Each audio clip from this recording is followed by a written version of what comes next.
where businesses have room to grow, passions have its corner to thrive in. Every milestone has a space for it to happen.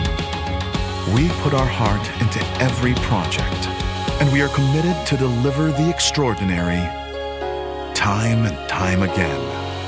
With masterful leadership, a wide array of quality developments, and 20 years of genuine real estate service, we're not just builders. We are landmasters. 20 years of masterful development.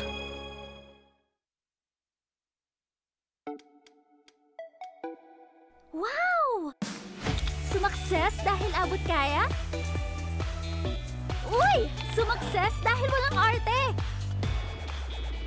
Wow! Sumakses dahil walang tigil! With PLDT Home Fiber Prepaid, sumakses din ako! Mag-Fiber Prepaid na!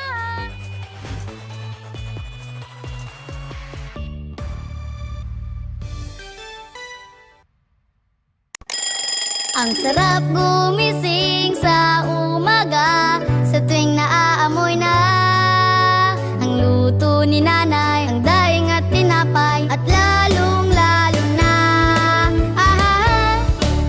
Virginia hotdogs, wala nang ibang gusto.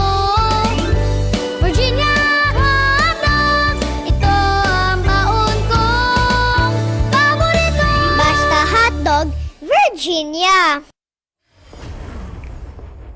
Rules, we make them.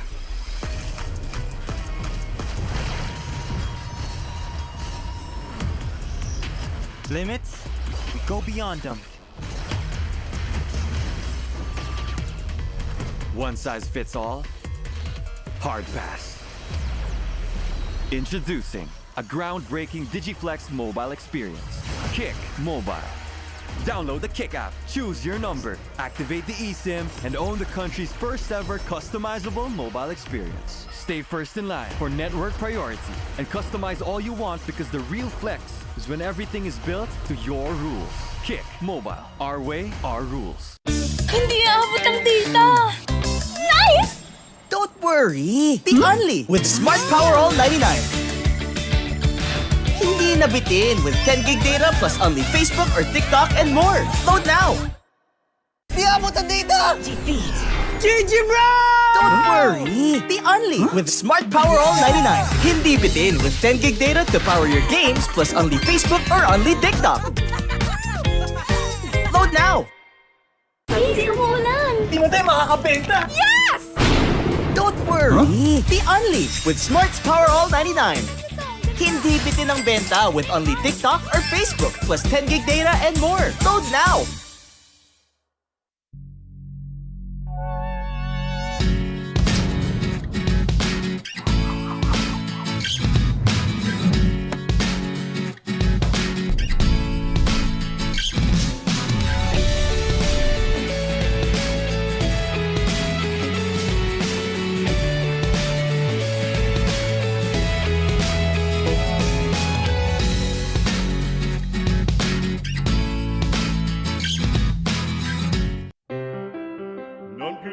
Farfallone amoroso, notte giorno d'intorno girano, delle belle turbando al riposo, Narcisetto ad uncino d'amor. Delle belle turbando al riposo, Narcisetto ad uncino d'amor.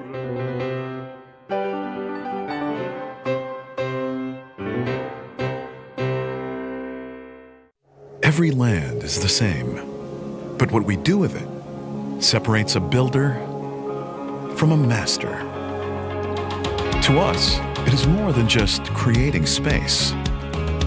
It's about building places where dreams can become reality, where businesses have room to grow, passions have its corner to thrive in.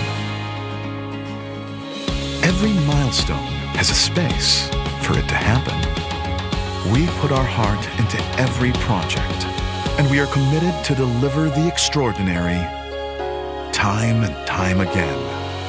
With masterful leadership, a wide array of quality development, and 20 years of genuine real estate service. We're not just builders. We are landmasters. 20 years of masterful development.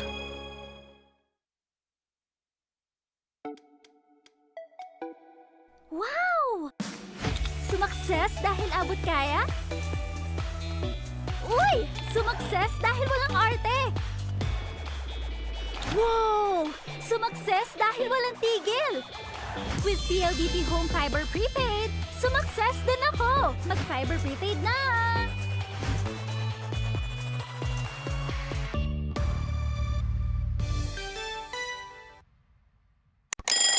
Ang sarap gumising sa umaga, sa tuwing naaamoy na ang luto ni nanay, ang daing at tinapay, at lalong-lalo na Virginia hotdogs, wala nang ang ibang gusto. Virginia hotdogs, ito ang baon kong paborito. Basta hotdog, Virginia. Rules, we make them.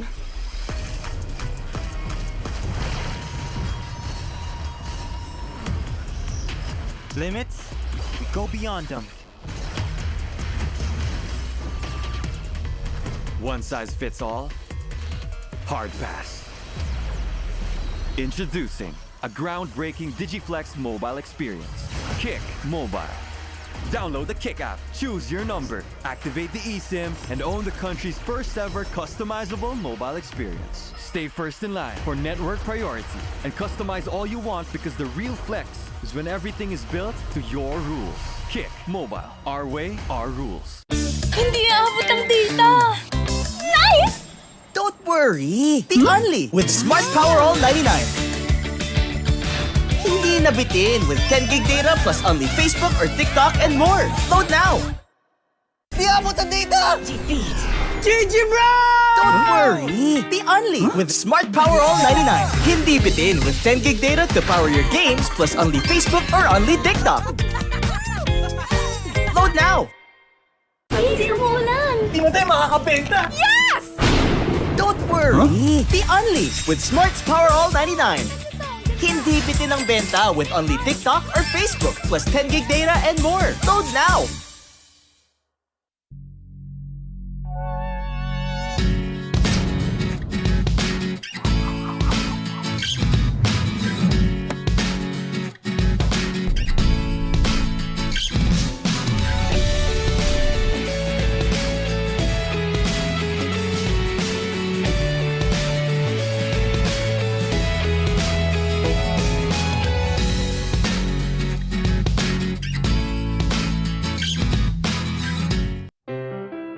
Non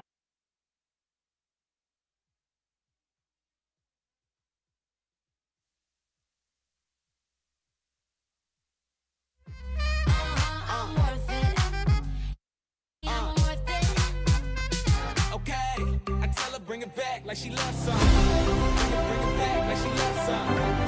In the club with the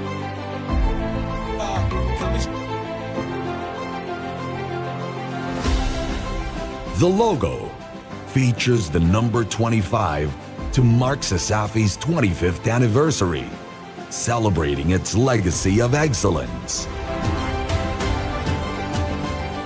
A person holding a torch, inspired by the original CESAFI logo, represents the passing of knowledge and passion from past to present, honoring those who paved the way while inspiring the next generation. The rising stars symbolize young talents who are guided by the achievements of CESAFI Hall of Famers, echoing the slogan, "A legacy built, a future inspired." Laurel leaves reflect victory and recognition, highlighting the accomplishments of athletes, coaches, and leaders over the years. Lastly, the eagle head represent strength, vision, and forward movement, capturing CESAFI's commitment to growth and excellence for future generations.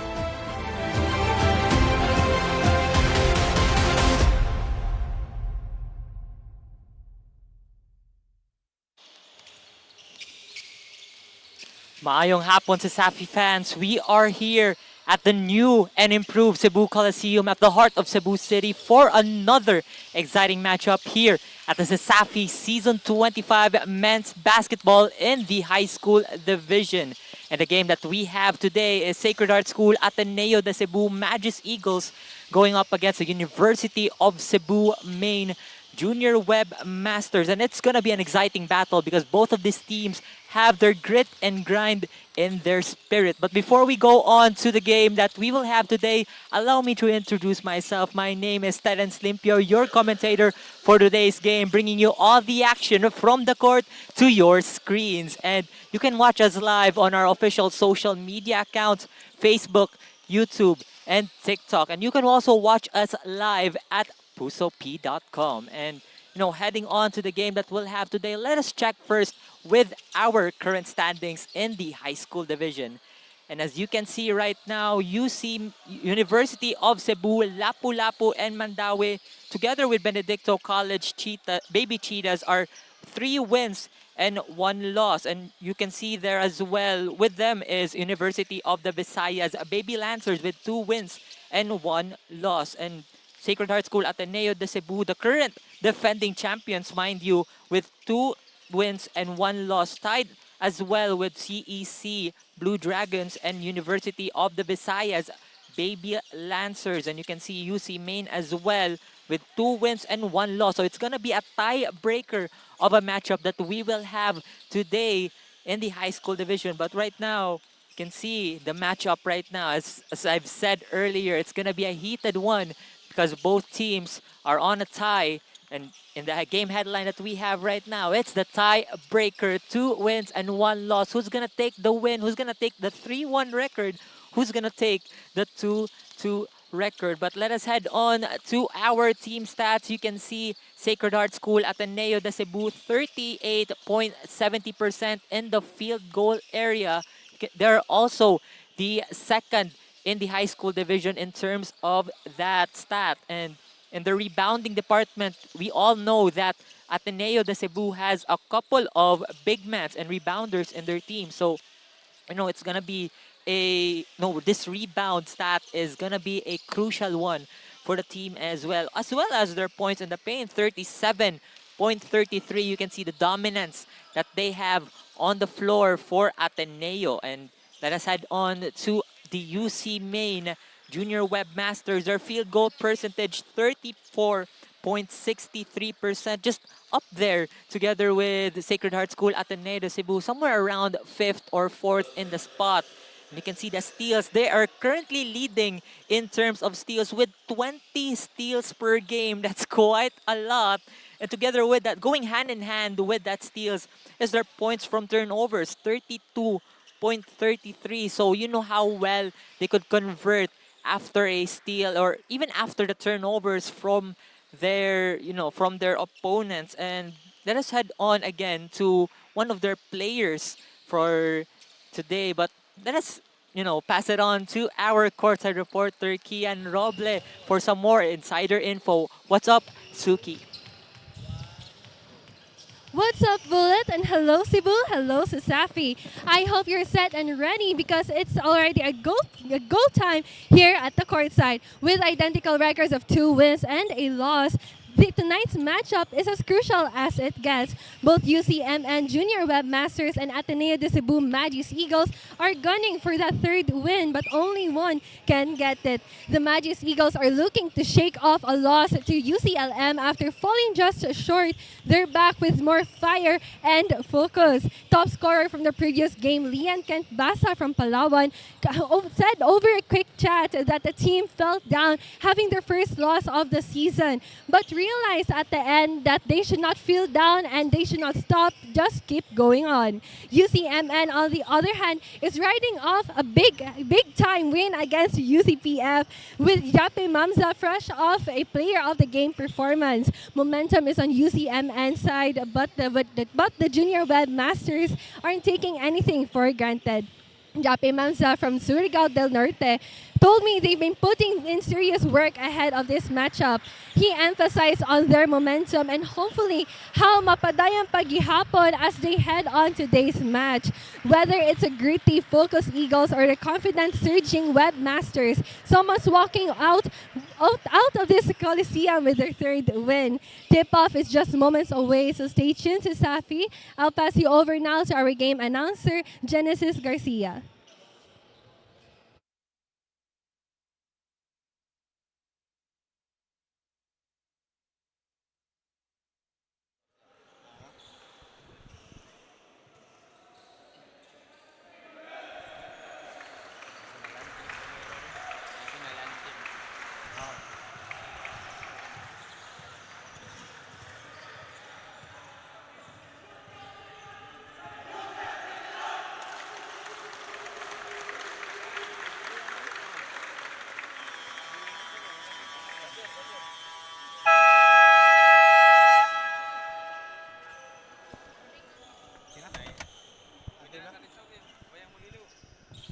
To formally start our basketball game, please rise for the Philippine National Anthem.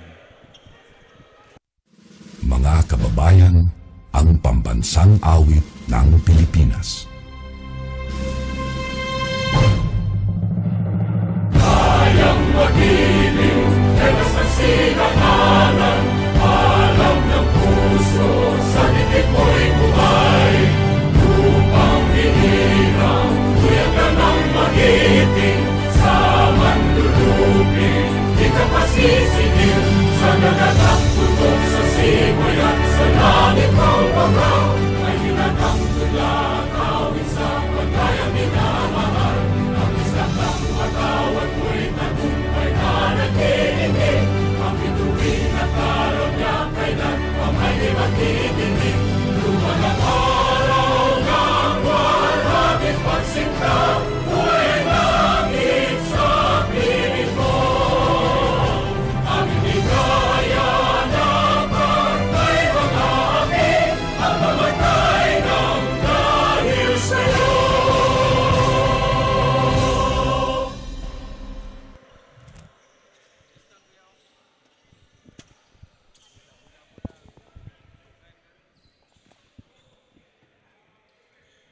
A pleasant evening, basketball fans. Welcome to Cebu Schools Athletics Foundation Incorporated, Season 25. Live here at the Cebu Coliseum. This game is brought to you by Cebu Lancers, PLDT Home Fiber, Smart, Virginia, Crayon Love. We would like to acknowledge our CESAFI Commissioner, Mr. Felix Chukinhoy Jr., our Deputy Commissioner, Mr. Danny Duran, and our Head Technical, Mr. Ed Aguilio, and our Head Referee, Mr. Edwin Dihacto. Referees for this basketball game, Umpire 2, Bimox Baligat. Umpire 1, Mr. Noel Calo. And our crew chief, Mr. Milbin Comeran.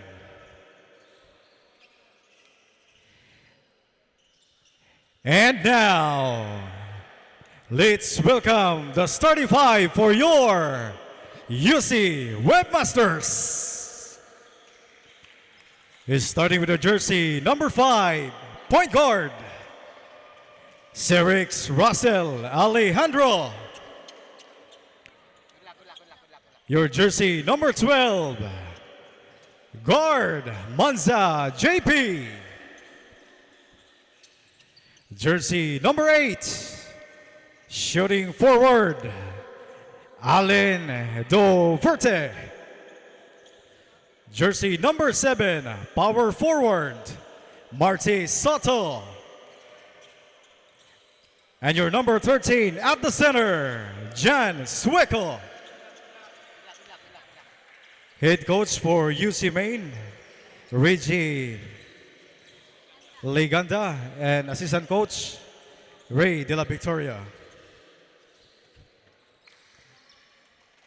And now, let's welcome the starting five for your Sacred Heart Ateneo de Cebu. Starting with the jersey number 9, point guard, Gabriel Gabihan. Jersey number 1, shooting guard, Leon Kane Basa. Small forward number 16, Benji Antony Chua. Jersey number 14, power forward, Theo Gabriel Gonzalez. And your jersey number 34 at the center, Gibson Gaviolo. Head coach for Ateneo de Cebu, Romel Rasmo. Assistant coach, Francis Ankeko.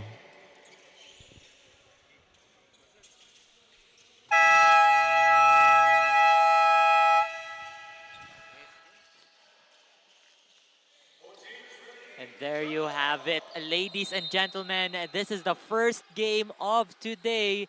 Today's a Tuesday, and we have a doubleheader battle, one in the high school division and right now in the college division. But the game that we have today, Sacred Heart School Ateneo de Cebu Magis Eagles against University of...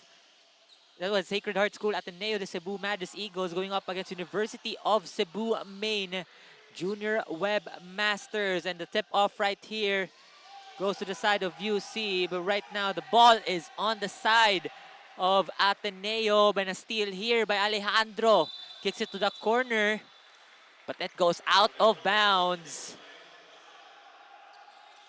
And again, this is a tie-breaker game that we have as of the moment. Both teams have 2 wins and 1 loss. So we'll see here who's going to take that win. Like who's going to go 3-1 or who's going to go 2-2 as Basa dribbling the ball. Looking for an open man. Alejandro is still guarding. We kick it to the corner. We'll pass it on to Gonzalez from the baseline, and that goes in. First point goes to Ateneo, and UC on a run here. Mamza with a finish. And now, Ateneo. Chua. Kicks it to Basa, one of the top scorers during their last game. Extra pass down low to the big man. Does not go in. UC has the ball, and that was not estimated much from Suiko as the ball went at the back of the backboard.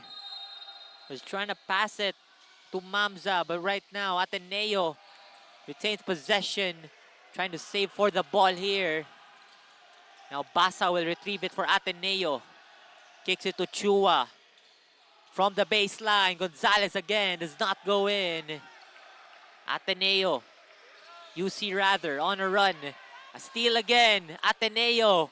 They're on a chase, and that basket counts from Dio Gabriel Gonzalez of Ateneo. That is his second bucket in his ball game so far. And that shot from Soto, that teardrop, does not go in. Ateneo, they're on a chase here. Goes for that teardrop, will not go. UC, once again, they have the ball. Suiko goes for that body. Both teams still scoreless. On to those 2 sequences, and now Ateneo has the ball. Basa driving in the lane, kicks it to the corner. Will fire that 3, does not go in. Rebound UC. Now Alejandro, they are on the chase. Tries to cross it over 2 men, and that goes in. From Cerex, Alejandro right over 2 men. And now Ateneo, a steal here by Mamza. Again, UC, Doverte all alone. Another point here for UC. They take the lead here, 6-4. Now Ateneo, Basa. It's guarded. Kick it to Gaviola. Now Kabibihan. There's a call for a screen, but Gonzalez will have it. Gaviola gets blocked by Suico. That's John Suico of UC Maine. Now Ateneo, they have the possession. They'll retain it. 3.8 seconds. Quick pass towards Basa. Over 2 men. Suico with a block. And now Doverte again. Nag-iisa with that finish. And they now have the 4-point lead. Ateneo here, they're surely on a scoring slump, getting phased by the defense of UC. And now extra pass and a traveling called on Gaviola.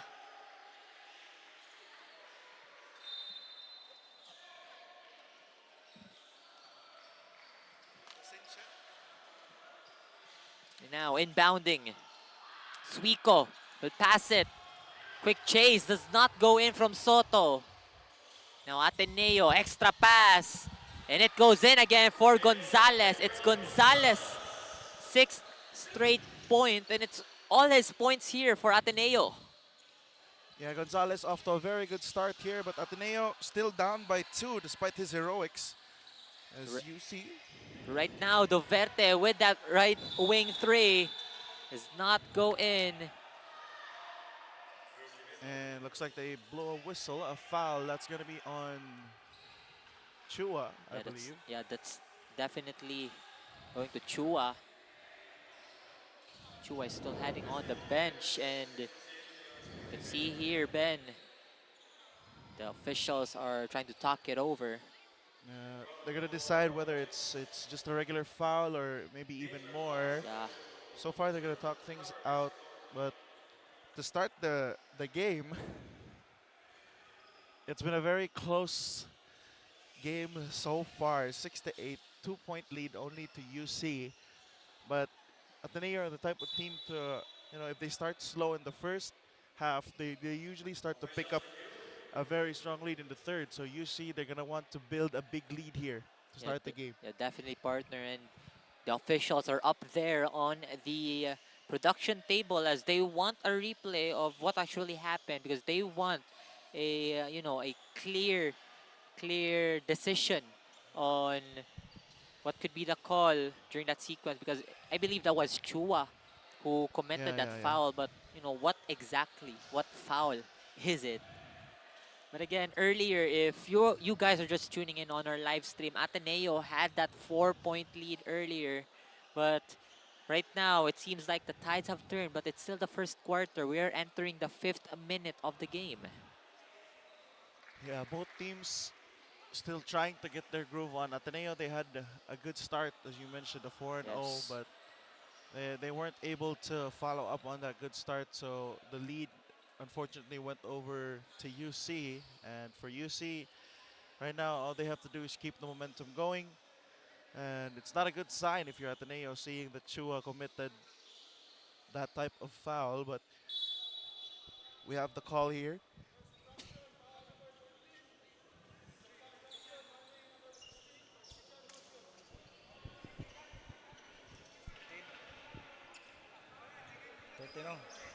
Upon review, first infraction, follow number 13. Second infraction, warning for technical number 16 for second motion. And there we have it. It's a second motion. Here on the Chua. Knocks out. Oh, Chua took a swing. That's a lot of elbow coming from Chua on towards Suico. Yeah, but you could see the frustration for the Magis Eagles here to start the game. They had the lead at the start, but UC, they're slowly catching up and even taking the lead, but some signs of life here. You can see Basa from Ateneo with that bucket, and now it's an even ball game. All tied up 8-8. And UC, they're going for a drive here. Soto from the baseline gets blocked by Cardenas. And now Ateneo once again, Chua on the corner. Tries to drive in. Drives in the paint, goes for the fake. Passes it to the other end. Shots does still not go in from Suiko. Even though Suiko did miss that shot, you'd still like that look if you are an Ateneo fan. They had a clear look there, credit to Chua. Even though the shot didn't go down, he really drew the defense's attention on him. Yeah, definitely, and you know, there's a lot of time for him to set up on that shot, but again, it's still the first quarter. There's still a lot of pressure. They need to shake things off here. And a foul here.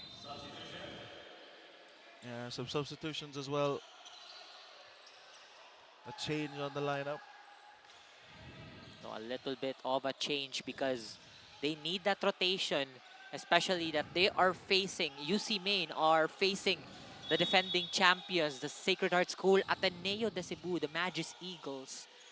They have been champions for, I believe, 4 times already, 4 straight CESAFI seasons, but right now they have the possession. Driving down low, extra pass. And a foul here by UC. Care of Giganto. Nope, that's on Giganto, but and again, another good look for Ateneo. And once again, it's off of Chua, the team captain, setting up Gonzalez. And it may have not been 2 points in a basket, but right now they're gonna take these 2 free throws. Yeah, and these 2 free throws are actually crucial in a ball game, even if it may be in an early or maybe second, third. Yeah, those are gonna add up. Yeah, it's gonna add up no matter how small the points are. As Gonzalez was able to sink his first. And again, talking about Ateneo and the game that we have today.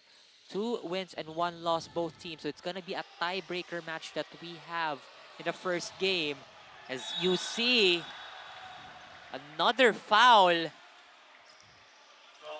Yeah, they may want to cut down on the fouls. They already have 3 team fouls now this early on into the game. But let's go and check in with our courtside reporter. What do you have for us?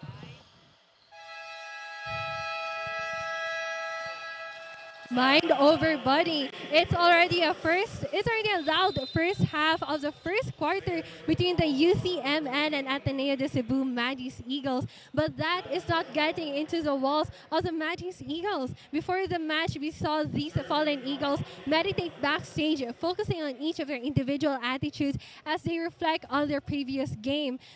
Basa mentioned how they have been working hard on their mindset to develop a much stronger communication, which they lack during their last match this Sunday. CESAFI, let's see if their strategy can prevail even more as the game progresses. Back to you, Ben and Terrence. Thank you for the report, Kirsten. And you know, it's just Ateneo trying to get back from their loss last Sunday. And it seems like they're still here, they're fighting because, of course, you've got the championship mentality. They have been, again, as what I've said earlier, they have been the 4-time champion, like 4 consecutive seasons here in CESAFI. Yeah, this team, let alone these players, know that you can't win a championship by just 1 single game. Yeah. So they're going to take every single game and treat it as if it's their last. And they're going to go all out, especially here when they just came off a loss. Yeah, in this game, the stakes are high as Ateneo in possession. Suiko drives in. Won't go. UC will grab the rebound. And Alejandro tries to drive in. Over 3 men, does not go in. Ateneo has the ball once again. Stops. Stolen again for UC, and they are once again on a run. Giganto. That was clearly a hard foul coming from Dio Gonzalez. Yeah, both teams still going blow for blow at one another. either side does not want to give up the current state of the game. Still at a 50-50 right now in terms of momentum. And 𝐂𝐂𝐒𝐄𝐄 here with his first 2 free throws coming up. That's the first team foul for Ateneo. And the Webmasters putting on the pressure here against the defending champions. They're really testing them. 𝐂𝐄𝐒𝐄, a turnover in that last play in transition. Excellent defense from the Webmasters. And let's see if they can continue this type of success here in the first. yes, and as speaking of continuing, you can see that he has sank that second shot, and the game is all tied up here. Orkia guarding on towards down low. no. Lacson still does not go in for him after 2 attempts for Ateneo, and now UC, they have the ball. Mamza, they're slowing down a little bit here, but it's getting fast, getting quick with that teardrop. Does not go in, but a putback is right over there for John Gabriel Giganto. Excellent positioning and tip in from Giganto. Now on the other end, Ateneo try to answer with a 3.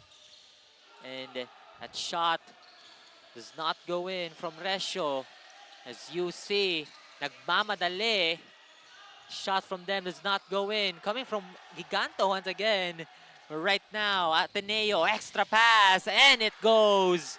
That shot from John Ray Resio of Ateneo ties the ball game once again. Still at a stalemate, these two teams. The Webmasters, they'll take an outside shot. That one's no good, but still not the best of shot selections there from UC. They had a lot of time. Yes, definitely a lot of chances during that one, but it went to waste as Lian Kent Basa sinks that 3 from the right wing, gives Ateneo the 3-point lead. And right now, the defense from Ateneo trying to back it down as Giganto in the paint. Excellent move from Orkia. Fakes, gets the defense off their feet, and is able to sink it after. And you mentioned it, Terrence. Ateneo able to get a little bit of a lead, but UC not one to back down from a fight. They're chasing and giving, once again, the defending champions a run for their money. Yeah, and you can definitely see that UC Maine, the junior Webmasters, are definitely one of the contenders for this season once again, as that spin move. Excellent. And one coming from Henry 𝐂𝐄𝐒𝐄. He got to see the ring before making that shot, and that's definitely how the shot got in. And he's now on the line, will shoot an extra free throw. Yeah, excellent move from 𝐂𝐄𝐒𝐄 to maneuver that defensive line, able to spin and create space for himself to go up and explode. Give himself the type of elevation to get the shot off, and just a tough finish and a tough move from the young man. And a rebound right here from Lacson. Shot gets blocked. UC Maine on a chase here. Tries to drive in, goes for an extra pass on the corner. And now left wing 3. Hits back iron. Ateneo has the possession.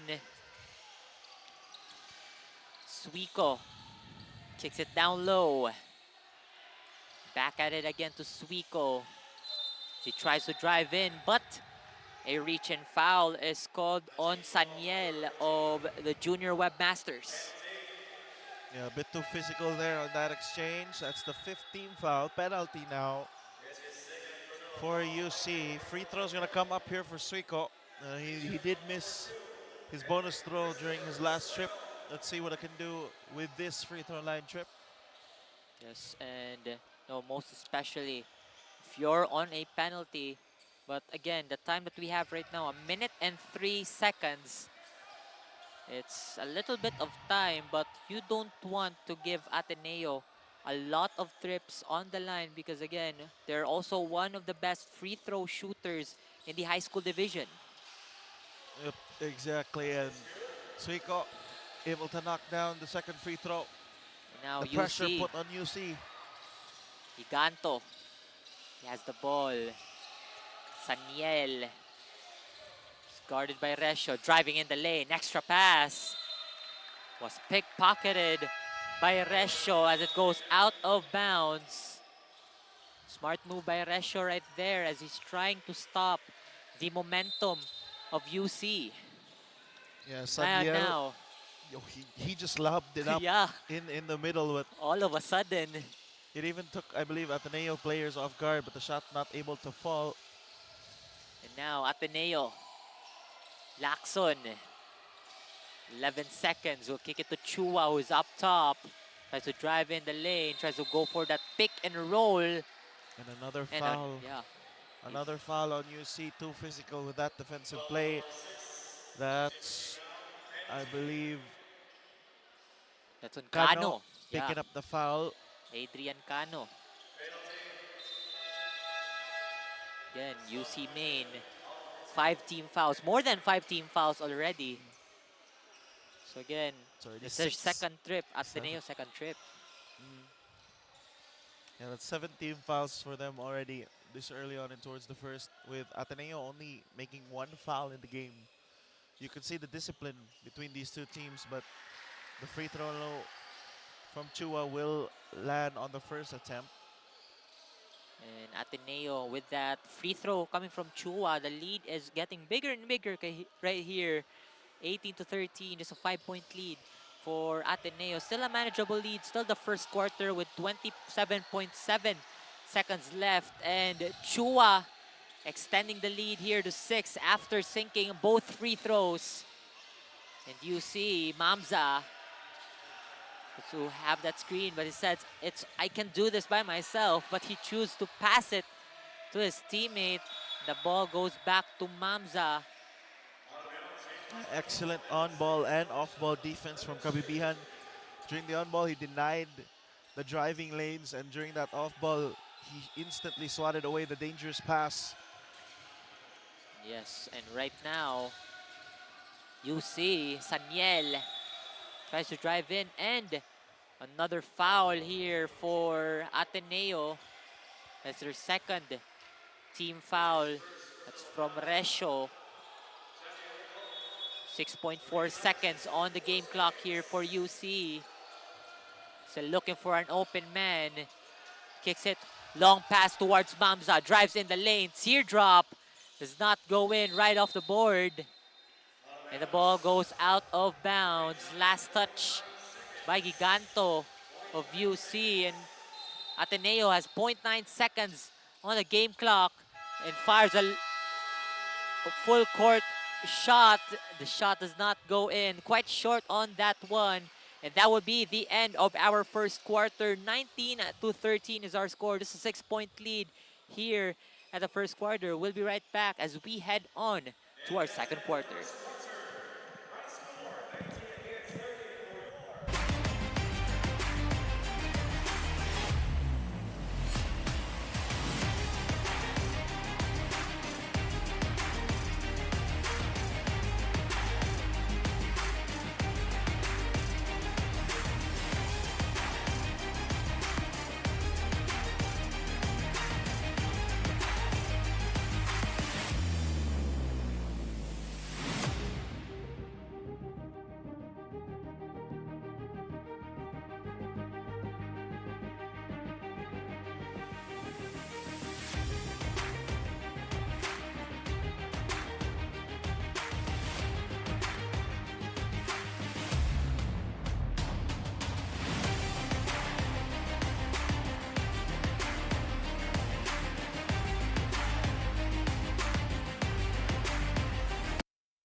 And ladies and gentlemen, CESAFI fans, we are now back to the ball game. We are now on our second quarter.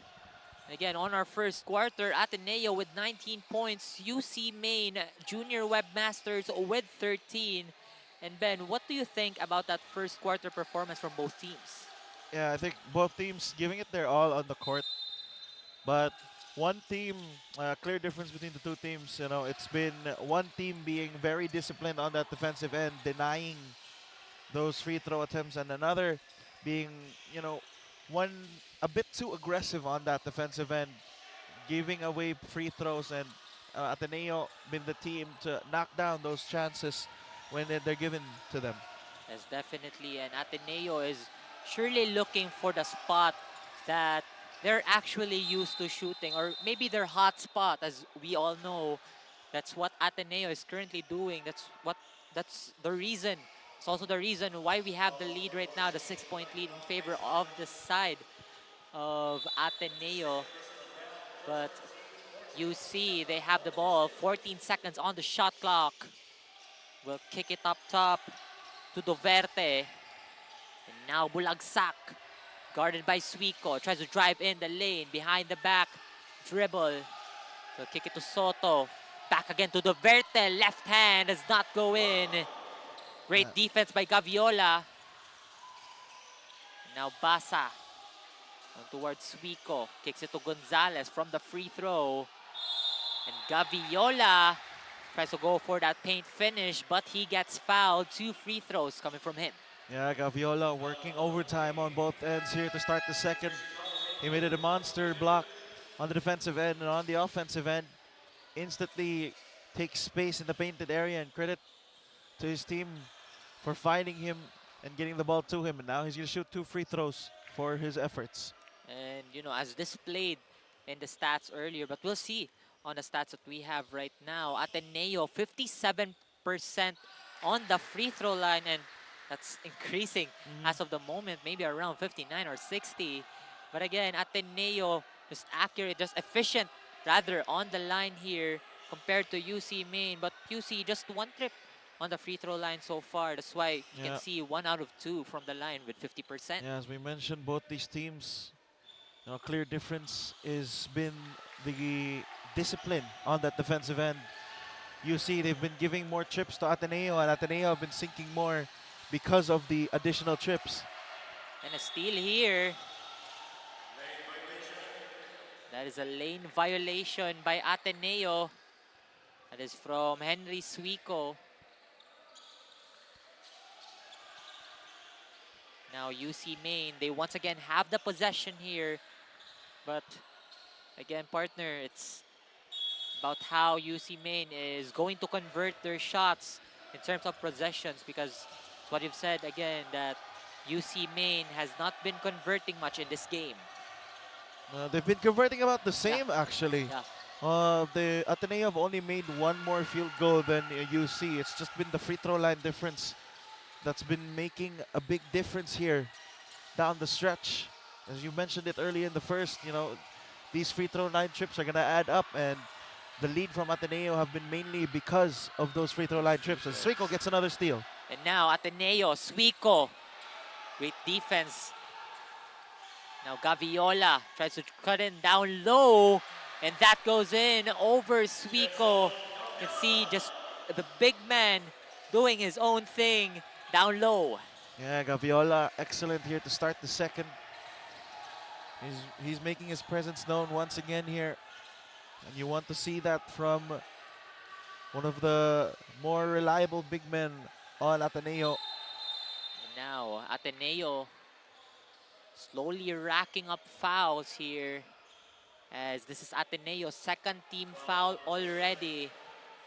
And we all saw that from the first quarter. Ateneo was the one who had, you know, who's just way lower in terms of team fouls, because UC Main during that first quarter, as we can all recall, had that penalty leading to Ateneo mostly on the line.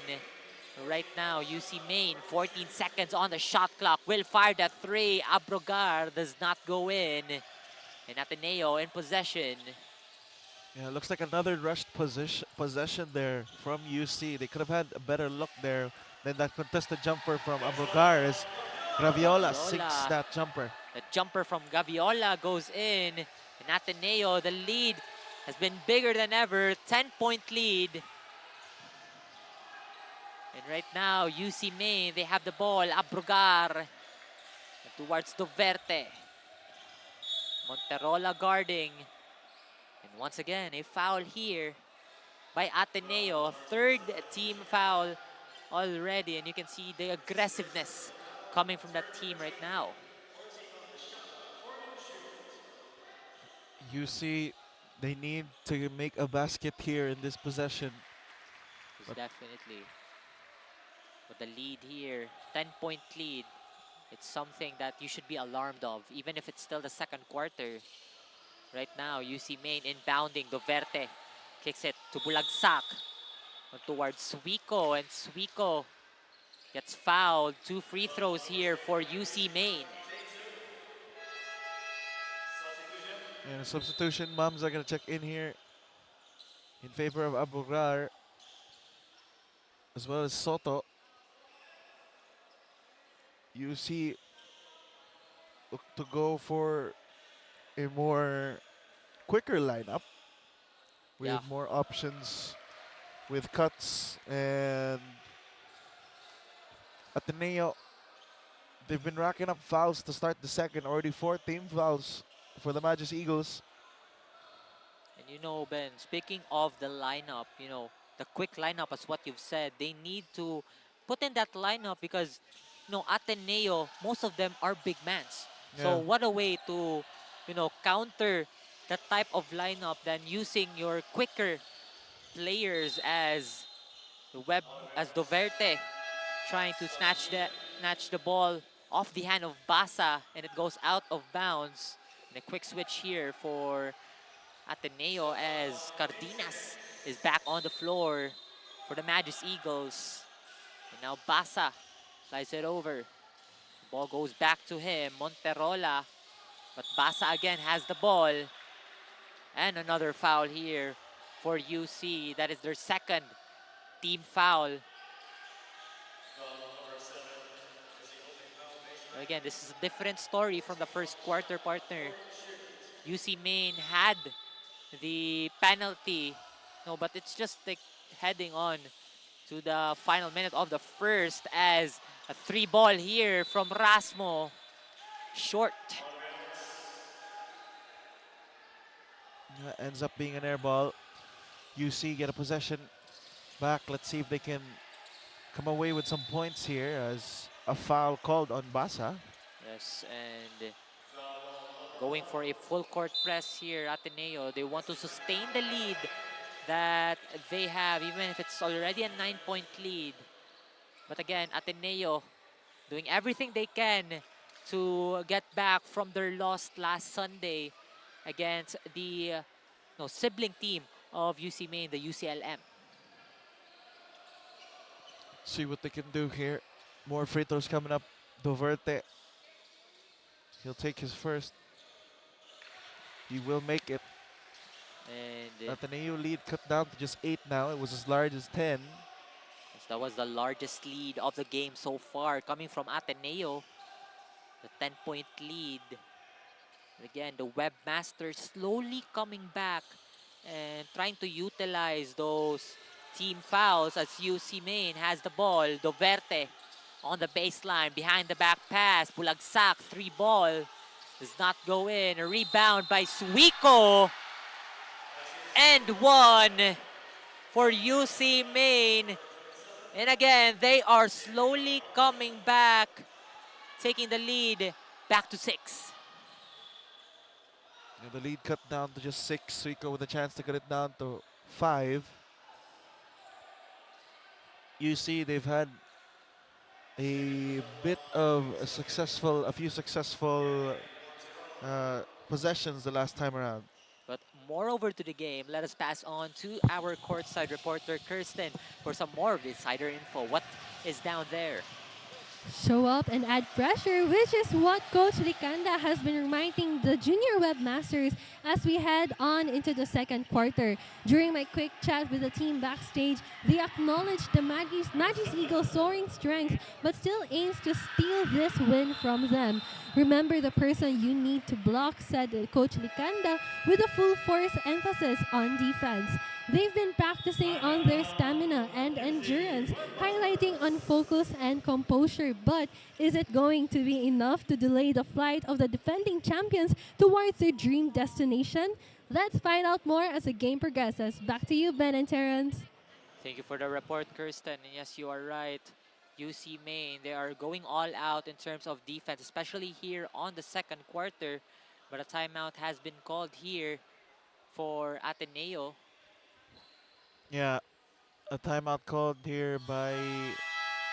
No, I believe it's No, it's from UC. UC rather. Yeah, it's a call. It's a timeout on UC. As you mentioned, or as Kristen mentioned in her report, there UC trying to focus more on the defense here, and you can see it during that first time. Yes, During that first definitely. quarter, you know, they were very aggressive on defense, more aggressive than UC would have liked to be on that defensive end. But even though they came out that first quarter behind, it was about sending a message. Yes. And that message was, we're not going to back down on the defensive end. We're going to play physical, despite the referees calling these types of fouls.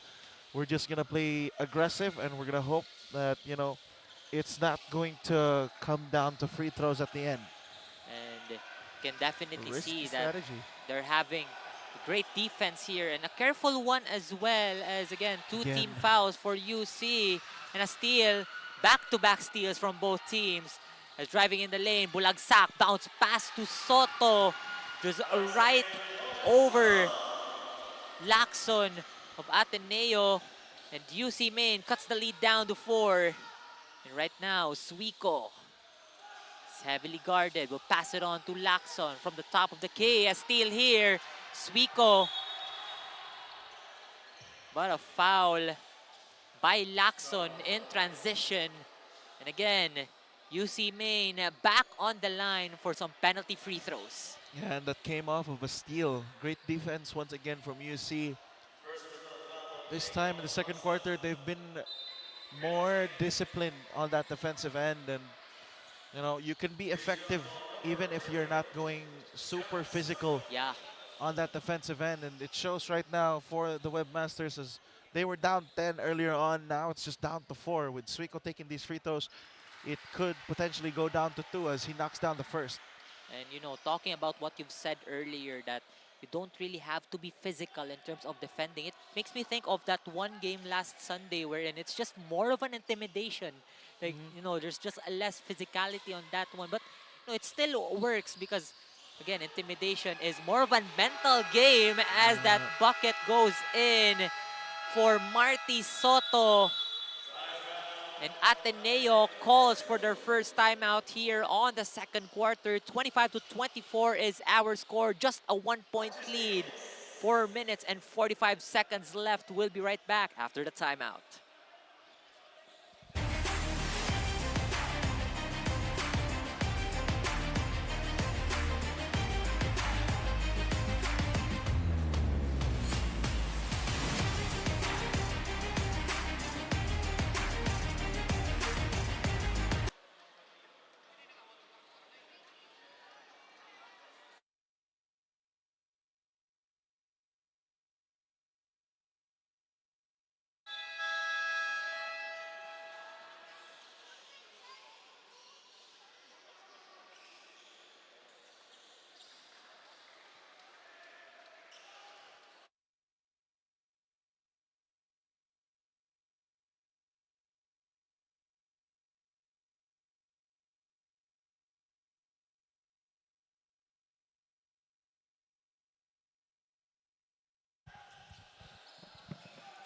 Welcome back once again, CESAFI fans. We are still on the second quarter with 4 minutes and 45 seconds left.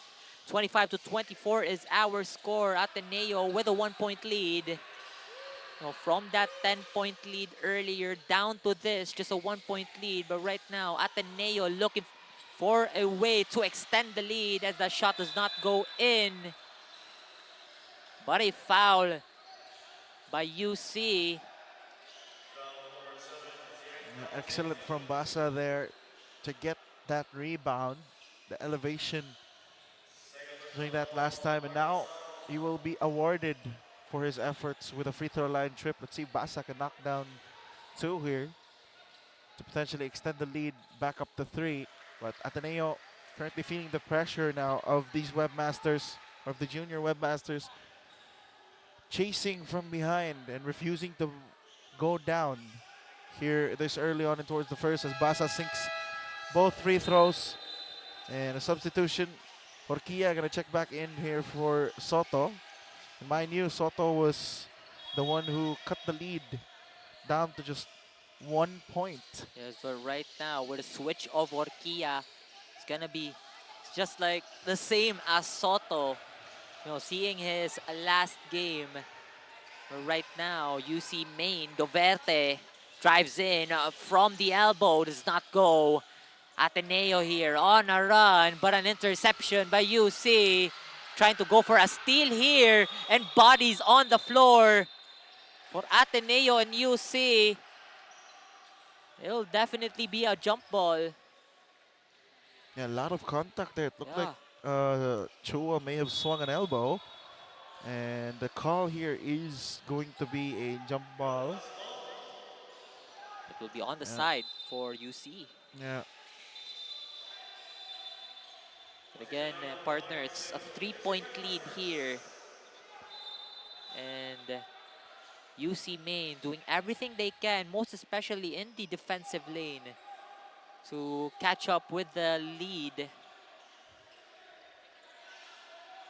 And Ateneo here with a full court press. Now they've been doing this time and time again. Full court man-to-man. Looks like they want to match UC's intensity, but right now it's been Suiko who's been scoring massively here for UC down the stretch. And yes, that is Suiko's 6th point for the game so far. Is Ateneo are up by 1 already.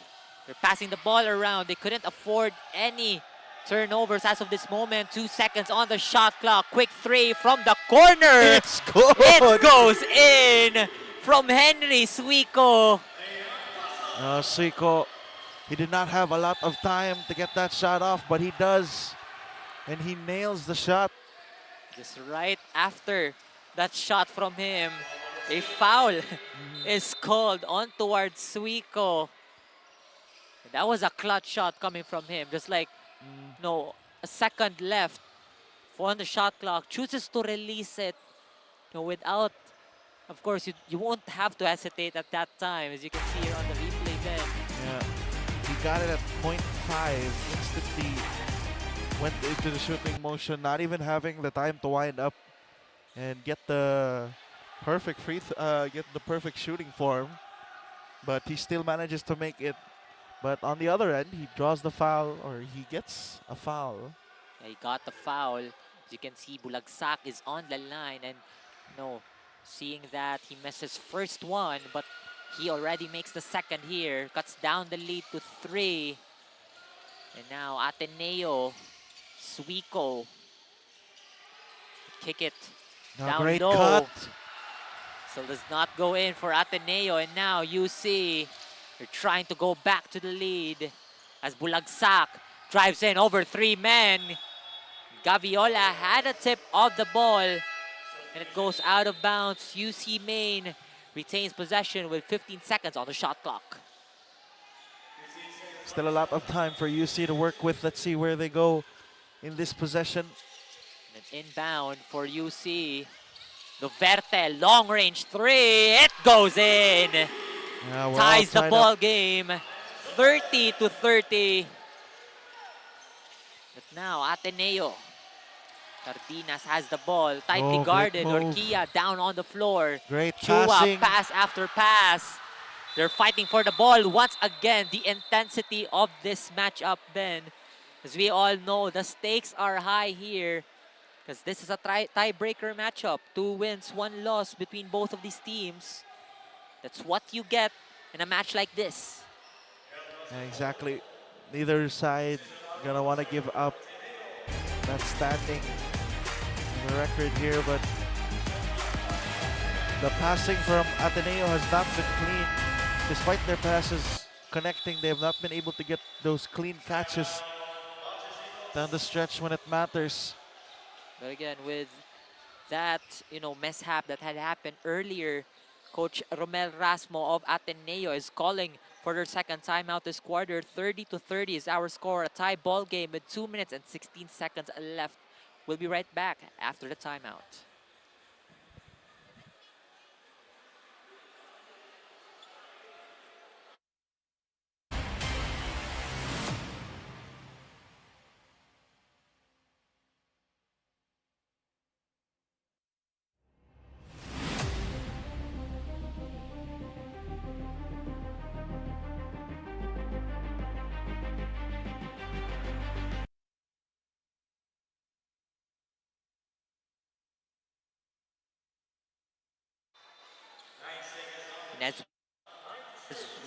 And as we go back to the ball game, both teams are on their offensive end as Ateneo has the ball, 9 seconds on the shot clock.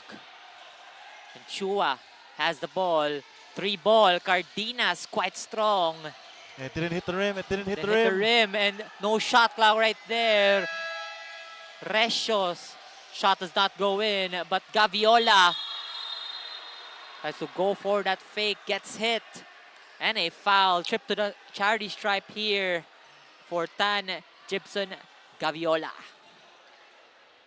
Yeah, Gaviola, after the miss, he got the offensive board. And now, you can see that during that loose ball and all that chaos, the ball went to him. He instantly went to go for a shot, but 𝐂𝐄𝐒 took a little bit of a took lift off a little bit too early, giving Gaviola a chance now to make up the points here in the free throw line. But nonetheless, despite that foul, Gaviola still has chances as he missed that first chance on the line for Ateneo to possibly cut the deadlock here, because again, our score goes 30-30. We have 1 minute and 56 seconds left here on the second quarter. Now Gaviola on his second attempt. That goes in. Cuts the deadlock here and puts up a lead by 1. And now you see Bulagsak. Recio guarding, a screen by Giganto. Bulagsak escapes it. He'll pass it on to Giganto. And floater does not go in, but Mamza fires a 3, hits back iron. UC again, they have the ball. Duverte kicks it on the baseline, but wasn't aware of it. Stepping out of bounds, Giganto.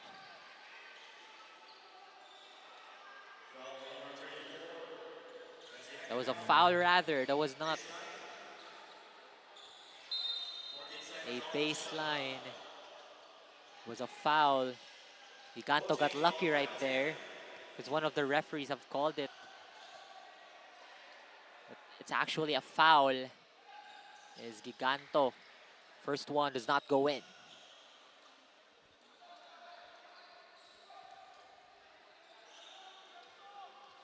And both teams here, you can definitely see, I don't know if you can see it on your screens right now, but both teams are on penalty already.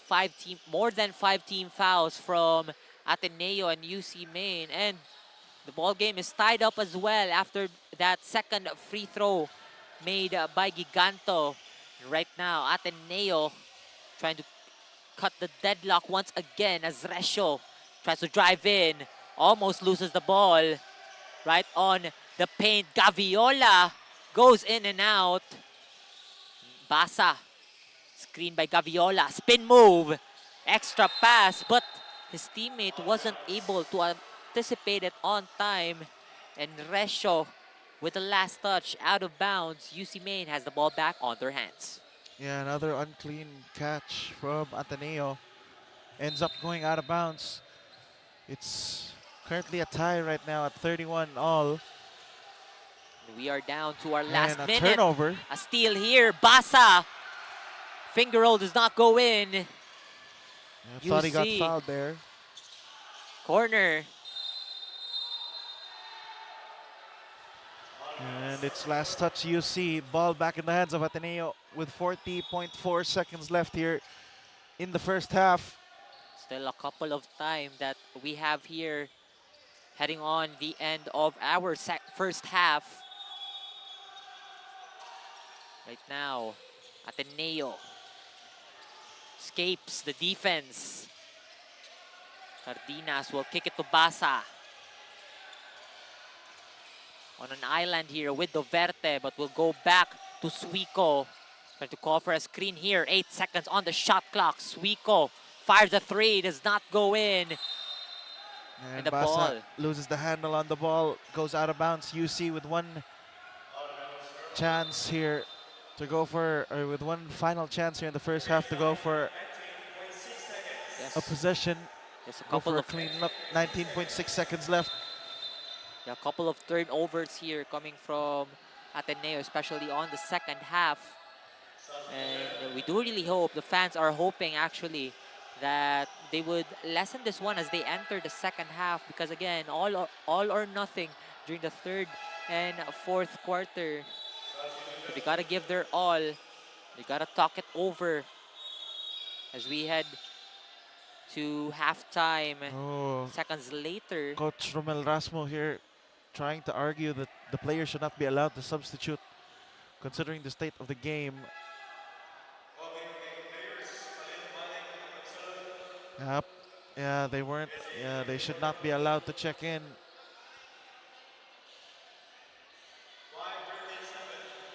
That was, Coach Romel had a keen eye for that one. With the officials. Yeah, they should not be allowed to sub back in. As the original player is gonna check back in here.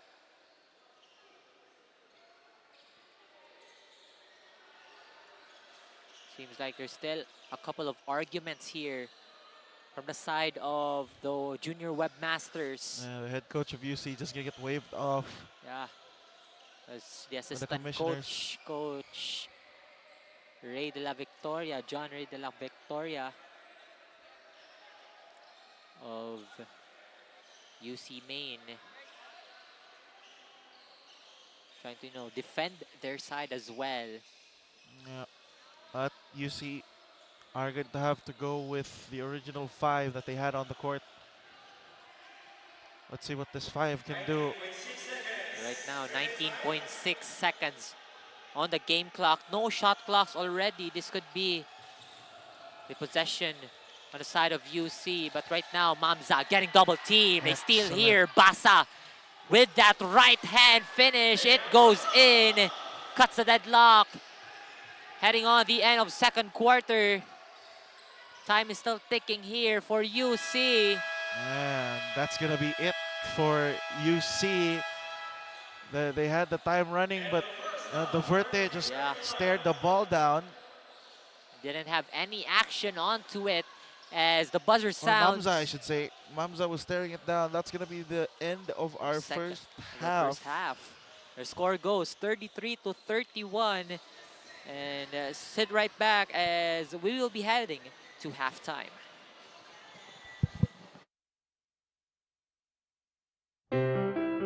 Non più tra i farfalloni amoroso, notte e giorno d'intorno girano, delle belle turbando al riposo, Narcisetto a dolcino d'amor. Delle belle turbando al riposo, Narcisetto a dolcino d'amor.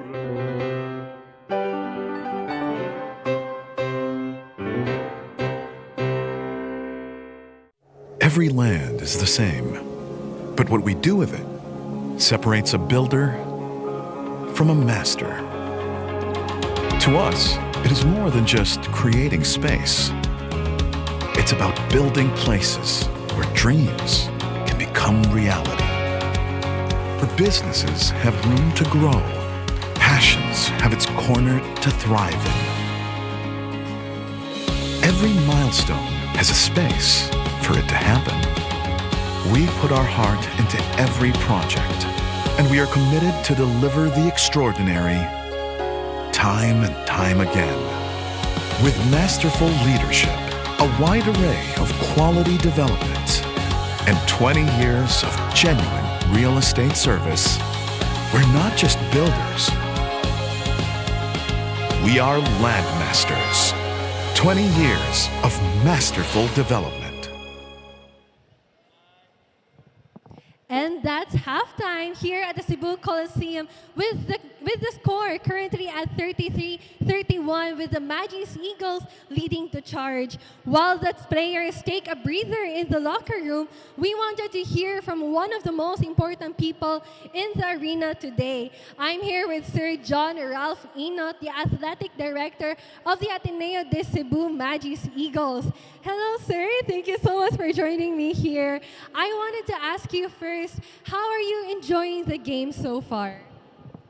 So far, the game is turning out to be quite exciting, as you can see from the score.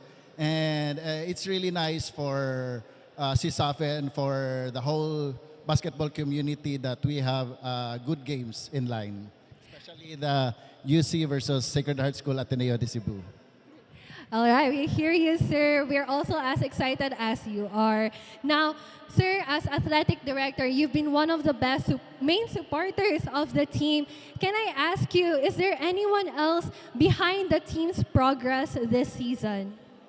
Well, mainly it's from the coaches and also our sponsors, Cebu Landmaster, Apple One, Core Pacific, Cloud Cart, Tough, and Nike also, and all our active and very supportive parents and the Ateneo Harter community.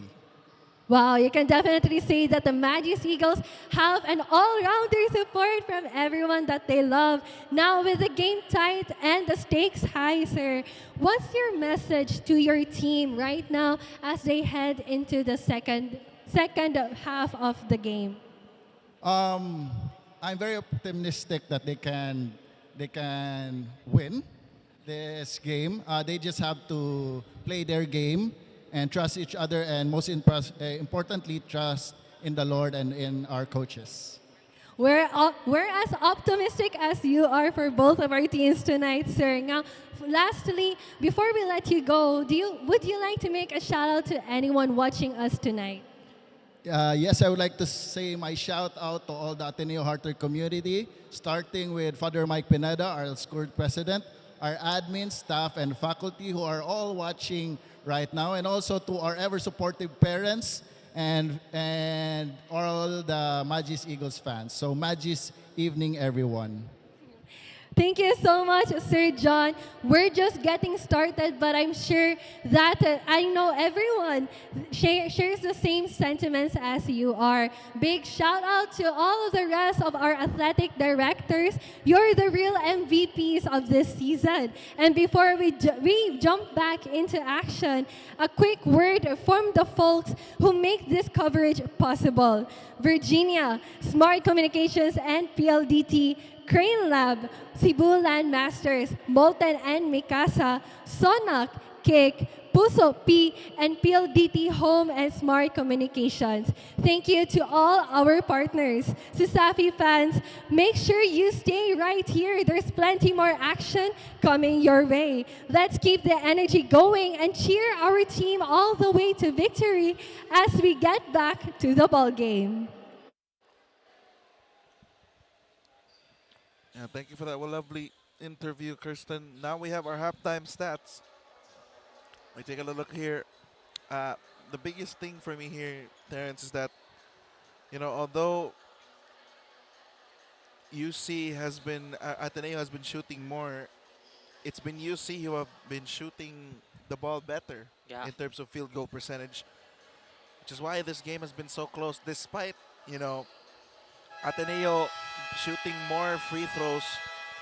It's been UC have been making more consistent shots. Even though it's only been one basket, they've made this game very close. That they've cut down that 6-point lead that Ateneo had during that first quarter down to just 2 now to start the second half. But a big thing here to look for is that Ateneo, they really like to go for a third quarter run after a big talk during that halftime. I don't know how they do it, but they still managed to get a very big lead during that start of the third quarter. So UC are going to have to look out for that. If we take a look at our leading scorers, Basa starts us off here at 9, being the leading scorer of the game, followed by Duverte and Suico by UC, and then followed by a few of Basa's teammates, Gaviola and Gonzalez, with 7 each.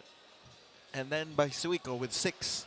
And followed by Giganto and Bulagsak with 4 and 3 respectively. But right now, the story of this game, the tiebreaker, not looking so much of a tie right now, but it's not by a lot as well. Ateneo only ahead by 2 here. It's still anyone's ball game with 2 quarters left to play. Let's see what will the outcome be. Still a neck-and-neck battle that we have right now, Ben. And again, score goes 33-31. A couple of Ateneo fans here at the Cebu Coliseum. UCMN fans as well, enjoying the game, enjoying this matchup that we have right now between 2 teams, the Magis Eagles and the Junior Webmasters. But again, it's about how these teams will try to win this ball game, because skill level that they're bringing into the table are just quite the same entering this ball game that we have right now. And it's a pretty good game as well, very close. Like I mentioned, 2 points separates these 2 teams, and you know, each team being successful at their own thing. Ateneo making clutch shots outside, with UC dominating the paint, scoring more inside, getting those offensive rebounds, getting those putbacks. And right now, let's see where the game will go and who the goddess of victory will tip. Ladies and gentlemen, we are now at the start of the 3rd quarter. UCMN, walang alinlangan coming from Mamza, opening up the 3rd quarter, and UCMN has the lead once again. They are up by 1. And now Ateneo. Suiko passes it, tries to answer back that 3. Back-to-back 3s from both teams as Lian Kent Basa gives Ateneo a 3 of their own. Yeah, the Magis Eagles not backing down as well. If UC want a challenge, they're going to have to do better, because this Ateneo squad is driven to take this win. And now Mamza uses that contact, no foul, but uses the board for that finish. Yeah, 5 consecutive points for Mamza. He's off to an excellent start here in the 3rd. Now as Gonzalez goes in the paint and will get called for the offensive foul, Terrence. And there's nothing that Ateneo could definitely do, because in the 1st and the 2nd quarter, Ateneo had a hard time, especially in the baseline area, and a couple of plays were also turned over in that area. As we go back here, UCMN has the ball. Soto has it up top, hands it off. Doverte, right wing 3, it goes in. That is UCMN's 2nd 3 of this quarter. And we said it, UC had to do better, and they currently are challenging the Magis Eagles. They take the lead. It's a 5-point swing here to start this 3rd quarter, and already a substitution made here by Coach Romel Rasmo. Gaviola checking back in, and Gonzalez subbed out. And with this adjustments coming from Ateneo, you know, UCMN here, they're also trying to take advantage of the turnovers as they have the ball right now. Alejandro driving in the lane. But that was a foul by Basa towards that transition offense by Alejandro. And with the size then of Alejandro, he's got the speed as well. And he's now on the line. Makes his first one to go. Yeah, Basa saying no easy points here in transition. You have to earn your points in the charity stripe. And Alejandro knocks down his first. Not one to shy away from a challenge. Still has the 2nd to work with. If he makes it, it'll be a 5-point lead. Instead, he misses. And the lead stays at 4. And now Ateneo going for a run. Suiko on the corner. Chua loses the ball. Alejandro right now on the fast break. Back again to Alejandro. Crosses Chua. Extra pass to Soto. Shot does not go in. Still a great connection coming from both players. Exactly. Excellent move there from Alejandro. And now Basa. Now Ateneo. Basa spin move. Loses the ball. And it will be a foul by Soto of UCMN. And substitution here going for Ateneo as Resho comes in for Chua. And now Ateneo. Basa has the ball. Tries to call for a screen. He gets it. Basa, 3-ball. Hits back iron. Yep, and a foul called on, that's Gaviola. A pushing foul, trying to go for the rebound. And right now, Ben, it's the same as the second quarter. You can see the team fouls going here. There's a third team foul for Ateneo's side, and we are just almost 3 minutes in the quarter. Is Ateneo currently averaging 1 foul a minute here, but Ateneo, they need to cut down on these fouls if they want to make this game close, as again, Alejandro right off the board with that right hand. The speed that he has for the team, no matter the height of his defender, he can get through it. Right now, Ateneo, Basa on towards Suico, drives in, top of the key, 3, it goes in for Lian Kent Basa. And that is 12 points for him. As UCMN goes on the other side, gets stolen. Ateneo on a run. Basa goes for the fake. It goes in. And Basa, he's willing this Ateneo squad back into this game. He's cut the lead down to just 1 point now.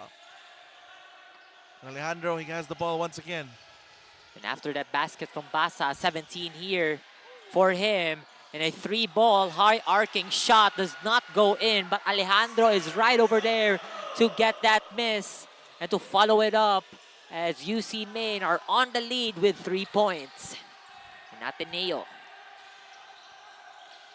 Suico gets a screen. Oh, not the cleanest of releases from Suico. But now UCMN, they're on a drive. But a foul called here on John Ray Resio. That's 4 now for Ateneo. 4 team fouls for them. Yes. 1 foul away from penalty, and we have still 5 minutes and 48 seconds left to play here in the third. They need to stop these unnecessary fouls. Again, it's what I've said earlier, Ben. It's just the same as the second quarter, wherein Ateneo has been racking a couple of team fouls already as Mamza drives in. And it's waved off again, an offensive foul on Mamza, who inserted his arm underneath Resio's and tried to flip it upward. And as Ateneo slowly catching up in this ball game, again, 3-point lead that they have to catch up here, which is established by UC. They're trying their very best here as the junior webmasters getting quite aggressive on the defensive end. They're also getting disciplined as they have 2 team fouls as of the moment. Now tries to escape the defense of UC. That's another unnecessary foul from Resio. He tried to dive for that loose ball, but he ends up giving away a foul, and that's going to be penalty now for Ateneo with still 5 minutes and 16 seconds left to play here. No, a tough one here for Ateneo. As it's still quite early. We are still entering the 5th minute of the third quarter, and now Ateneo on penalty. And if you're Coach Romel, even if you're just an Ateneo fan, you're gonna be, quite sad about this, because UCMN on the line here will shoot 2 free throws. Yeah, and Coach Romel Rasmo quick to make a decision. Resio has not been making the cleanest plays down the stretch. An instant adjustment from Coach, checking in Kabibihan, who's been one of their more very defensive-heavy focus guards. Right now, Ateneo is Kabibihan on his first appearance in this ball game. Second, rather. Gets defended pretty well. Passes it on to Suico. 8 seconds on the shot clock. Drives in. Extra pass. Does not go in. And now Doverte all alone. And that finishes in. 7-point lead here by UCMN Junior Webmasters. And a timeout called here by Sacred Heart School Ateneo de Cebu Magus Eagles, as they are up by 7 of 48-41 is our score. We got 4 minutes and 47 seconds left here on the third quarter. We'll be right back after the timeout.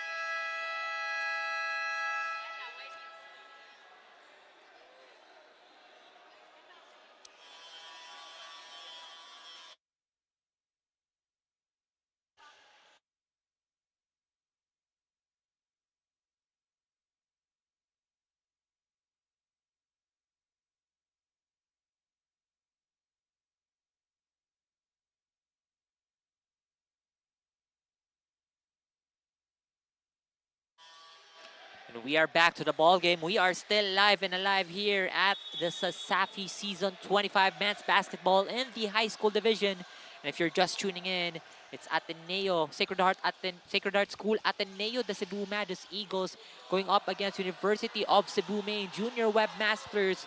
48-41 is our score in favor of the Junior Webmasters.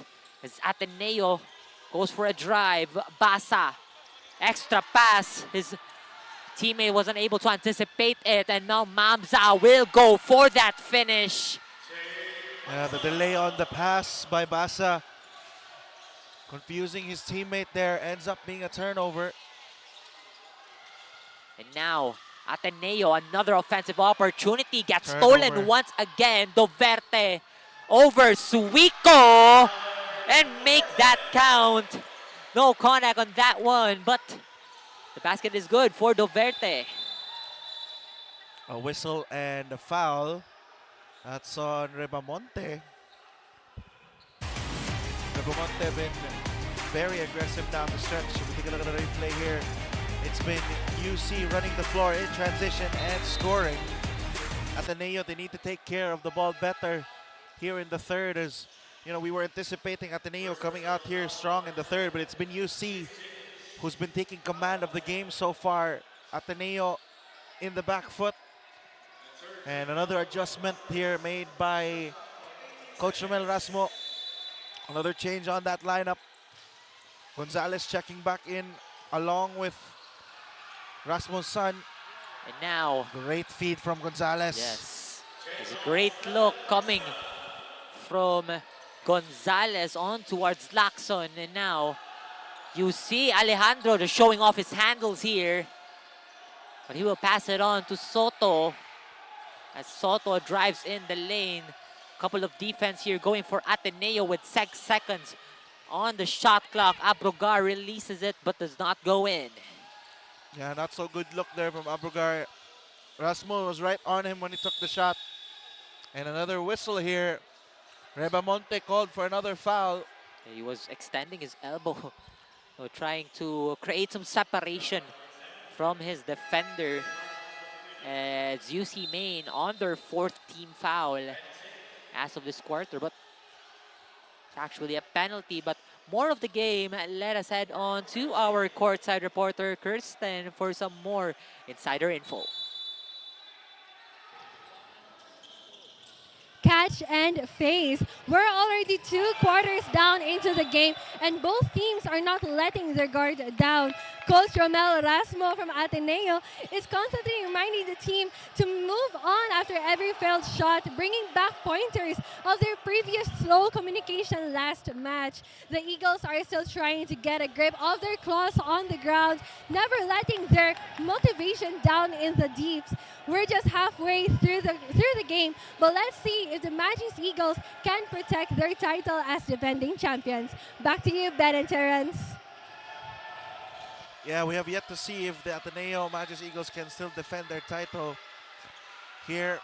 But in this game, Ateneo, they need to listen to their coach and keep moving forward after these mistakes.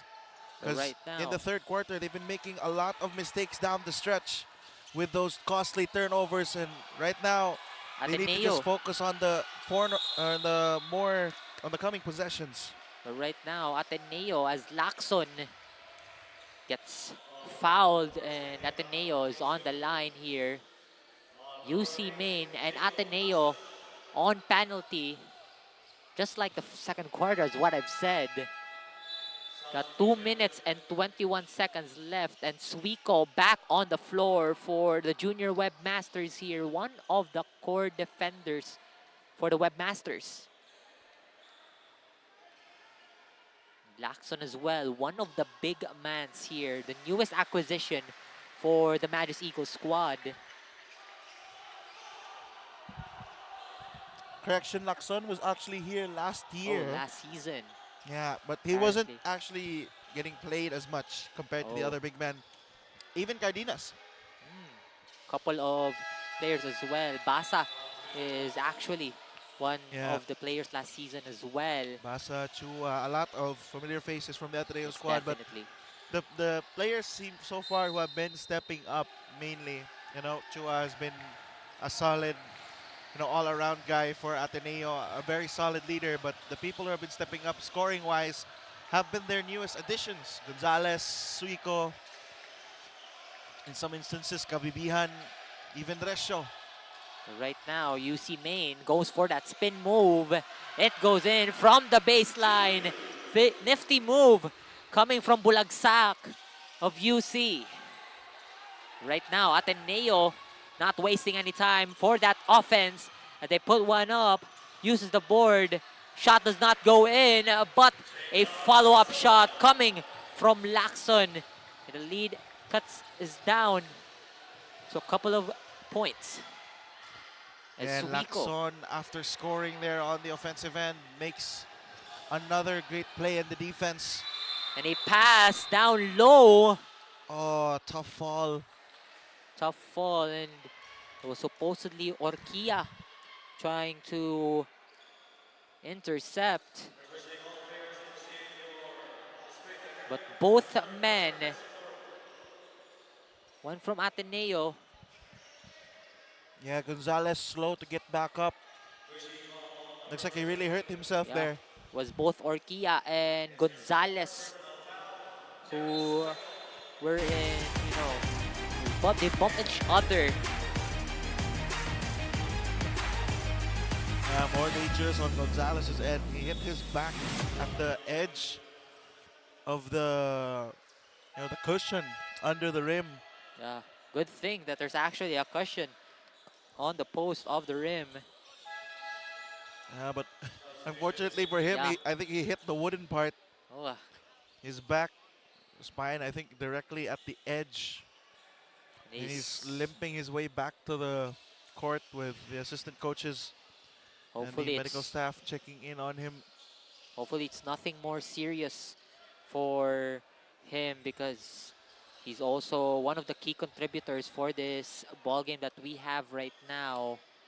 But Cardenas is on the line here for Ateneo, and Cardenas still scoreless in this ball game despite having a couple of minutes in this ball game.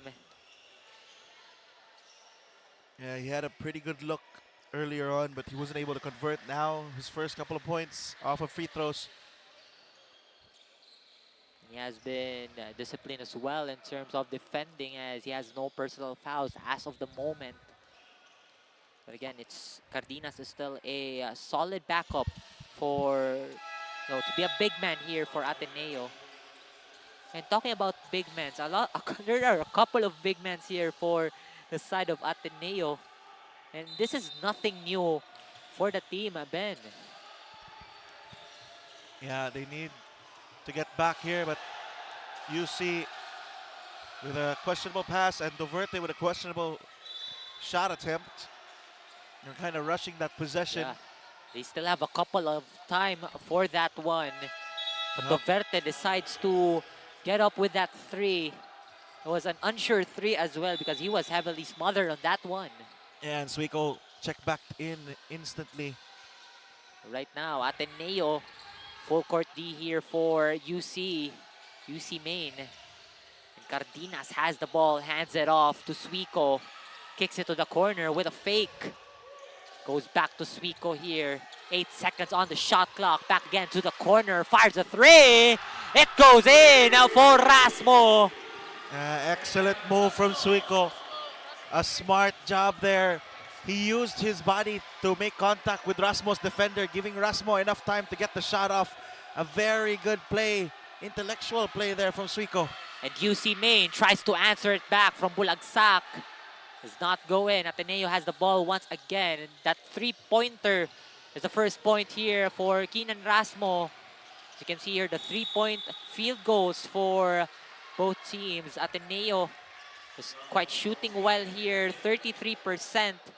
UC Main not just quite near on the percentage that Ateneo has beyond the arc.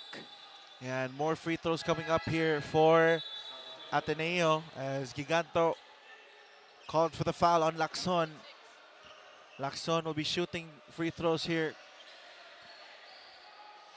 There's a potential to cut the lead or to tie us up here if he can make both.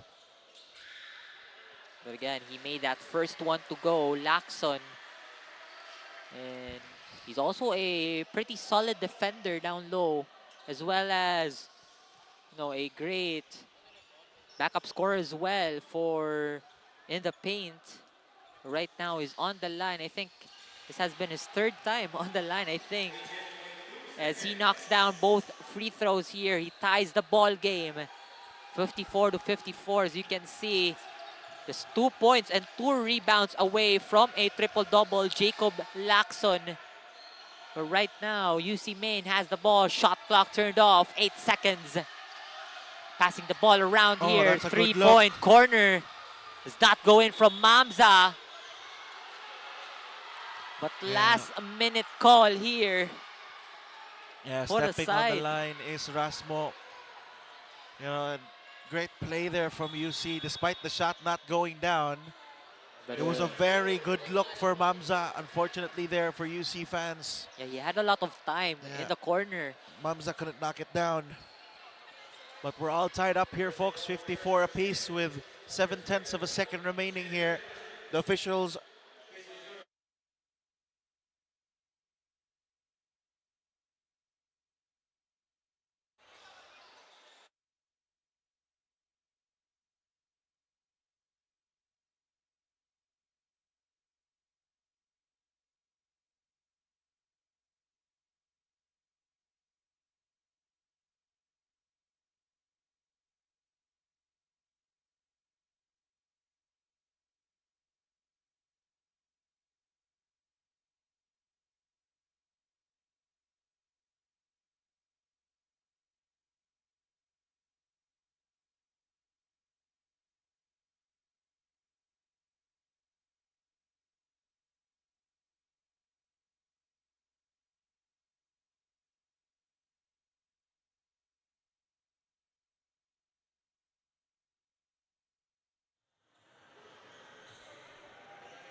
Upon review,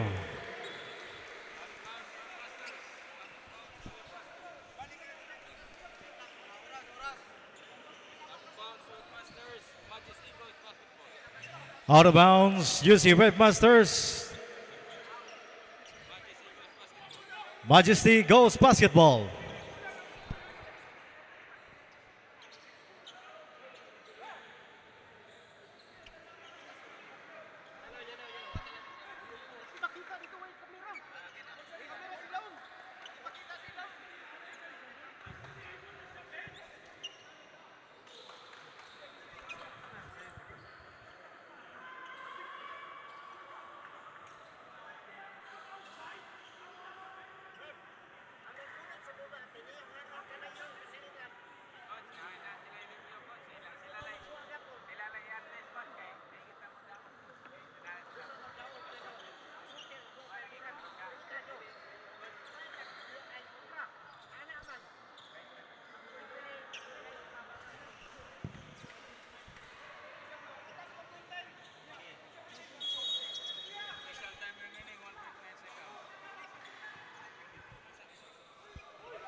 It's a correctable error. Upon review, the ball possession goes to Ateneo de Cebu, Magus Eagles. Shot clock back at 0.9 second. So, a questionable call here down the stretch, Terrence. Definitely. At first, they were saying that the ball was in the hands of Ateneo, and then midway changed their decision back over to UC, and then finally decided to go with the Ateneo one. And it looks like Ateneo in the end are just going to hold that ball down and run the clock down as we head into the fourth here, tied. 54-54 is our score here at the end of the third quarter, and we'll be heading to the fourth and final quarter. We'll see more of the action at the high school division after the break.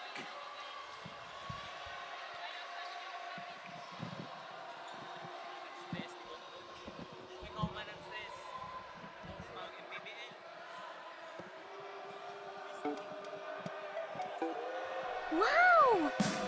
Sumakses dahil abot kaya? Uy! Sumakses dahil walang arte! Wow! Sumakses dahil walang tigil! With PLDT Home Fiber Prepaid, sumakses din ako! Mag-Fiber Prepaid na!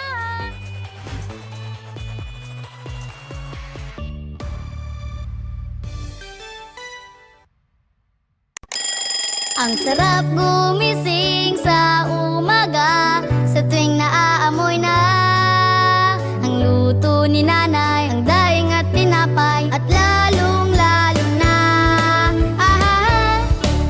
Virginia hotdogs, wala nang ibang gusto. Virginia hotdogs, ito ang baon kong paborito. Basta hotdog, Virginia. Rules, we make them.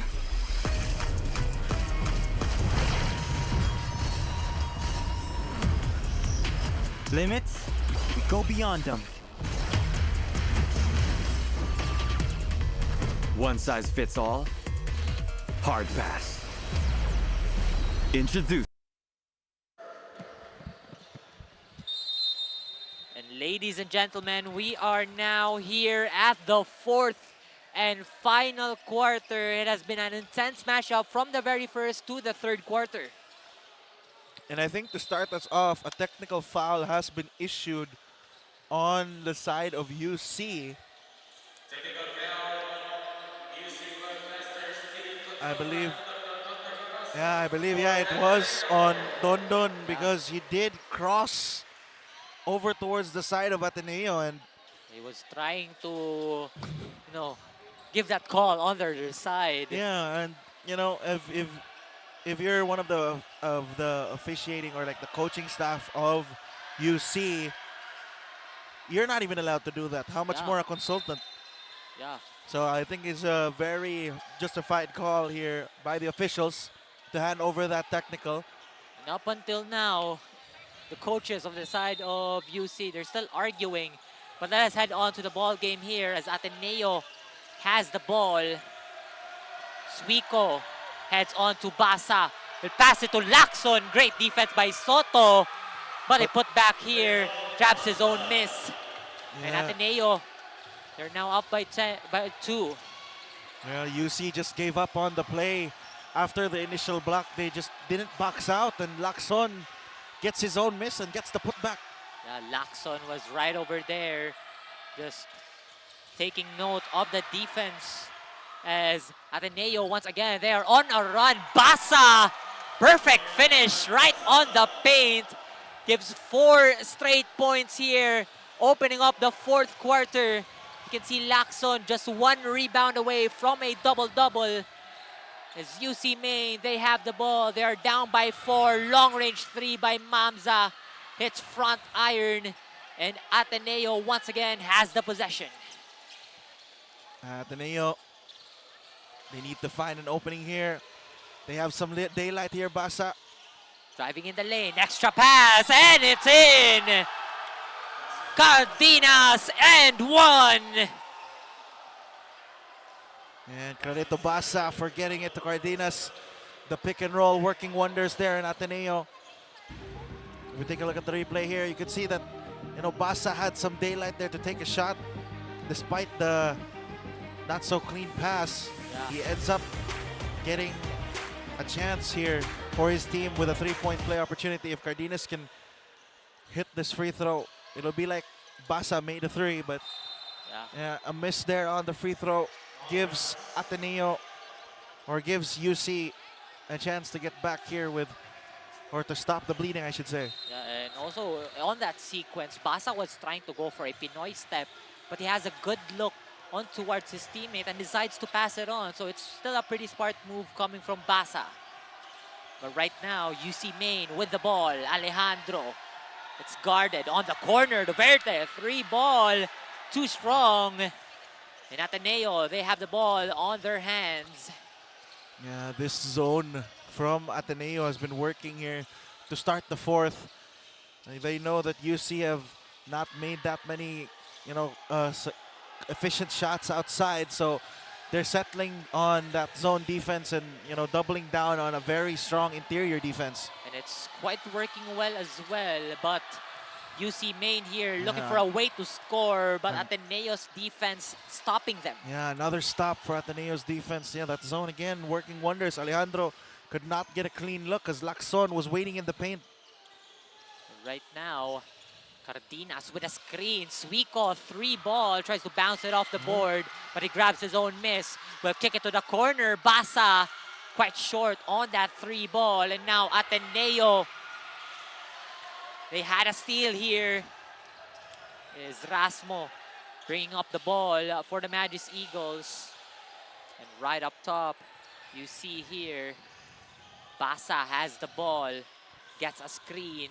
10 seconds on the shot clock. Basa lobs it inside, spin move, hook shot, it's in for Cardenas. And the lead goes on to the side of Ateneo, even more. 8-point lead. Yeah, and you see, Ateneo, once again, that 2-man between Basa and Cardenas working wonders here in the 4th. Again, Basa setting up Cardenas in the paint, and Cardenas, what a strong move, spinning, and with that hook shot, placing it in here. As Ateneo, they've been working overtime here on both ends of the floor. Cardenas on the offense and Lacson on defense. They've been making stops, and they've been, punishing this UC lineup that has been making mistakes down the stretch with dangerous outlet passes getting picked off by Basa. And now the pressure on UC to try and make up a play and come back here. And it seems like Ateneo has found the rhythm here since the start of the 4th quarter. No, we're almost 3 minutes in the 4th quarter, but a lot of offensive movements coming from them. Most shots going in for this quarter. Again, their mentality here, it's now or never. One big fight here for the Magis Eagles as UC Main traveling for Duverte. A crucial turnover here for the Junior Webmasters, but more of the game. Let us head on to our courtside reporter, Kirsten, for some more of an Insider Chica. Protect with caution is the mantra tonight as we head into the last quarter of the game. During the last minute of the 3rd quarter, Gonzalez from Ateneo de Cebu was injured after a faulty collision at the ring. We've been informed by the medical team that although Gonzalez is in pain, he is slowly recovering from the sidelines with no major injuries. With that in mind, the Eagles continue to play it out with UCMN in a tight play. Additionally, we heard from the Junior Webmasters that Coach Licanda urges the players to focus on the gameplay in the perspective of keeping it clean and fair. Lessen turnovers and pass the ball. Match up wherever the enemies are on the defense was what Coach mentioned. Playing it smart, CESAFI. Who do you think will own the court tonight? Back to you, Ben and Terrence. I think right now, momentum completely on the sails of Ateneo, but it's good to hear that, the Ateneo have currently good news on and off the court with Gonzalez, still in pain, but You know, the medical staff saying that he will recover. And on the court, it's been Cardenas stepping up in Gonzalez's place. Definitely, but right now, Basa, 3-ball! And Ateneo just on fire in this ball game. 13-point lead for the Magis Eagles. And right now, the junior webmasters trying to stop the bleeding. Is Alejandro has a 3 of his own. Still does not go in. Hits back iron. Yeah, the zone once again really shutting down Soto. Ateneo with a 13-0 run. UC have yet to answer. That score has not moved since the start of the fourth. Yeah, big scoring run here by Ateneo. And you know, thanks for, to the couple of adjustments here coming from Coach Romel. Again, Gonzalez not on the floor as of the moment. But again, at least it's nothing serious coming from him. And substitutions here. Right now, Ateneo, they have the ball. 14 seconds on the shot clock. Cardenas hands it off to Basa. Basa with 22 points. Steps back, 3-ball. Spins around the rim, does not go in. At UC Main with the rebound. And Bulagsak kicks it to Mamza. Yeah, you can feel that Basa starting to feel himself. That was a heat check, step back 3. And Mamza another here. missed 3-point shot from UC. And UC Main here still looking for ways to make a shot, because again, 13-0 run at the very start of the fourth. No points have been made yet for the junior webmasters. Yeah, they've been ice cold to start this fourth. Let's see where UC will generate these points. They've been going to Suico in the prior quarters. Right now, Duverte just tried to cut in the lane, but an interception right there by Gonzalez as the ball goes out of bounds. 9 seconds on the shot clock here for the junior webmasters. And question right here, Ben, what do you think should UC Main need to adjust here? Yeah, I think they need to make a smarter way of attacking that paint, because otherwise that's just what's gonna happen.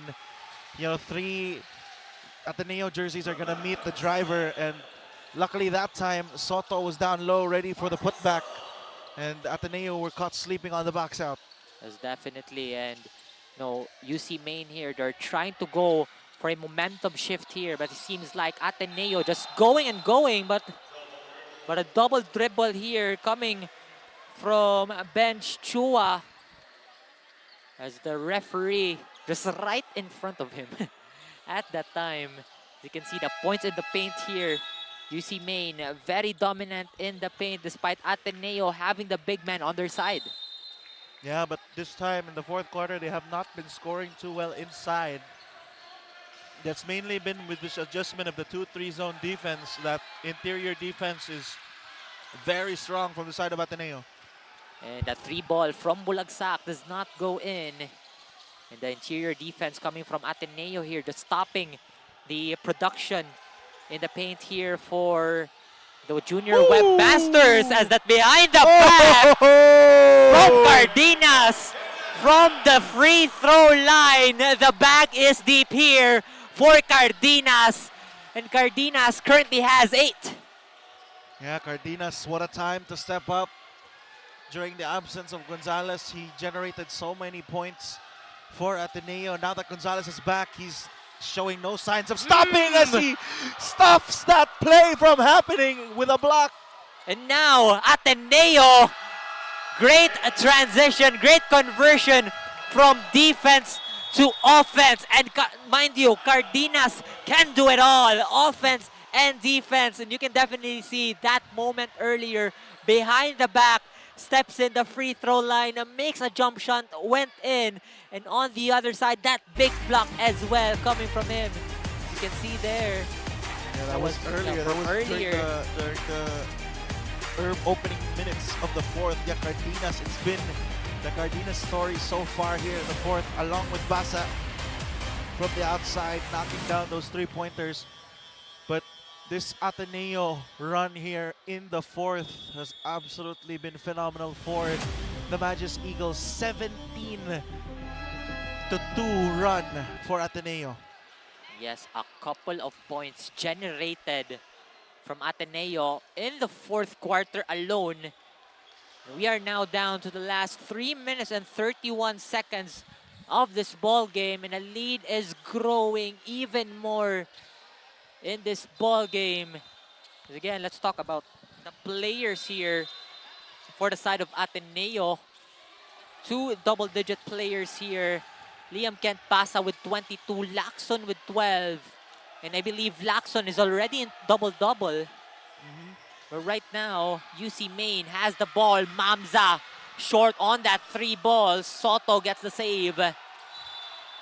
But he gets it out of bounds as well. Another unforced or another forced turnover here by Ateneo. Very good defense, even though Mamza had a little bit of daylight outside. Once again, Terrence, you can see that UC, they have not been consistent on that outside shot.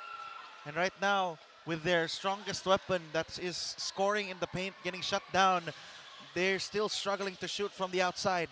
It seems like Coach Romel have seen some lapses already for the side of UC Maine. They have also seen their strength and created a counter as a 3 ball.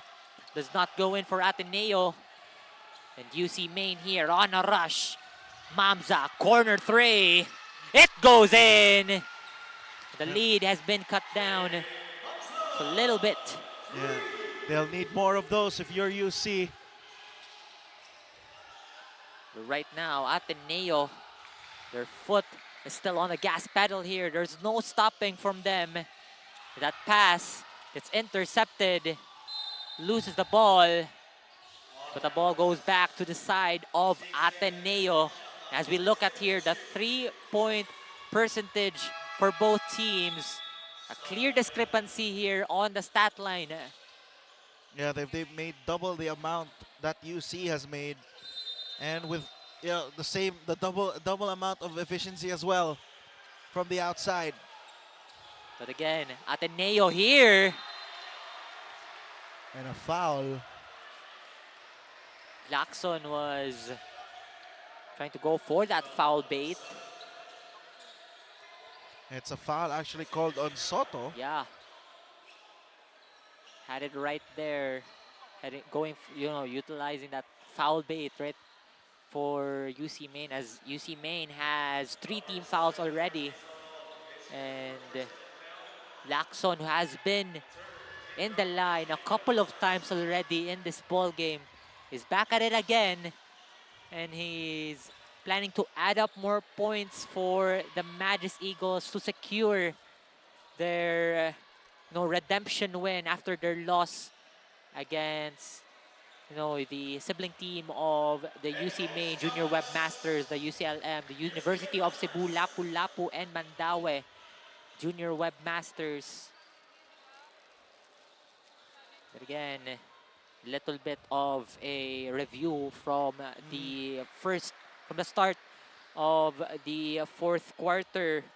Ateneo on a barrage in terms of scoring. They had a 13-0 run, but UC Maine slowly getting there. But again, Ateneo, they're just sparking in this fourth quarter. They wanted that win, and a couple of efforts made by them from the arc and inside the paint. They have been doing it pretty well, and you can see the score that we have right now. Yeah, but you see, they already used their challenge here, and we'll see what the official call is. And upon review, they're signaling a foul. It's still a foul on Soto. The same call. Challenge unsuccessful. After the review, the challenge of the UC Webmasters, his coach, was unsuccessful. Yep.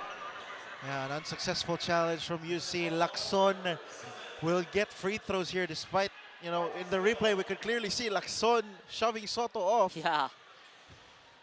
But again, it's the official's call here. Yeah, and it's the shot attempt that was That was the issue, or that was the called foul. Yeah. Not the shove, not the wind up before the play. Definitely. But again, 𝐂𝐄𝐄𝐒 has quite a great performance in the line in this game. And it's still adding up more here as he sinks down that second one. And now UCMN, they're passing the ball back and forth here. Doverte will kick it to Alejandro. Back again to Doverte on the corner. 3 ball goes in and out. That rebound goes to Cardenas. Yeah, time slowly running out here for UC. You could see the desperation in that shot attempt from Doverte. Right now, And Cardenas again. Does not go in. He had a great handle at that one, dropping his defender off.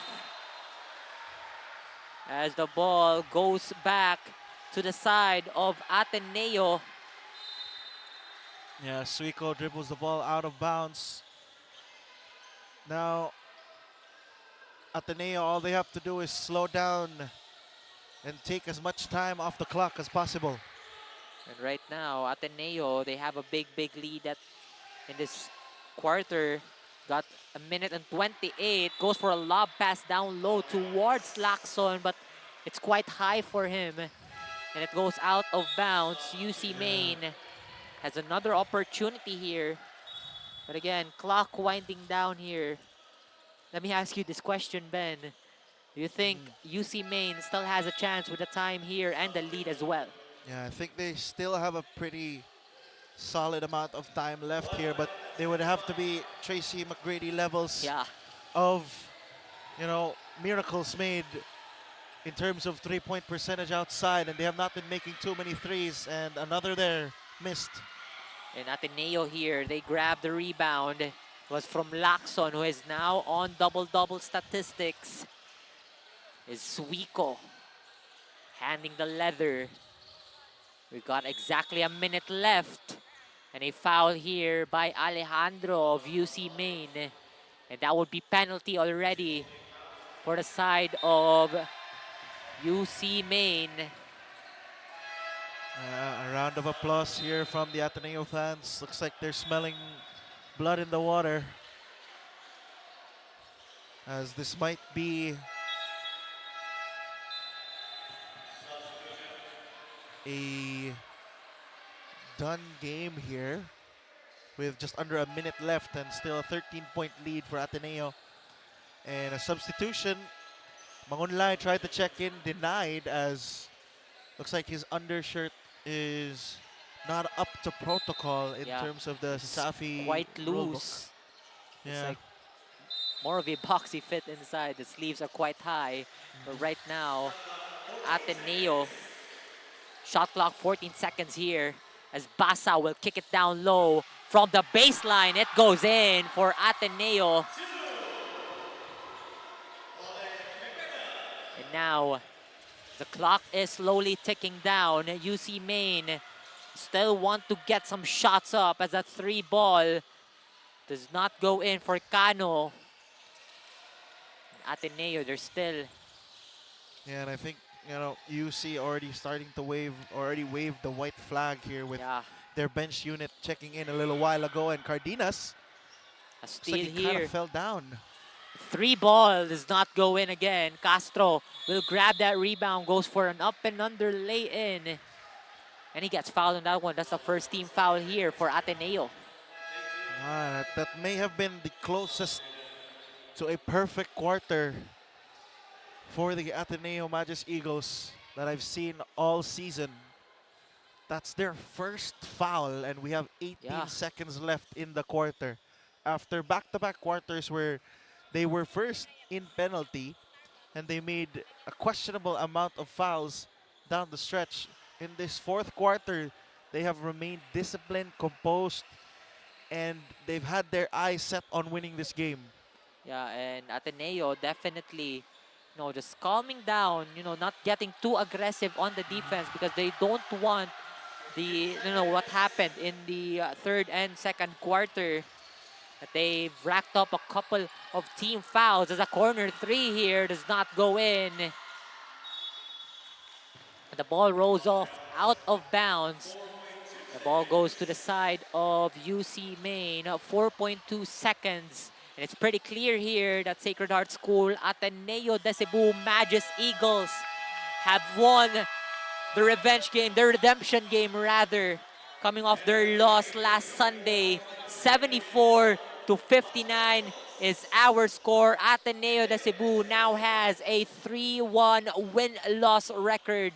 And the UCMN Junior Webmasters gets 2 wins and 2 losses. And what is your key takeaway from this ball game, Ben? Seeing that Ateneo in that first, second quarter, they were on a deadlock, kinda.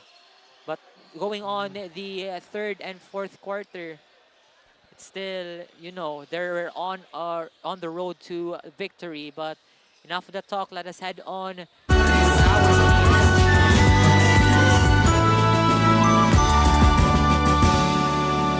On this isle of Cebu, light has dawned from the old Middle Kingdom. Through the sons of Ignatius, faith was sown. Gratefully we sing. Clothed with competence, conscience, and compassion, we march to the beat of heroism. Armed with zeal for justice, truth, and peace, we Ateneo hearts are say,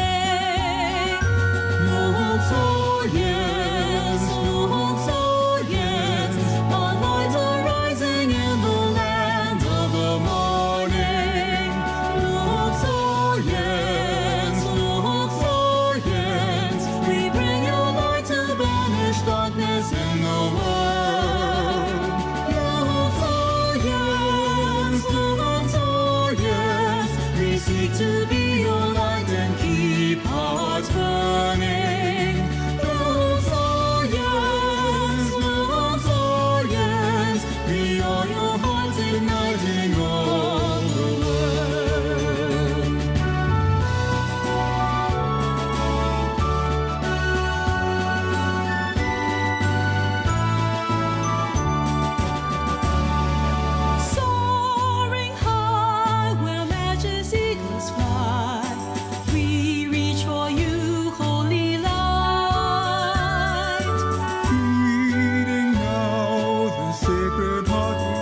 And right now, we go back to our live stream of the CESAFI Season 25 men's basketball in the high school division. You can see the post-game statistics here, 74-59 in favor of the Sacred Heart School. Ateneo de Cebu, they are now on a 3-1 record. And what is your key takeaway from the statistics here, Ben? I mean, if you take a look here, you see they've been mainly dominant in the paint, but this game, Ateneo has done a very excellent job at shutting them down. They've out-rebounded UC, and you can take a look at the assist differential here, an 11 assist difference. You can credit Basa and Suiko for that, for making those precise passes down the stretch. And once again, in the free throw department, Ateneo still ahead. So in every statistical category, Ateneo has just been the overall better team this game. Been making better adjustments, been shooting better outside, and they've been the team who's been more efficient in terms of the defense, especially when it came to that adjustment during that final stretch in the fourth, where they shifted from a man-to-man to a zone defense. I think that really changed the momentum and really denied UC their very strongest, or their strongest weapon, which was scoring in the paint. Once Ateneo shifted towards that sort of defensive formation, they just started to they started to run away with the game. You know, out-rebounding, out-scoring, and the defense spectacular on the inside when they made that change. And, you know, talking about their bench points as well, they have a big lead in terms of the players scoring off the bench. They have 37 bench points over UC Main's 13 points. So, you know, a couple of digits coming from Ateneo, and that is care of some of their players who have showed up during that game earlier, namely Ivan Cardenas and Jacob Lacson, who has been doing pretty well inside the paint as well. Yeah, they've been dominating that side ever since that fourth quarter started, and you know, UC, they weren't able to recover after that. I think it all went downhill the moment the fourth quarter started. You know, after that, you know, questionable call during the end of the third, I think the UC players were kind of rattled down the stretch. They weren't able to focus more on the game. You know, the calls from the officials during that closing end was questionable at best. Yeah. As you know, the change, it didn't help that, you know, their one of their consultants, Tonton, went over across half court to try and, you know, talk with the officials about it. Kind of swayed the momentum, but yeah. I know, and yes, that is it for our game between Ateneo and UC Main Junior Webmasters. But let us head on to our courtside reporter, Kirsten, for our player of the game. The battle between Junior Webmasters and Magis Eagles just wrapped up, and what a fight it was. The final score reached 74-59, with the Ateneo de Cebu garnering their third win. But tonight's spotlight shines on our player of the game. Coming on top is jersey number 1, Lian Kent Basa, who scored an incredible 22 points, 8 rebounds, 4 assists, and 4 steals. Let's hear how they made it happen. Hi, Ken! Congratulations! How are you after your game? Siyempre, thankful kay God na tinulungan kami, and sa teammates ko, sa mga coaches ko na nagtiwala sa akin and nag-support sa amin. Okay, well, how does it feel for you to garner the player of the game after such a high-energy battle? Siyempre, thankful kay God na binigay sa akin yung player of the game na hindi ko rin naman in-expect na makukuha ko, pero sa tulong ng teammates, ng mga coaches na nagtiwala, and yun lang. Okay, well, going into your huddles, what was the team's mindset coming into the second half of your game? We know naman na galing kami sa lose last game, and siyempre, babawi kami ng mas malakas. Well, before we let you go, Ken, would you like to make a shout out to any of your supporters watching us tonight? Shoutout sa family ko sa Palawan na nanonood sa live, and shoutout sa Magis community na nagsusupport sa amin, and sa sponsor namin na sila Sir Pat, Sir Franco, sila Kapupoy, Sir Larry, and sa kaibigan ko kay Neo Jan Lanzanas, and sa mga coaches, and kila Tito Boy na nanonood sa live, kay Papa rin. Thank you. Thank you, Ken. Well, before we go, I'd also like to make a shout out to our sponsors that made this CESAFI possible. Virginia, Basta Hot Dog Virginia, Smart Communications and PLDT, keeping us all connected. Cray Lab, the official CESAFI merchandise provider. Cebu Land Masters, we build with you in mind. Molten and Mikasa, the official game balls of CESAFI. Sonac, your trusted technology partner. Kick, a next-gen customizable mobile experience. Our ways, our rules. Puso P, your game, your community. And last, PLDT Home and Smart Communications, bringing the strongest connections to your home and beyond. Thank you to all of our partners. CESAFI fans, make sure you stay right here because there's plenty more action coming your way. From Cebu's finest in action, this is Roble on the double. See you on the next ball game. Rules, we make them.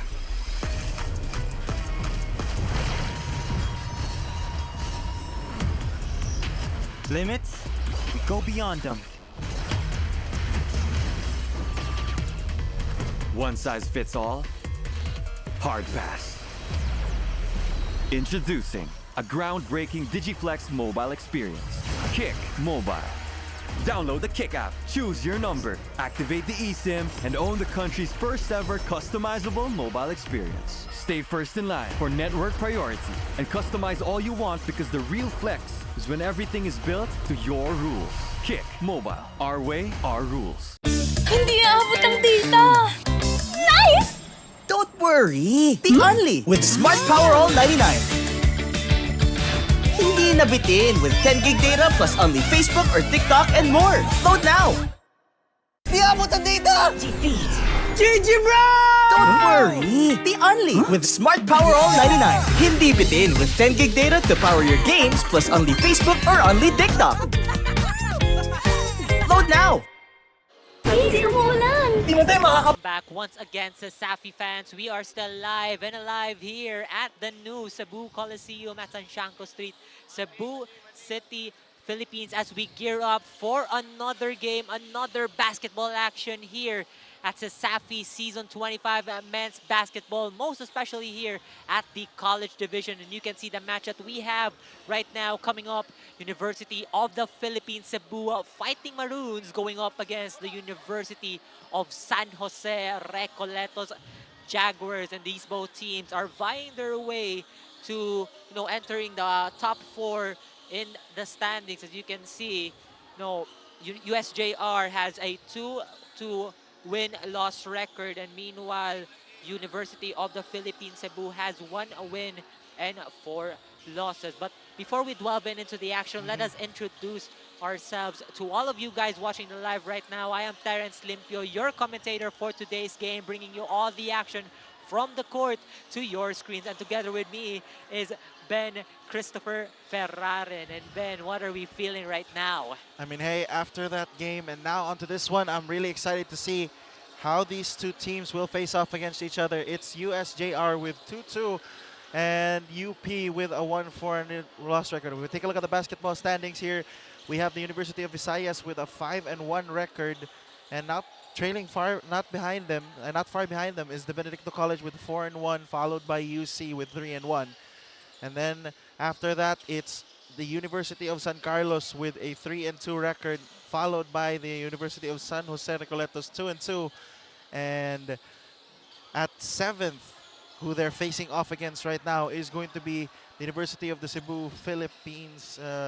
That's their 1-4 record, so they're currently at 7th for UP.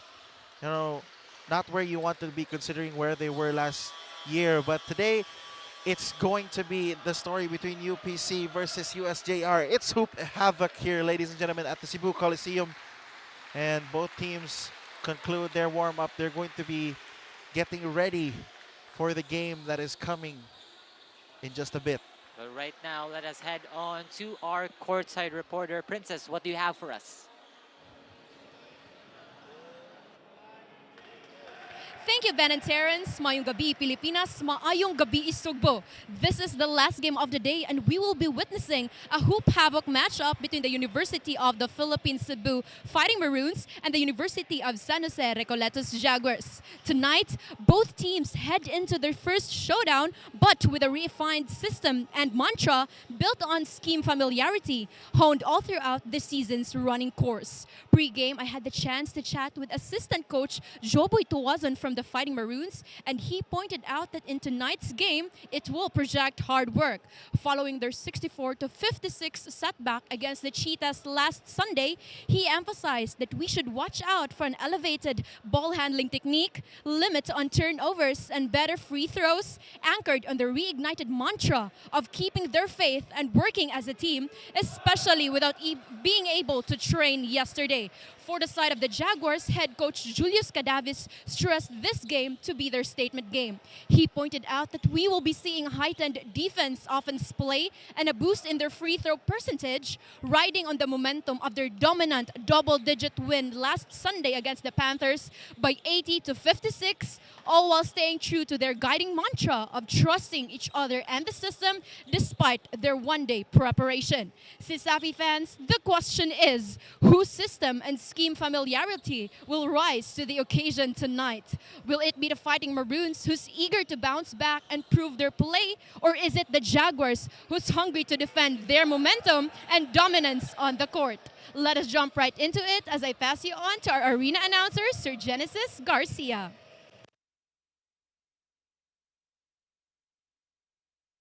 Once again, we welcome everyone here at the historic Cebu Coliseum for Cebu Schools Athletic Foundation Incorporated Season 25. Tuesday night doubleheader, our main event, college basketball action between the University of Philippines Cebu Fighting Maroons against the University of San Jose Recoletos Jaguars. This is CESAFI Season 25 college basketball action presented to us by PLDT and Smart, Virginia Foods Incorporated, Mikasa, Molten, Sonac, Crayon Lab, and Cebu Lead Messers. It's now time to meet the starters. First, from UP Cebu Fighting Maroons. Starting point guard at number 95, Marco Manaloto. Shooting guard number 33, AJ De Los Reyes. The man in the middle at center, number 13, Ken Cabanlet. Power forward, number 8, Andrew Padilla. And the other forward at number 16 is Brandon Sainz. Head coach for the UP Cebu Fighting Maroons is Romel Rasmo, with his first assistant, Francis Martin Dominic Alqueco. And now, let's meet the starting unit for the 2-2 USJ-R Jaguars. Starting center at number 41, Christian Soliano. Power forward at number 22, team captain Sam Melicor. The other forward at number 68, Enzo Saraom. Shooting guard number 4, EJ Lakaya. And their starting point guard at number 8 is Rog Balbao. Head coach for the Jaguars is Julius Cadavis, with his first assistant, Lyle Antipesto. Game officials for this ball game, crew chief Al Relief, Umpire 1, Andres Dieto, and Umpire 2, Marjon Ramirez. Game is under the supervision of CESAFI Commissioner Felix Chikinhoy Jr. with Deputy Commissioner in attendance, Mitchell Danny Duran, and Attorney Marvin Panares.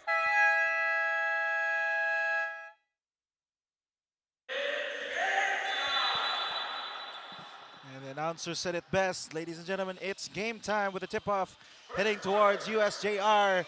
And to start us off here, we have a block.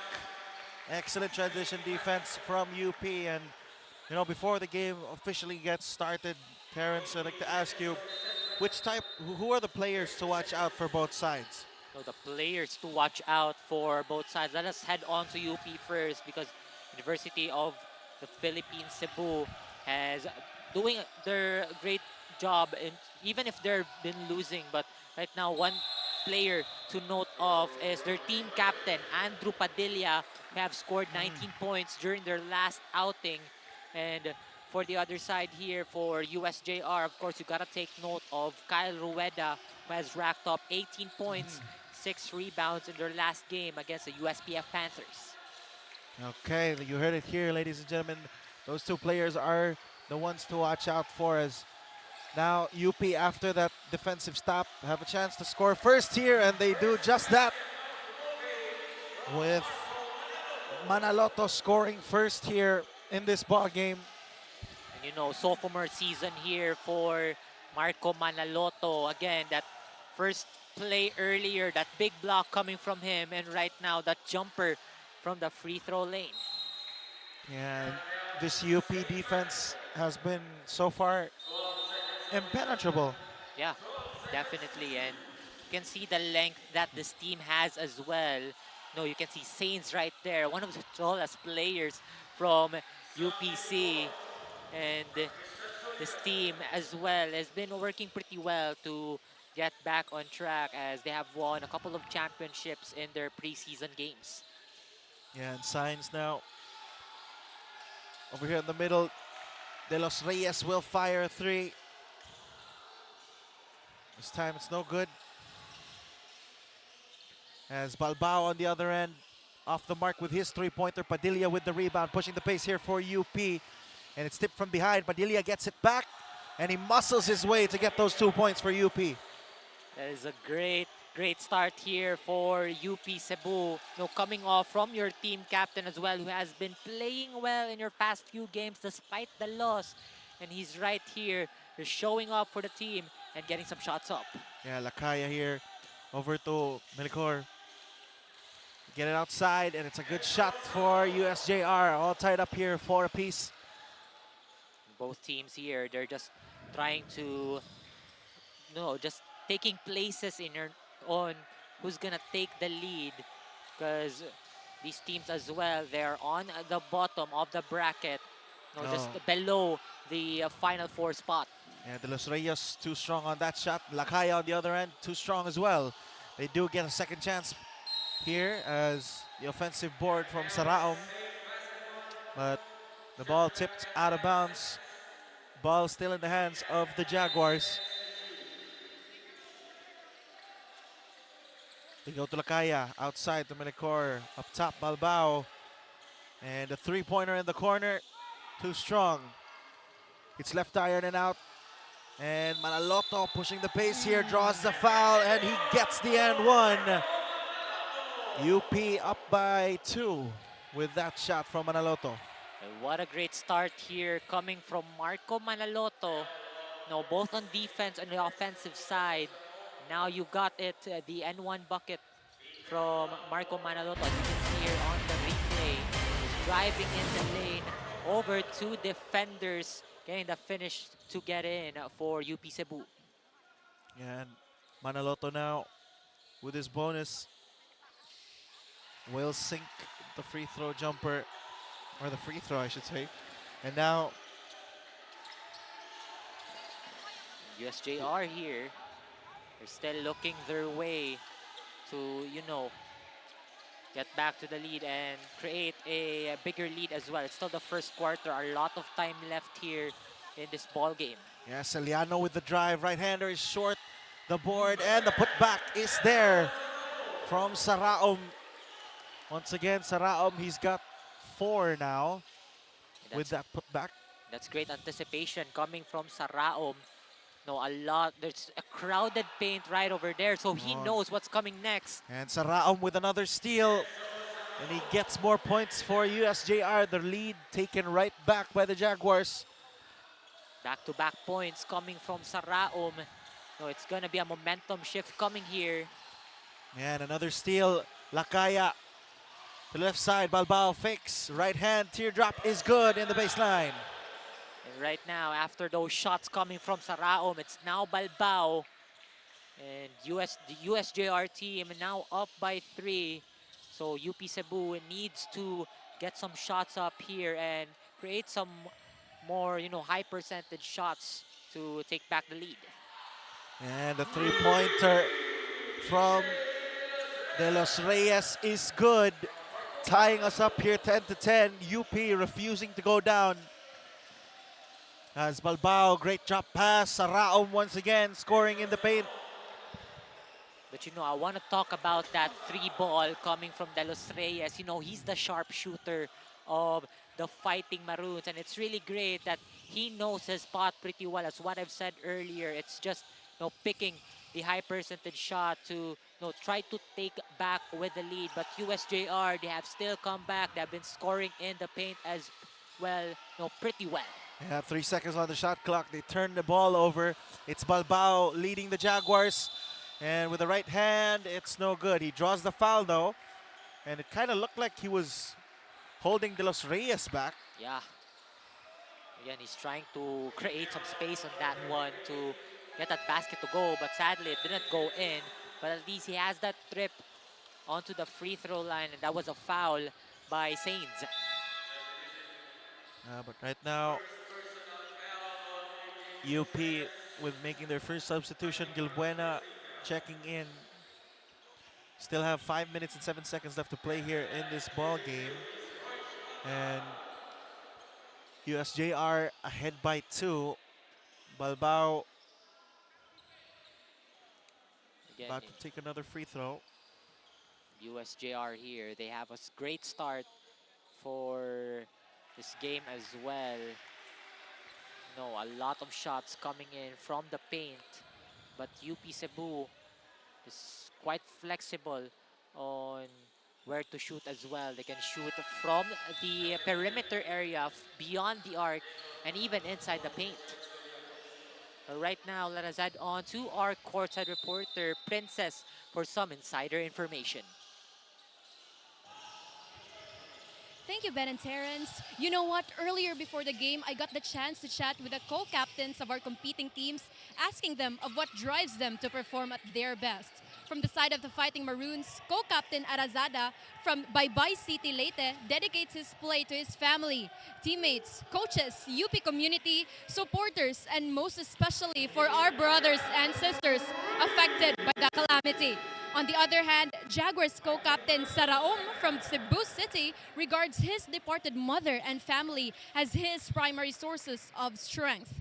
2 leaders and their motivations, whose fuel, drive, and effort will step up as they lead their team to establish their pace. First 5 minutes of the first quarter, how are the teams doing from up there, boys? And thank you for that report, Princess. And, it's just your family, a couple of inspirations, driving you to get in this ball game. But a timeout called here by University of the Philippines, Cebu. They are down by 6. And it's what Princess mentioned earlier. It's the family, the friends, the supporters, driving the players right now to, do their best. Even if it's still the elimination round, a couple of games that you'll still be playing. There's still, that fighting spirit that is inside of you to push forward, because again, a lot of games are still coming up for this season. Yep, and right now that USJ-R lead got bigger. It's now up to 6 as Padilla now drives, left-hander, too strong. The rebound over to Balbao. And Balbao pushes here for USJ-R. They go back. Lakaya for 3. It's short. Rebound by UP. Now they're running the floor. And it's a great block by Lakaya. Sends it straight back. Almost out of bounds. And in transition, a foul is drawn. Excellent defense from Lakaya. Missing the shot on the offensive end. Immediately making up for it on the defensive. Great coverage as well coming from USJR, just trying to set up that Lakaya block because both teams went back and forth. They were still scoreless, but it's the positioning that truly matters when you go back to the other end of the court, and that's what USJR did, and they had the upper hand defensively. And now USJR with the freshly subbed in Brigoli, who will draw the foul. That's called on Mongcal from UP. And Fitz Gonzalez as well on the floor, the super rookie, as I can say here for USJR. Most of his games has been scoring double digits despite being a rookie, but he has been in a spotlight like this in his high school days as he was playing for the USPF Baby Panthers. Yeah, Brigoli's shot too strong. The rebound over to UP. Padilla outside to Aradaza. Aradaza drives right, and he gets the shot in the paint over the outstretched arms of the Jaguars. And Aradaza has found a spot right there in the defensive end of USJR, and he surely knows when to time that shot as it actually went in, cutting down the lead to 4. Yeah, Gonzalez's shot a bit strong there, and UP able to get the rebound. Just 3 minutes and 10 seconds left to play here as Aradaza outside drives to Gonzalez, stopped.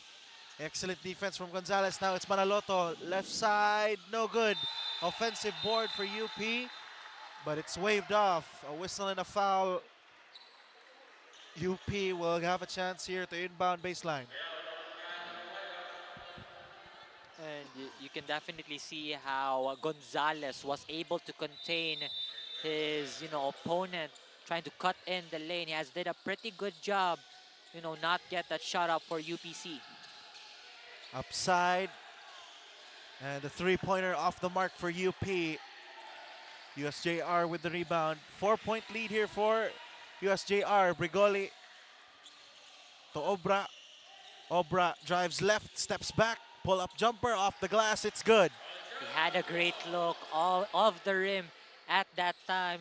He had positioned himself right off the post, chooses to have that step back to get a little bit of space to make that shot go in right off the bank. Yeah, and Manaloto on the other end spins into a fadeaway, no good. And the fight for the rebound looks like it's last touch USJR. Ball still in the hands of UP. But since the ball did not hit the rim, it's a 12-second shot clock as UP. The pass to the cutting Aradaza spins away into a fade, no good on the shot, and it's a rebound once again by USJR. Not that many offensive boards this time around. It's the drive inside, the teardrop once again, good from USJR. That's Kyle Rueda scoring, and on the other end, UP get the 2 points back straight away from Willie Cloyd Castro. And UP's resiliency here just goes by their name, the Fighting Maroons. Willie Castro, right after that shot from Kyle Rueda, he's just went straight to the goal, make a shot. And Gonzalez here. What a move, extending himself to the max there with his outstretched arms. You could see the full display of wingspan from Gonzalez with that layup. Another trip here for... Another trip rather. But, it's still a foul here for the side of USJR, and both teams currently have 3 team fouls apiece. Yep, and a substitution. Cabanlit is on the floor here. One of the efficient big mans of UP Cebu, making that inside paint scoring and rebounds as well. So Manaloto, he'll get it outside the screen. Manaloto drives down the middle, pulls up. It's good from Manaloto. And with that jump shot coming from Manaloto, it seems like the field goal percentage has increased. As you can see earlier on the scoreboard, it was 40%, and I believe it has gone up already thanks to the sophomore, the star sophomore of UPC. And Brigoli to Gonzalez. Gonzalez with some daylight. The three-pointer is short. Gonzalez cutting, faking, passing. It's intercepted. Gonzalez quite strong on that pass. That was actually a close bounce pass. So, you know, it wasn't really estimated that much because the defender was in front of him. And Aradaza here, forced to pass it outside. It's Castro, double team. Gets it to Aradaza. Aradaza swatted away. And it's Guava running the floor. And it's Guava missing the layup. Or Grova, I should say. And a foul. Free throws coming up here for UP. And now Aradaza will head on to the line. But talking about that play earlier, Grava was wide open on that transition. But again, the pressure went into him as he was trying to drive in the paint, trying to get that shot up. But right now, UP Cebu, they're on the line once again. As what we've said earlier during that game against Ateneo, it's more of the free throws here that's gonna bring you up. Exactly, and Aradaza here off the mark with his first free throw attempt. But mind you, partner, USJ-R has already 4 team fouls, and you can't afford to get another one. But the time here, it's now 22.3 seconds, so you can like possibly just go anywhere you want. But still, you would not want to give away more free throws, even if there's less time left. And USJ-R here, looks like they're going to take their time with this possession, make sure they get one final shot off to end the quarter. They're moving the ball around. It goes to Brigoli. Brigoli will take the three. It's too strong. And the tip in, no good as well. And with 0.5 of a second remaining, UP, they could go for a full court heave here. There is one. And Manaloto will try, and it's short. That's going to be the end of our first quarter as the Jaguars take a 6-point lead as we enter the second quarter. We'll be back with you, ladies and gentlemen, for the start of our second quarter.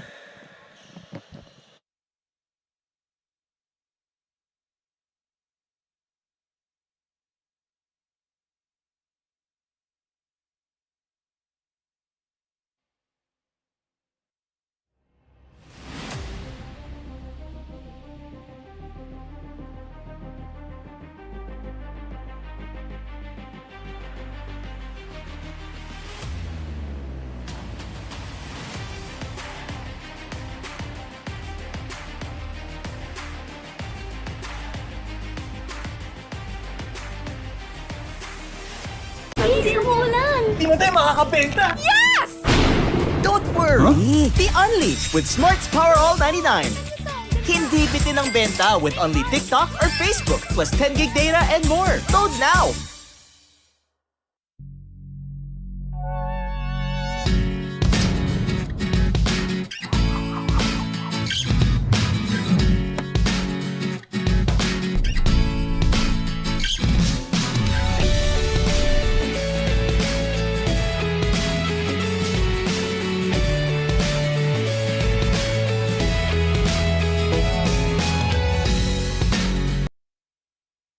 We're back, ladies and gentlemen, for the start of our second quarter. Both teams electing to resume the game with somewhat a similar lineup to how it ended. For UP, they've subbed in Signs in favor of Ardaza, and for USJ-R, they subbed in John Vince Oringo, who was one of their standout players last season for the Jaguar Cubs. Now moved up to the college division. Oringo looks to contribute well into this very stable and strong Jaguars team. Outside, it's Brigoli with a three. No good. And a whistle and a foul. It's called on Gonzalez for pushing. And USJ-R has some great ball movement during that sequence. They were passing the ball around pretty well, had some great spaces, but again, they chose to give up the ball in in a very risky situation in the defense right there by UP Cebu. Yeah, the spacing was kind of off as well. Yeah. It looked like 3 players from USJ-R were just stuck on one side. Now, it's Castro driving, Castro kicking to Sainz, who fires a 3 off the mark. And it's rebound by Ringo. No, Castro was just using his right hand all the time during that dribble. He's going all around. Yeah, Balbao off the mark with a 3. Grava will try again. This time it's way off the mark. And Ringo gets a feed down low, kicks it back out. Balbao thoughts about the 3. Ends up giving the ball away to 𝐂𝐿𝐂𝐂, and 𝐂𝐿𝐂𝐂 turns the ball over. And at that time, partner, it seems like USJ-R had a couple open shots, especially in the 3-point area, most especially at the top of the key, in the right wing and in the corner area. So it's quite questionable that they have been passing the ball in the left corner, wherein there is some coverage from UPC. Yeah, but 𝐂𝐿𝐂𝐂 that time wasn't, looked like he was second guessing that choice, whether to pass down low or to take the shot. He ends up driving it straight into the arms of UP and turning the ball over. And now with a foul, free throw is going to come up for UP. That's Manaloto taking 2 more. Mind you, UP currently down by 6. Yeah, but it's still a manageable lead for UP Cebu right over here, because you got a couple of time here. You got a couple to recover, a couple of time to recover as well. And they have been, they also have a couple of trips on the free throw line. I guess it was already their second trip already as of this quarter. And now Manaloto is taking up that shot here.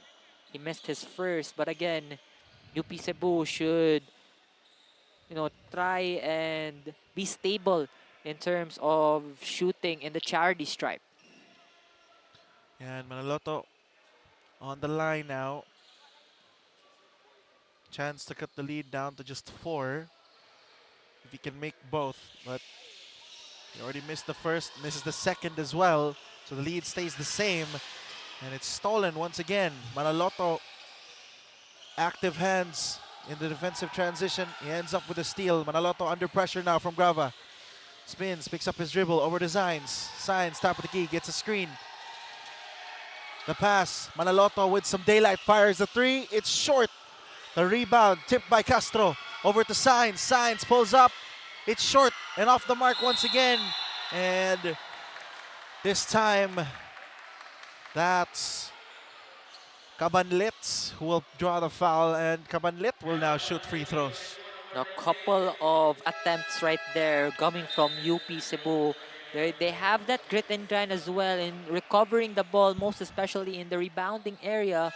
But again, the great challenge at that time is how they would sink that shot, because even if they got fouled, they weren't still able to get that one in. And again, they are back on the line. They are shooting some free throws right here, and their main challenge here on the line is their efficiency in shooting both free throws.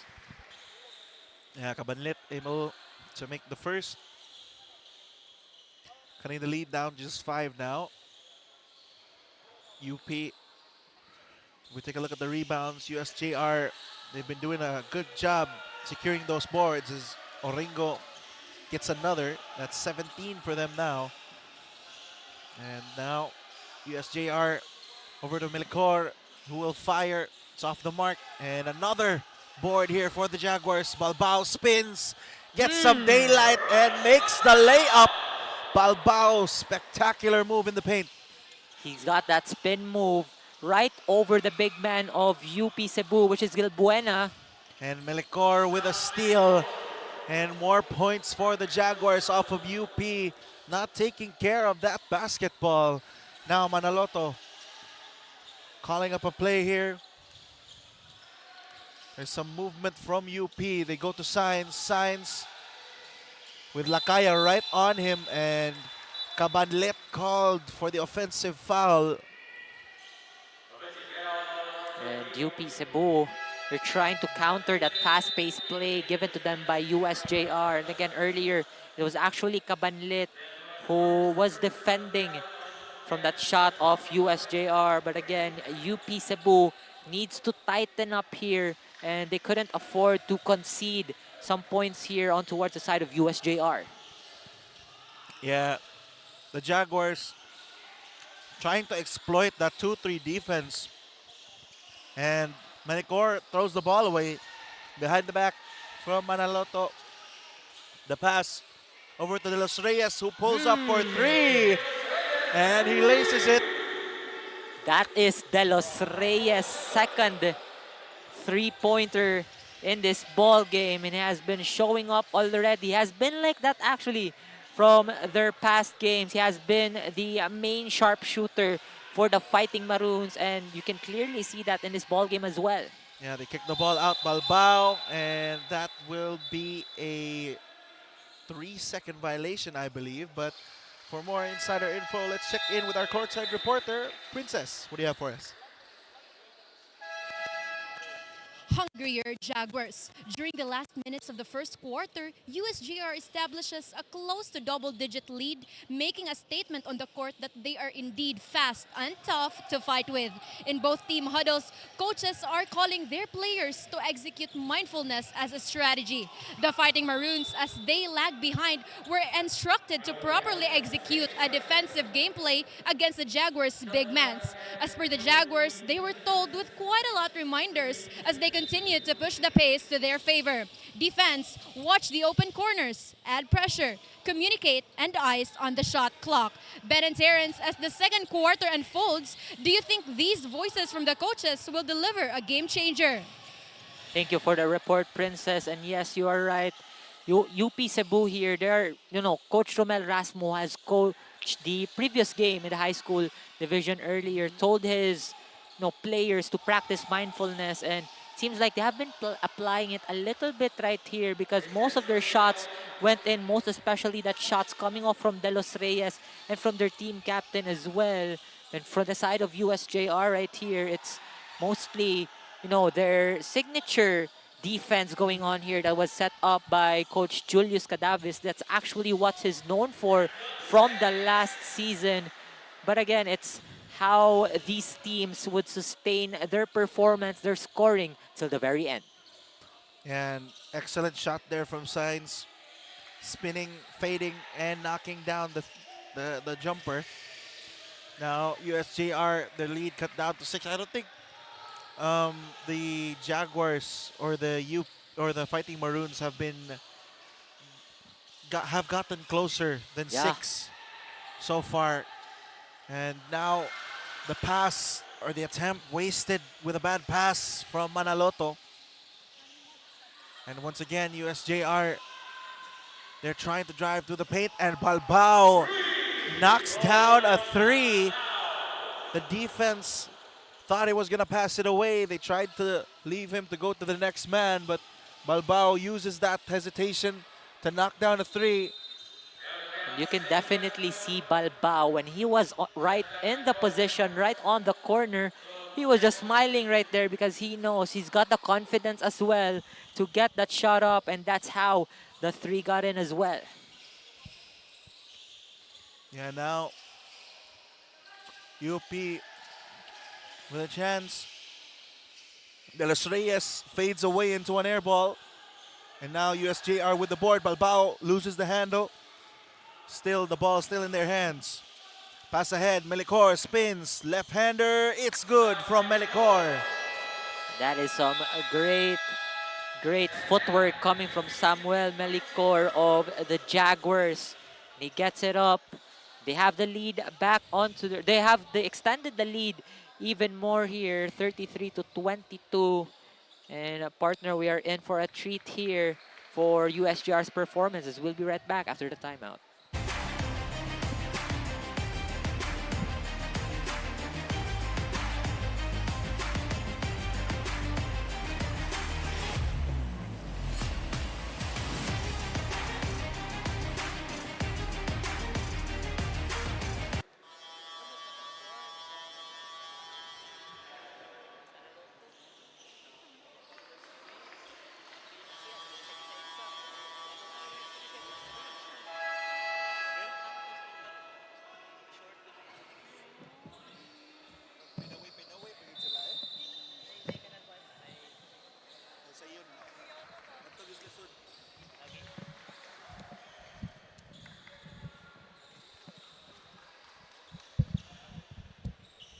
And we're back, ladies and gentlemen. It's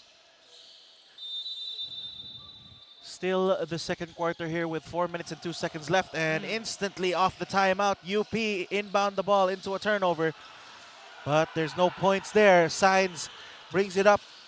And the extra pass to Manaloto, who goes up and under and in. And that is how you convert defense into offense. You know, Saints towards Manaloto. Manaloto with enough airtime right there to get that shot to go in.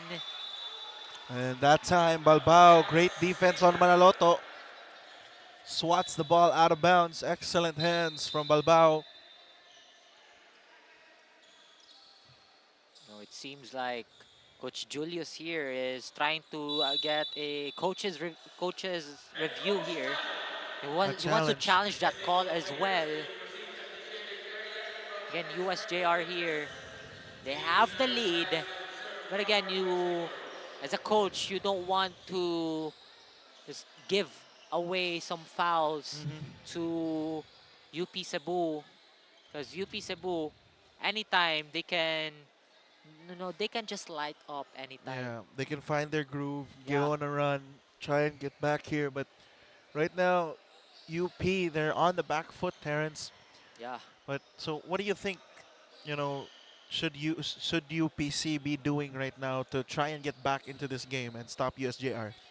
UP Cebu should do some things defensively and offensively. For the offensive side, a couple of, high confidence plays coming from them, most especially from from Manaloto and from De Los Reyes rather, who has been shooting 2 threes already during this quarter. But right now, let's head on to our officials.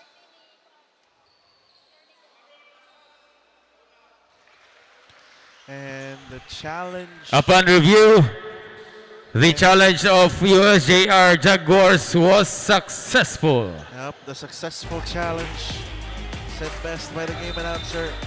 See it Take right a look there. here. It's blocked, and yep, that is last touch on Manaloto. And you don't see some successful calls, most especially that one that you've seen earlier. That was definitely right for Coach Julius. The challenge as Balbao misses the 3 and fight for the rebound. A foul called. Looks like that's on Lakaya. That'll be Lakaya's first, yeah. That will be the USJ-R's 4th right now, and they are on the brink of a penalty. We still have 3 minutes and 8 seconds. Yeah, they almost went to penalty during that first quarter. This time, looks like they have a lot more time to try and make it. But right now, UP, where do they go to in this inbound play? And the pass, they go to the cutting Padilla, and it's stolen by Melicor. Excellent job there from Melicor, the awareness and the hands. Balbao to the left corner. Balbao gets it back. Balbao over to Lakaya, who pulls up for 3. It's no good. Melicor is there to try and go for the putback. And the loose ball, Melicor gets it once again. And finally, he gets it in. And Melicor right there, that's how you actually rebound the ball. You gotta look for some lapses in UPC's box out game. And that's how Melicor got the shot as well. He has a great vision on the rim on that one. And now, Realiza on the floor here for Balbao. Balbao taking some time here to rest because he has played a couple of minutes already, most especially during the first quarter. Yep, a well-deserved rest for Balbao. He's already scored, I believe, he scored 8 now for the Jaguars. As Saraon drives, left hand is too strong, but he will draw a foul. So Saraon will still be headed to that free throw line to shoot for 2. You know, it has been quite rare already in the second quarter that USJR has been heading onto the line. And Saraom is heavily taking advantage of that one as USJR tries to extend that lead. And Saraom knocking down that first would be critical for USJR to expand their lead even more as it goes up to 12. And Saraom that time airballs a free throw. You don't get to see that many times. Yeah. But USJR with a 12-point lead, they can afford a few air balls, despite, Coach Gaddafi saying that there might be an increase in field goal percentage. But again, UPC can light up anytime. But USJR here, again, they are not backing down here. They have been doing well defensively and offensively. As Soliano gets a good feed to Realiza, who scores there in the baseline, and Realiza fouls immediately on the other end, and this time it's penalty. See, that's what I've been talking earlier, UPC can look for ways to turn the tides here as we have, less than 2 minutes on our game clock here on our second. And they have found a lapse here for USJR. They're on penalty zone and they could, probably exploit that and take some trips to the line. But the challenge here is to get those shots up off the charity stripe. Exactly, and De Los Reyes with his second free throw attempt. This time it's good. UP still down by 12. Yeah, still a couple of numbers that they need to catch up in this ball game. Yeah, Realiza outside. We'll get a screen. They go to Saraom outside. Realiza gets it back, hesitates, and travels. Realiza taking an extra step on that one. The pressure is right there, and he doesn't know that he has been stepping an extra step. But again, we still have the 12-point lead here, but they gotta stay cautious. Because again, it's what I've said. UP Cebu can come back anytime, can look for ways to get some shots up. And they get a quick shot off from De Los Reyes, who will unfortunately miss. And now Soliano with the drive down the middle, right-hander, and he will draw the foul. Soliano heading to the line to shoot for 2. It's a foul on Gilbuena. Free throws coming up here for Soliano. Soliano right here, if you have been seeing a couple of games from him during the past weeks, has been doing it well in the paint, doing those rebounds, doing those mid-range jump shots. You can definitely see how he fits well in the Jaguar squad. And this is this is a bigger season here, so USJR, and especially Coach Julius Cadavis, needs to work on their players pretty well heading on to the season. Yeah, 13-point lead now for the Jaguars. Castro outside. We'll get a screen here from Padilla. Castro with the right hand, too strong on the layup. And the board secured here by the Jaguars. Lakaya in transition, right hand, it's good from Lakaya. Lead up to 15 now on the other end. Gilbuena with the left hand, able to get the points back. No, it's just the same response here coming from UP Cebu. USJR from Lakaya. No, that finger roll finish. Also over the side here of UP Cebu. So, again, no matter how, if there's some redundancy in terms of plays, it's all about scoring in the game of basketball. And Petilos travels.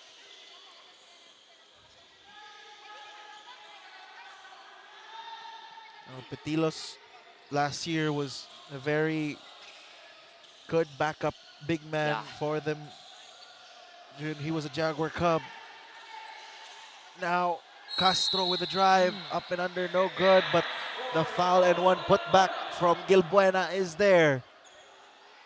And that gives UP Cebu a lead here, especially that end one from Gilbuena, as you can see here from the replay, with that reverse and that put back as well, despite being smothered at that time.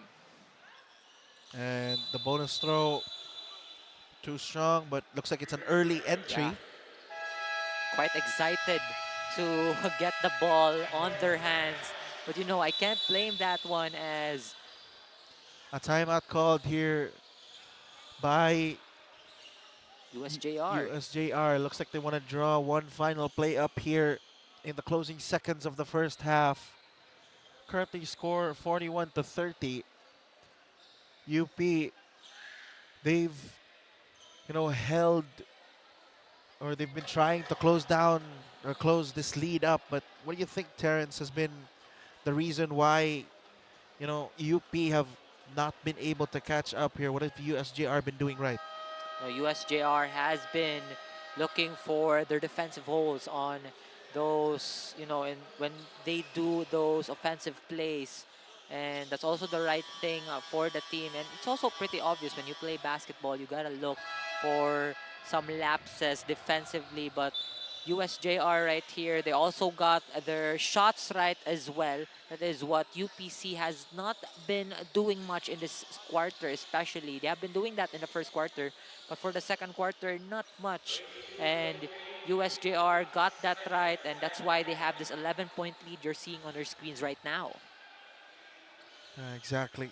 And now with 22 seconds left, let's see what Julius Cadavis has drawn up for the final play here as Pitilos gets it. And once again, Pitilos travels. And, you know, I can't blame Petilos for that one because the excitement when you drive in the lane, you can't just help it but to go quick in the rim as well, because you got defenders on your back and they could possibly, you know, intimidate you or, you know, phase you when you try to get that basket up inside the paint. And now UP with 12 seconds, shot clock turned off, Manaloto falls down. Padilla gets it. The captain, let's see where they go. 5 seconds left. Padilla loses the handle. Padilla drives, pulls up, and the final shot, no good. Score remains the same, 41-30. The USJ-R Jaguars will have an 11-point lead heading into the break, and we'll be back with you after halftime.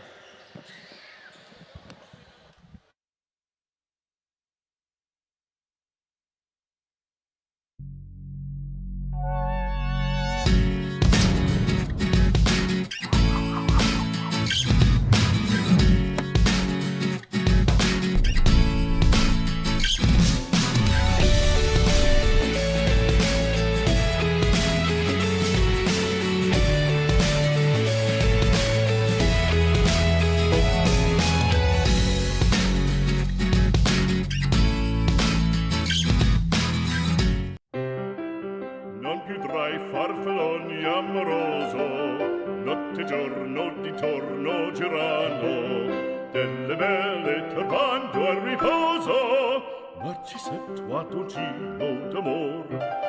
Delle belle turbando al riposo, Narcisetto a dolcino d'amor.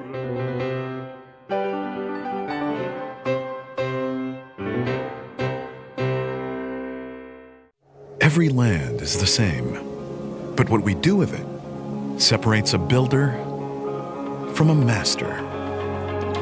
To us, it is more than just creating space. It's about building places where dreams can become reality. Where businesses have room to grow, passions have its corner to thrive in. Every milestone has a space for it to happen. We put our heart into every project, and we are committed to deliver the extraordinary time and time again. With masterful leadership, a wide array of quality development, and 20 years of genuine real estate service, we're not just builders. We are landmasters. 20 years of masterful development.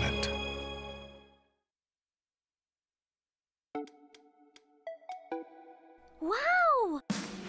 Sumakses dahil abot kaya? Uy!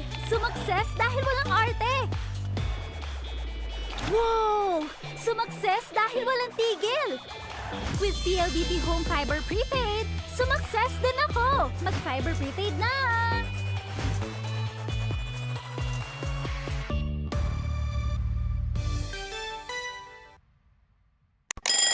Ang sarap gumising sa umaga, sa tuwing naaamoy na ang luto ni nanay, ang daing at tinapay, at lalong-lalo na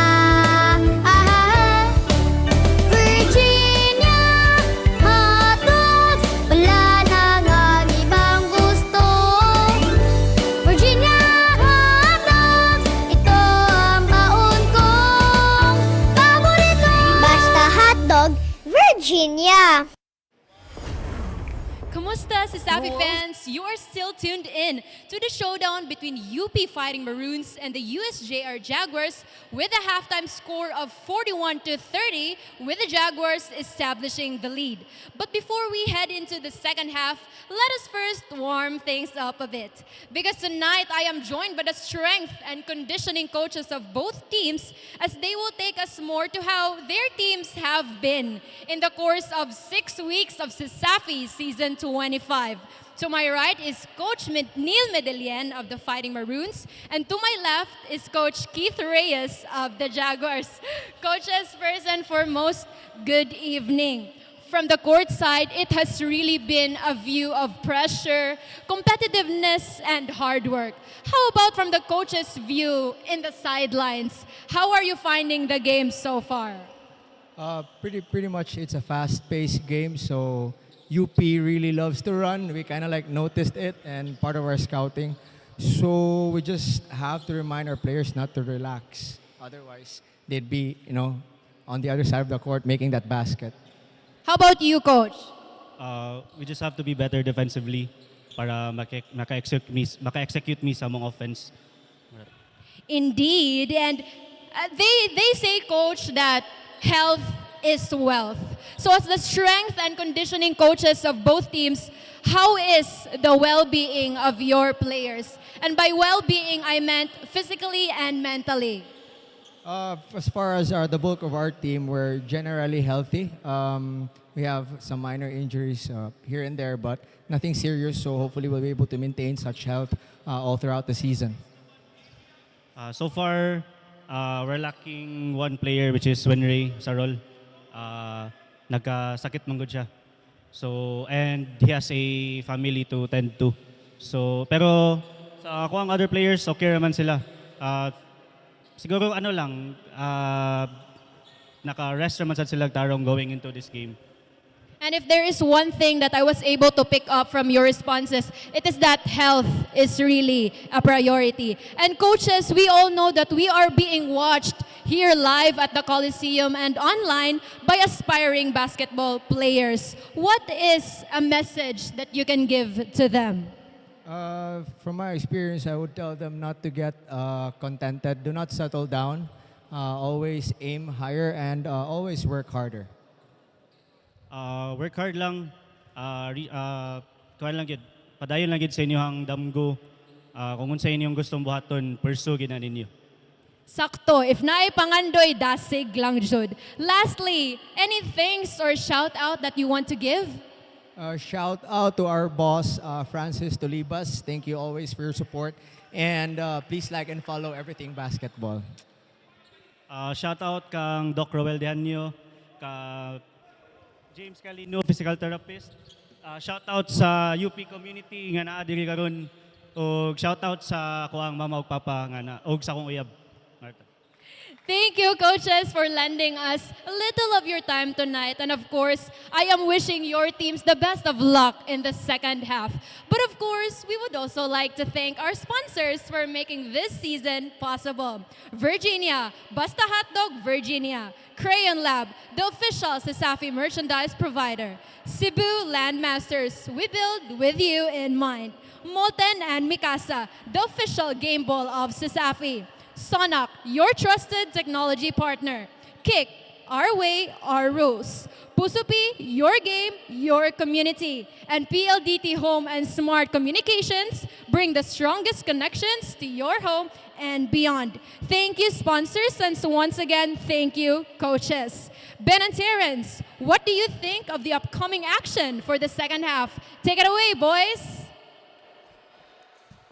And there you have it, our halftime statistics. USJ-R with the lead, 41-30, and just an 11-point lead that we have right now. And you can see a clear discrepancy here in terms of the field goals, 47%, beyond the 38% of UP Cebu. And, you know, it's just a lot of shot sinking here for USJ-R. Again, as what I've said earlier, they have been seeing that space to get in the paint or to get their shots up, to get some buckets right there and get the lead straight for their team. And UP Cebu here, they're still looking for some ways again to get a score and try to break down the defense that USJ-R is trying to give to them. You can see is Lakaya just sitting as we enter the third quarter. Yeah, third quarter about to go underway here. USJ-R will start us off with the first possession. And mind you, they're still up by 11. After that halftime talk, you would think that USJ-R would start to adjust on those mistakes that they made during the first quarter as Balbao kicks it out to Lakaya. Balbao gets the offensive board. The shot no good, but another offensive board for the Jaguars. Balbao gets a screen, double teams, and the three-pointer from the outside no good, but Saraom is there to get a putback attempt, but still good. 4 attempts during that possession for USJ-R, and not even a single shot went in. I mean, a couple of good shot selections on that one, but I think it's how efficient that shot should go in. And Manaloto sneaks his way into the paint, and Gilbuena able to get it to him, or I should say the up-start Melicor on the other end. Lakaya, the bounce pass intercepted. That's Padilla with the steal. And Padilla gives it over to Manaloto. To Padilla. Padilla down the middle, loses the handle. Melicor with the steal. The Jaguars running. A great bounce pass to Lakaya, but the shot off the mark. Balbao with the board, and it's a jump ball. But since USJ-R started with the possession, I think the ball goes to UP this time. And a lot of scrambling happening for both teams here, UP Cebu and USJ-R. I think it's quite a slow start here coming from both teams. But again, we're almost 2 minutes in, and they still have a lot of time to shake it off. Just going out of the dugout after that halftime. Yep. And now Manaloto with some daylight will take the three, and he will make it. Oh, Manaloto, no one guarding him, and whether you make that shot or not, it's still a shot that is worth taking as well. And he actually did it. Manaloto made that shot go in. And a foul. Looks like it's called on number 16, that signs, picking up his first personal foul. And for this Fighting Maroon squad, it's been Manaloto leading the pack with 14 points.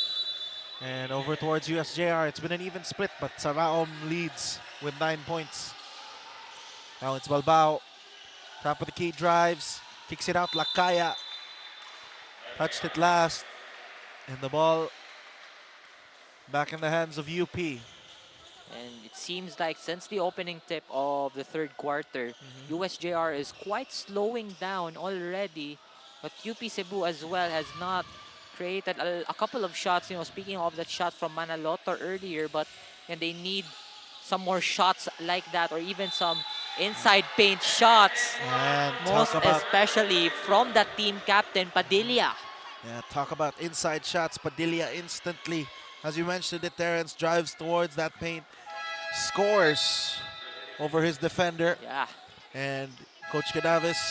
See here on the replay, Manaloto heads it on towards Padilla. Padilla was like looking for a 3-ball, but he tries to go in, uses his body pretty well, being fearless in the paint as well as he gets that shot to go in, and that's an N1 play for him. Yeah, Melicor as well off position during that closeout, shifted towards one side, gave Padilla a clear lane to the hoop, and Padilla obliges with that invitation. And now that USJ-R 11-point lead is down to just 4 now, with a 7-0 start here, our 7-0 run, I should say, from the Fighting Maroons. And there we go. First couple of points here for the Jaguars in the third quarter. It's off Lacaya's layup. And Lacaya is stopping the bleeding here for the Jaguars as he has chose the right lane to get in. He went on to the right side, but right now they have the possession again. It's a drive from Melicor, fakes, and it's blocked from behind. But thankfully the Jaguars still get it, and it's tipped. Trying to be safe, it's saved towards De Los Reyes, who pulls up for 3 in transition, and a foul.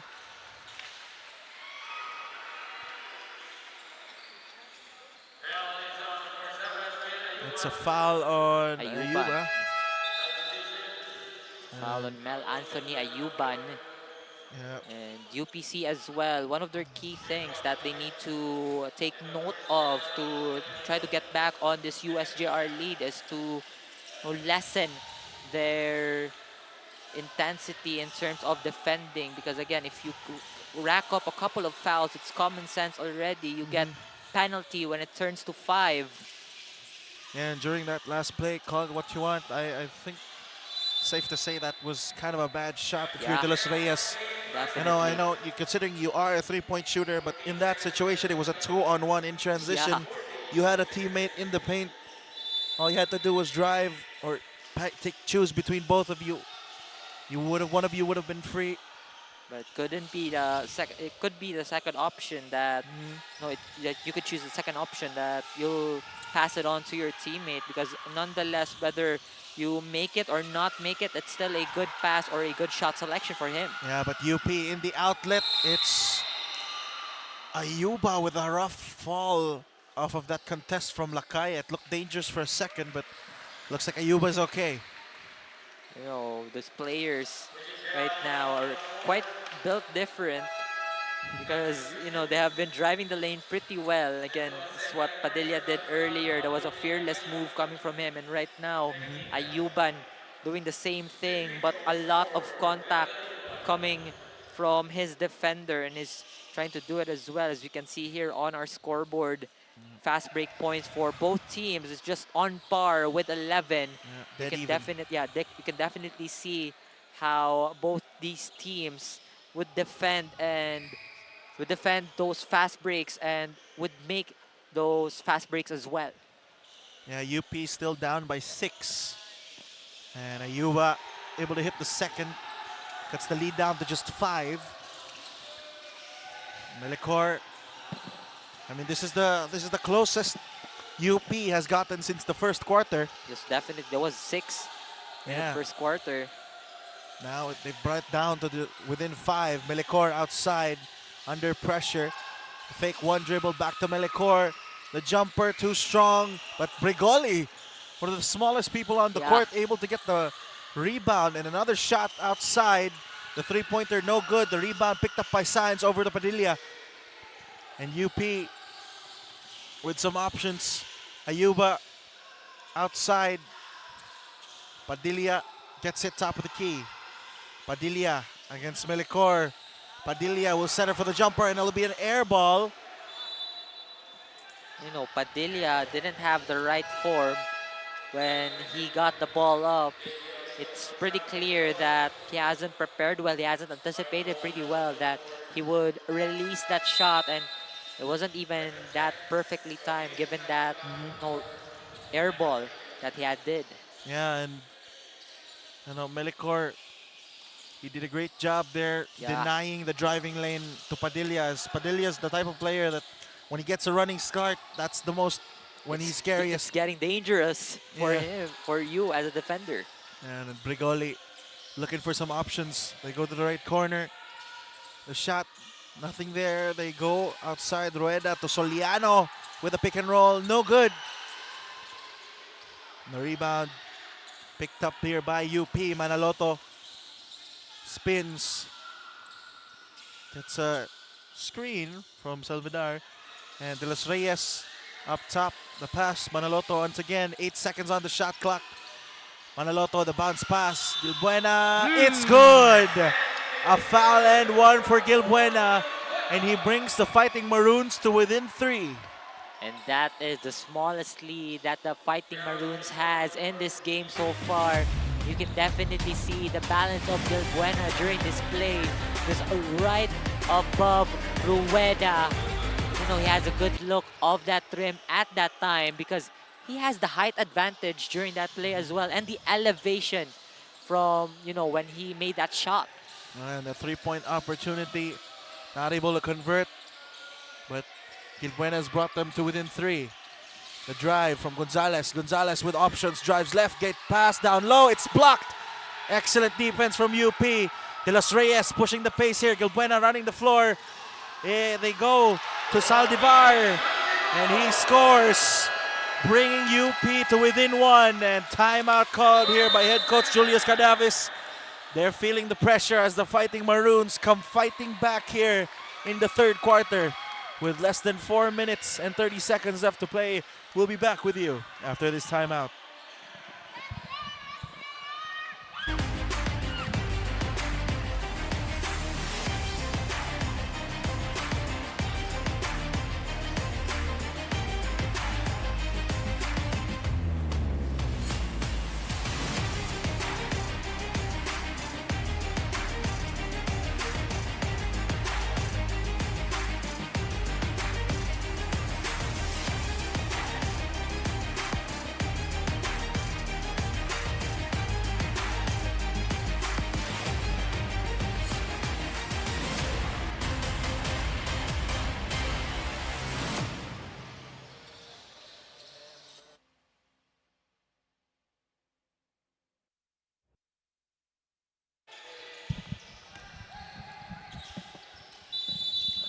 And we're back, ladies and gentlemen. Timeout concluded. Game resumes. UP or USJ-R currently trailing or just ahead by 1 now off of that UPC 12-2 run. Oringo thought about a shot outside, loses the handle, and Manaloto trying to argue that it bounced off his knee, but the referee calls it's on USJ-R. Ball stays the same. And again, Ben, I have talked about this earlier, especially in the first half, that UP Cebu could spark up anytime. And this is the spark that I have been talking about. But no, USJ-R should contain the scoring streak that UP Cebu has right now. Yeah, Brigoli down low, off the mark. And it's Rueda able to get that jumper to fall. Extends the lead back up to 3. Still a small lead here. Ayuban left wide open. He fires for 3, and it's all tied up here, 45-45. I was gonna talk about the lead, the 3-point lead earlier. That's good. No, it's something that UP Cebu needs to catch up, but it seems like they have catched it up already, and they have led it to a tie ball game. And a turnover here for USJ-R. The momentum completely on the side of UPC as the run now 15-4. And we're all tied up here, folks. Manaloto under pressure from Brigoli, and Brigoli called for the foul. That's the 4th now for the Jaguars. But you know right here, partner, UP Cebu is on their tie right now, but again, it's how they sustain it till the very end. But more of the game right now, let us add on to our courtside reporter, Princess, for some more of the Insider Chica. An 11-digit setback The fight is indeed tough for the Fighting Maroons after the first half. In the first 6 minutes, they were able to cut it off to 15-4 run, executing what it means when we say UP fight. Delos Reyes from Bacolod City is currently the third leading scorer from the Fighting Maroons with 16 points. And an interesting fact, he ranks first in the entire college division in the tally of average 3 points made by 2.6 digit. Indeed, a 3-point specialist. But the Jaguars, they are working consistently to widen the gap. Saraom of Cebu City leads the charge in the Jaguars, a power forward displaying power to the max. One more quarter, whose game will it be? For the report, Princess, and again, UP Cebu has a couple of 3-point shooters on their team. You got Ayuban, you got Delos Reyes right there.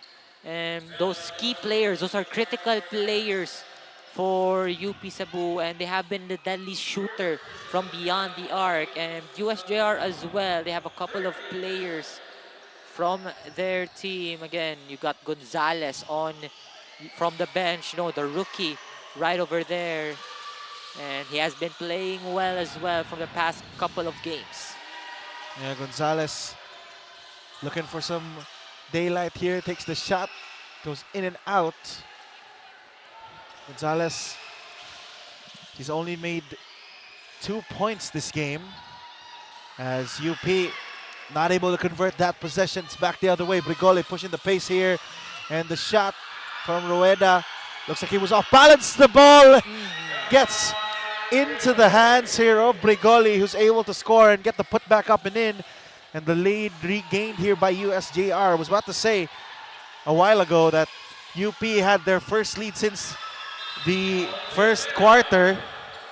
And it seems like Coach Julius Cadavis right here is wants trying to to challenge. wants to challenge because, Rueda was down on the floor in that one. It seems like the referees, the officials, weren't able to see that one. Yeah, So I didn't even see what happened. Yeah, it seems like, Coach Julius, who had a successful challenge from earlier, would want to challenge that one as well.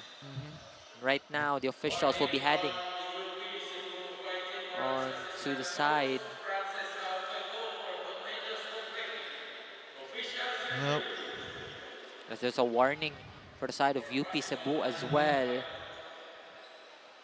Yeah, looks like UP.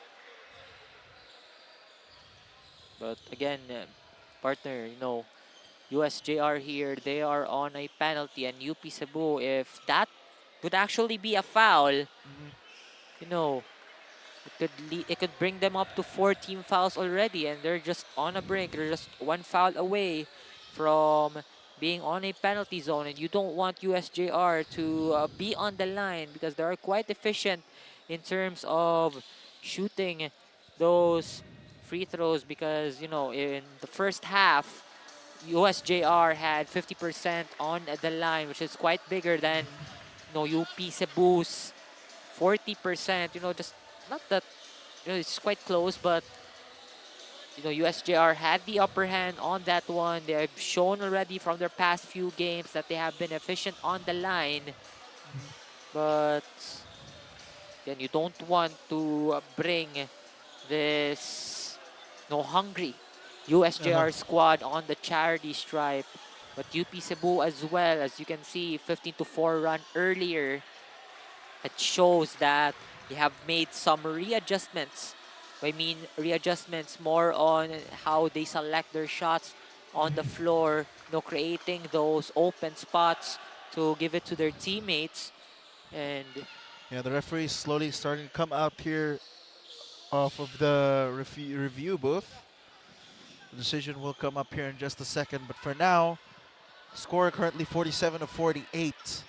And if the challenge is successful, I think the UP basket might not count. It may go back down to 47-46. But we'll head on to our officials for some important announcement with regards to what happened earlier to Rueda.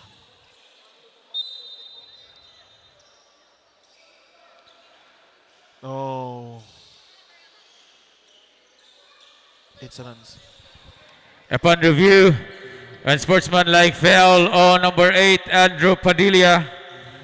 First personal foul on Andrew Padilla. We have a replay here about what's going to happen. It's up close right here. No, So Padilla, where's Padilla in this from sequence? the corner. Right off his Oh! shoulder, bumped it off You towards can't- Rueda. Yeah, you can't act like you didn't see Yeah. him, bro. He was in your sight line. You charged straight at him. You Yeah. can't be like, yeah, I didn't see you. Definitely, and that's what we are thankful right now, that we have those official review, those replays, because with some plays like that, yet the officials weren't able to catch it, and good Yeah. thing, Coach Julius Cadavis had to challenge that one, and this is his second successful challenge in this ball game. On this ball game, of course, and shouldn't I'm just wondering if the basket from UP should count, considering that happened, but I guess it will. Yeah. As Brigoli now brings it up for USJ-R. He's guarded by Ayuban. Bring it over to Obra, to Oringo, and an offensive foul.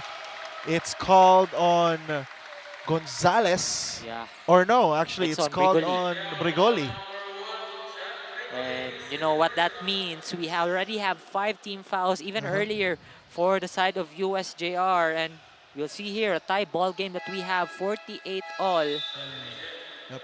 But considering that it is an offensive foul, so no free throws are going to come up here for UP as of the moment. But it's still it's still going to be an offensive opportunity here for UP Cebu nonetheless. yeah.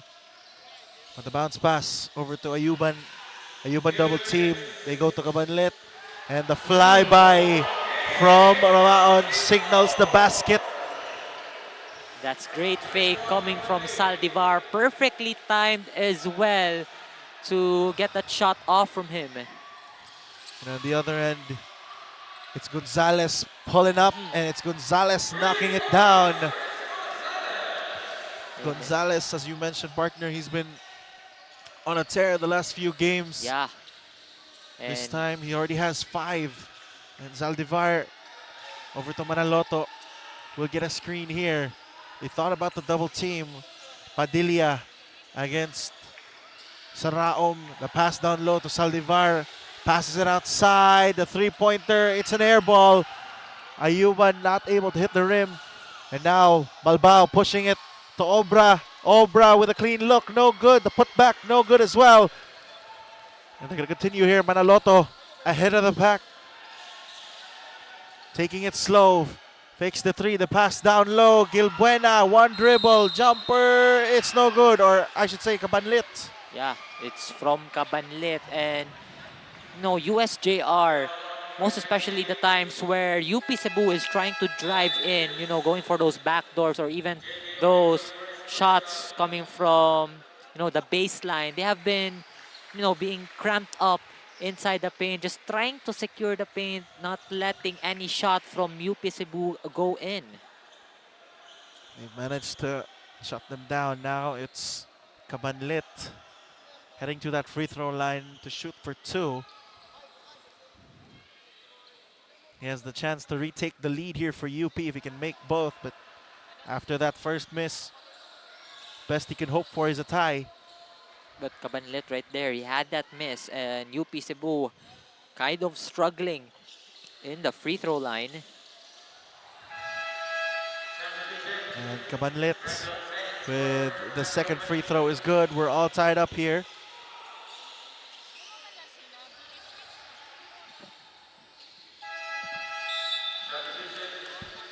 Again, Monccal is on the floor for the first time here for this game against USJ-R. Obra brings it up now for the Jaguars. Mind you, ladies and gentlemen, it's all tied here, 51-51. Soliano outside. Looks like he wants to go on an island here with Cabanlet. And he goes for the reverse. It's blocked by Sainz. He had Cabanlet in a 1v1. He decided to go to the second defender. And Sainz was ready with that 2-3 zone defense. The pass. Zaldivar outside. Gives it right back. De Los Reyes, the bounce pass. And another extra pass, but it's no good from Cabanlit. But he will draw the foul, and that's free throws coming up once again for Cabanlit. Last time he went 1 of 2. Let's see if he can go 2 for 2 this time. Yeah, definitely, and UP Cebu had some great passing at that time, you know, just trying to get some spaces and some offensive opportunities, some open areas as well, and that's what that's what's lacking during their past quarters. You know, like seeing some open shots as Cabanlit would miss that first, and again, as what happened earlier, Cabanlit also misses first as well. Goes 1 for 2 from the line. Right now, we'll see. Cabanlit with the second. This time, looks like he didn't go 2 for 2. He went 0 for 2. Balbao, double teamed right now. Manages to shovel it towards the defender. And the pass ahead to Aradaza wasn't a clean catch. On the other end, it's another steal. And that's going to be the end of our third quarter. Neither side will get a shot off. And we're still tied 51-all heading in to our fourth and final quarter. We'll be back with you for that.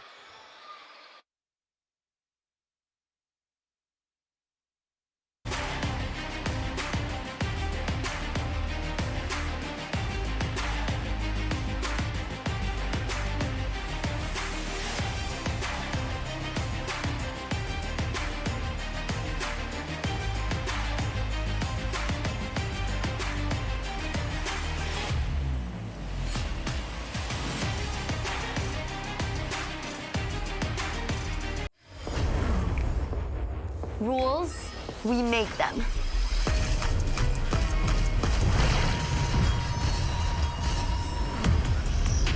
Limits, we go beyond them. One size fits all? Hard pass. Introducing a groundbreaking DigiFlex mobile experience. Kick Mobile. Download the Kick app, choose your number, activate the eSIM, and own the country's first ever customizable mobile experience. Stay first in line for network priority and customize all you want because the real flex is when everything is built to your rules. Kick Mobile. Our way, our rules. Hindi aabot ang data! Nice! Don't worry! The Only with Smart Power All 99. Hindi nabitin with 10 gig data plus only Facebook or TikTok and more. And we're back, ladies and gentlemen. The start of the fourth quarter. USJ-R will start us off here. Balbao and their entire starting unit will head back to the floor. Lakaya pulls up. No good. Padilla with the board. The pass ahead to Sainz. And it's Manaloto. Manaloto against Balbao. The shovel pass to Gilbuena will end up going out of bounds. And UP Cebu here not quite careful already. Just a couple of seconds in the fourth quarter. But again, it's still just seconds in fourth quarter, and just want to keep your momentum going in the next few minutes as we have a tie ball game here. And it looks like, Coach Rasmo was thinking about a challenge, will end up not going through with that decision. So the ball or the call remains the same. The Jaguars get the ball back. He doesn't want to waste any timeouts for that. As it's early on. That challenge and that timeout might be useful down the stretch. As Saraom with a backdoor cut will get fed by Melicor. And that is a great move coming from Saraom, just cutting in the lane, seeing the spaces, and taking advantage of the defensive lapse here from UP Cebu. Now it's Balbao guarded, or it's Balbao guarding Manaloto. Over to Sainz, double team. They go to Gilbuena. Gilbuena spins. Hand over to Science. Science, clear path to the hoop, and the teardrop is good from Science.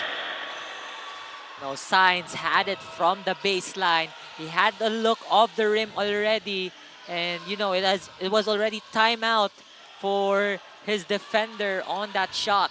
UP going full court man-to-man here. Soliano will pull up. It's blocked. Excellent hands from Gilbuena, and Gilbuena throws it back into the hands of USJ-R.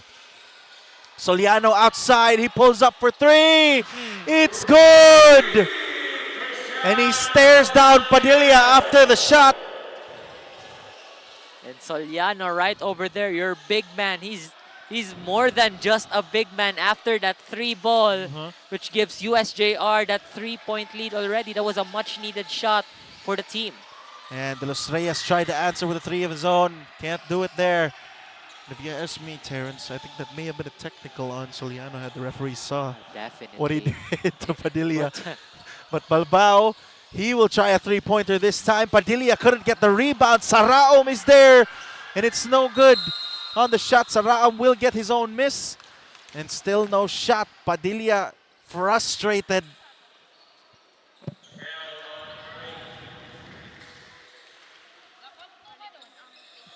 As right now,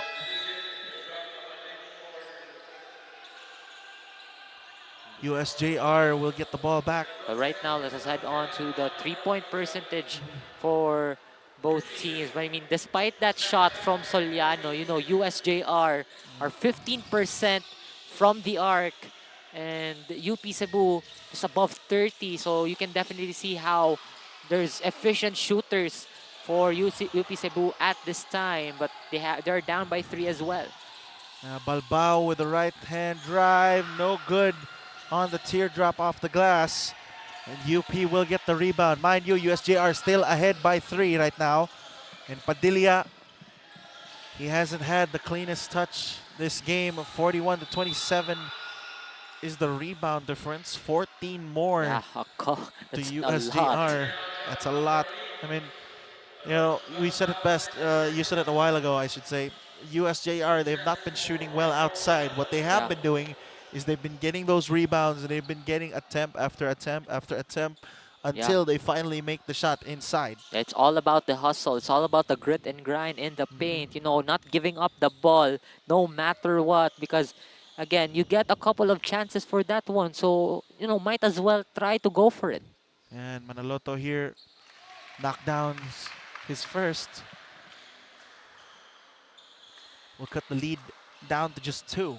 Manaloto still one more attempt on the free throw line, but story right now is this would be a big comeback if you are UP. Yeah. They were down by 11 at one point. It's still, you know, a couple of numbers. You know, you still got a 1-point lead down, and UP Cebu is just right up there. You know, they have the momentum in the 3rd quarter, but might as well bring it here on the 4th and final quarter. Now Saraom now driving.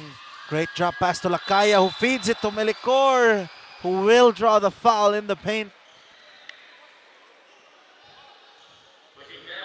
And right now, let's take this time to check in with our courtside reporter who has more info for us. Princess, what do you have for us? As the 3rd quarter closes, UP is on the run, challenging the Jaguars into a seesaw battle. From the court side, the game is getting faster and faster in pace, feeling both teams' hunger to close off their remaining games in the first elimination round stuff. In fact, due to the intensity and physicality, the game was briefly halted due to an unfortunate incident from the court. Rueda from the Jaguars got hit in the lip from an unsportsmanship foul by Padilla of the Fighting Maroons. In the last 2 minutes of the 3rd quarter, Rueda is being attended by Keith Reyes, the Jaguars strength and conditioning coach, whose decision we will look forward to. If rank 1 3-point percentage pointer of the college division from Calbayog City, Samar, goes back into the court. We entered the fourth quarter with a 51-51 deadlock, and it is currently getting more and more intense here at the courtside. The question is, can the UP Fighting Maroons bag their second win against the CESAFI Season 24 second runners-up? What do you think, Ben and Terrence? Hey, who knows, Princess? Right now, it's anyone's ball game, but UP, once again, they give up another offensive rebound, or two, I should say. Two. And now Melicor once again has another trip to the free throw line.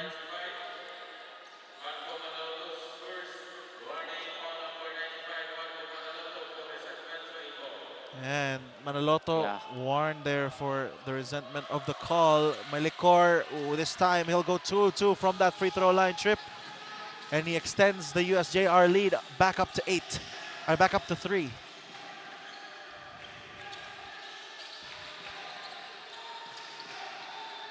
Manaloto outside. Gets a screen. Manaloto drives down the middle. Pulls up over Balbao. Too strong. The rebound secured by Lakaya. And UP quick to get back on defense. And at that time, Manaloto had a great look off the rim from the free throw line. He knows that's his hot spot, but no, sometimes you get off days from your spot. And Melicor. Great job from Melicor to get the loose ball and go for the basket. The lead back up to 5, and it's been 5 consecutive points for Melicor.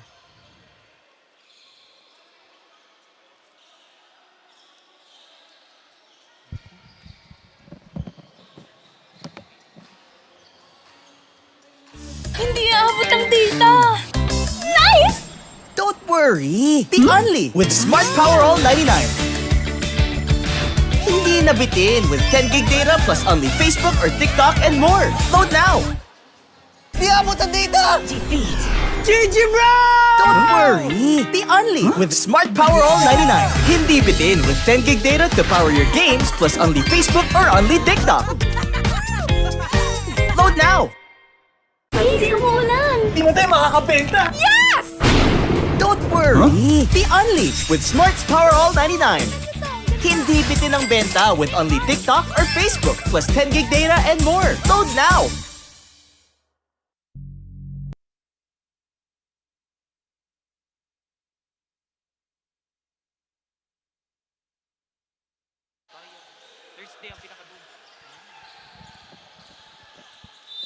And we're back, ladies and gentlemen. Timeout concluded. Game resumes. UP back down by 5 off of the heroics from Melicor the last few possessions. Melicor, great denial from Padilla. Padilla had no chance of getting the ball there. Sainz pulls up from 3, and it bounces on the backboard and out. And you can see Padilla, frustration from the captain. Yeah. And you know, captains knows best here, so whatever shot you're taking, you better make sure that it's actually a reasonable one, because at that point from Saints, it wasn't that reasonable because you got a couple of open teammates during that play. And there was still some time on that shot clock. I think he pulled up when there was still 8. Could still look for a better shot there. Melicor, the alley-oop to Soliano, but it's blocked by Cabanlit, and Lakaya makes contact with Padilla there. But the ball will go back in the hands of the Fighting Maroons. No, Lakaya, I believe, was just right there trying to anticipate it. You can see that supposed to be alley-oop on towards Soliano. But well, wasn't wondering why he didn't just go straight up with it. yeah, but I think it could, like, you know, with Cabanlit right there in front of him, it could be quite tough because it could lead to something scary as well. Yeah, it still ended up the same way, a block. And Padilla loses the handle. Balbao and the rest of the Jaguars smelling blood in the water, but it's blocked! It's blocked! Back to back! By Cabanlit. And De Los Reyes throws it back! Balbao against Cabanlit. Cabanlit could not get up to block it. Just conceded it. because he doesn't want to get any more fouls now that UP Cebu has 3 team fouls. Yeah, they need to be more cautious about how physical they can get here. De Los Reyes. Jab step to Manaloto. Over to Ayuban, who pulls up from 3. It's an air ball. Once again with 8 more seconds left on that shot clock. And another steal. Great effort from Ayuban and De Los Reyes. Ayuban. And Padilla. He was signaling to his teammate to throw it to Cabanlet, but Ayuban took a spin, could not see the cutting Cabanlet. And Padilla once again, signs of frustration here down the stretch. But you know, there's a lot of pressure going on, especially that everything is fast-paced in this ball game. As you can see here for Cabanlet, 2 blocks, you know, back-to-back blocks from what we've seen earlier, you know, from that fast break and from that alley-oop attempt as well from Soliano. Yeah, Zaldivar, the handoff here to Manaloto. They go to Ayuban. To Padilla up top, 5 seconds on the shot clock. Padilla needs to go, and he needs to go now. The layup off the mark. And UP, another empty possession. USJ-R, can they punish? You know, UP Cebu has been doing great defensively, but you know, as of the moment, UP Cebu has some questionable shots to offer to their team. That's why they have been on a scoring slump already with that 7-point lead. And their turnovers as well, 19 to 18, just a little bit. Pulls up once again in transition with a man on his face. And Padilla gets it now, the captain. He drives left, guarded by Saraom. The driving lane stopped. Zaldivar gets on daylight, no good.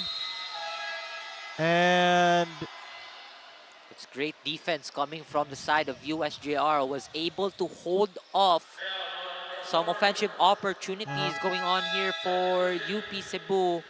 And it has been great spacing as well for USJ-R to stretch throughout the floor. Yeah, but despite the good defense that you mentioned, you know, Lakaya does end up with the foul. Yeah. And he'll be just subbed out right now in favor of Gonzalez as De Los Reyes gets some daylight, pulls up from 3, no good. The rebound, who ends up with it? It ends up with the Jaguars. Brigoli brings it up. 3 minutes and 10 seconds left to play here in this ball game. Brigoli over to Gonzalez. Gonzalez drives. Bounce pass to Soliano, who can't get it to go. And Padilla. Right now, Padilla is just limping it off. Yeah, looks like he may have pulled a cramp there. But Manaloto to Padilla. Padilla drives, made some contact, draws the foul.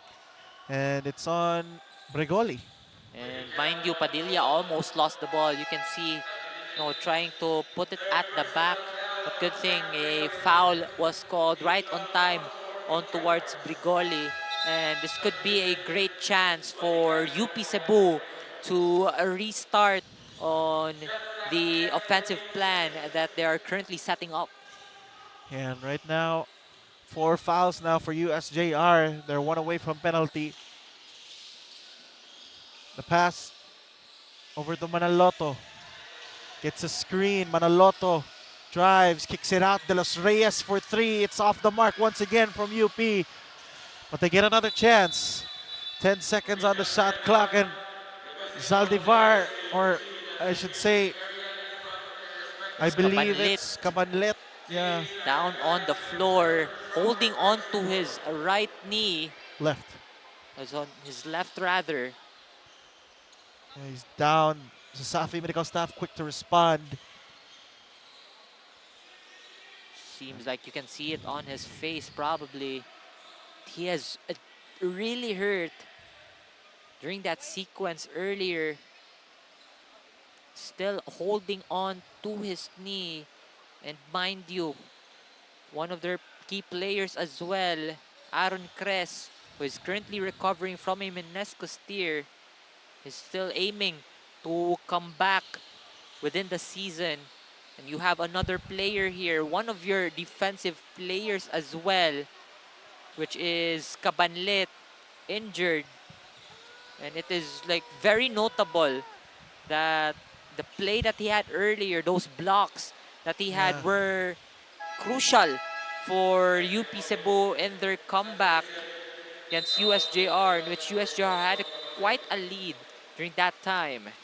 Yeah, and right now, Gilbuena, or Cabanlet, I should say, escorted to the bench by Ayuban and Valenzuela.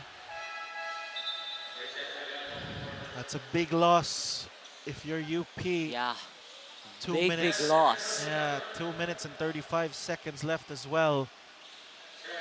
Gilbuena right now subbed in. Let's see if they can fill those big shoes of Cabanlet. So Castro back on the floor here for UP Cebu. Yes. And also one of their leading scorers, Marco Manaloto, has 16.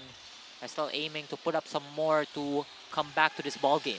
Yeah, Manaloto, the leading scorer of the game. And Castro throws the ball away. Another empty possession for UP.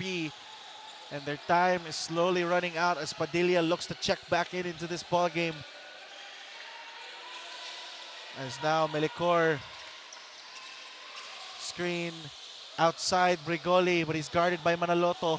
4 seconds left on the shot clock. Melicor needs to get it off. Gets it to Brigoli, who fires, and it's an air ball. That's a 24-second shot clock violation. UP with a substitution, the captain Padilla back in.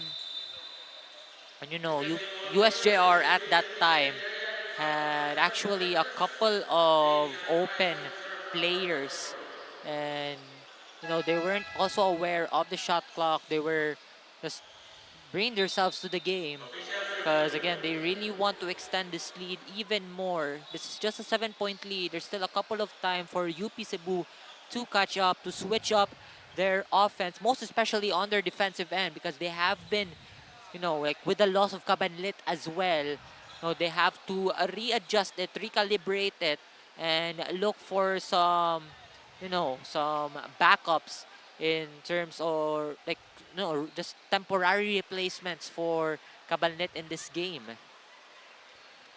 And now the officials are going to take a review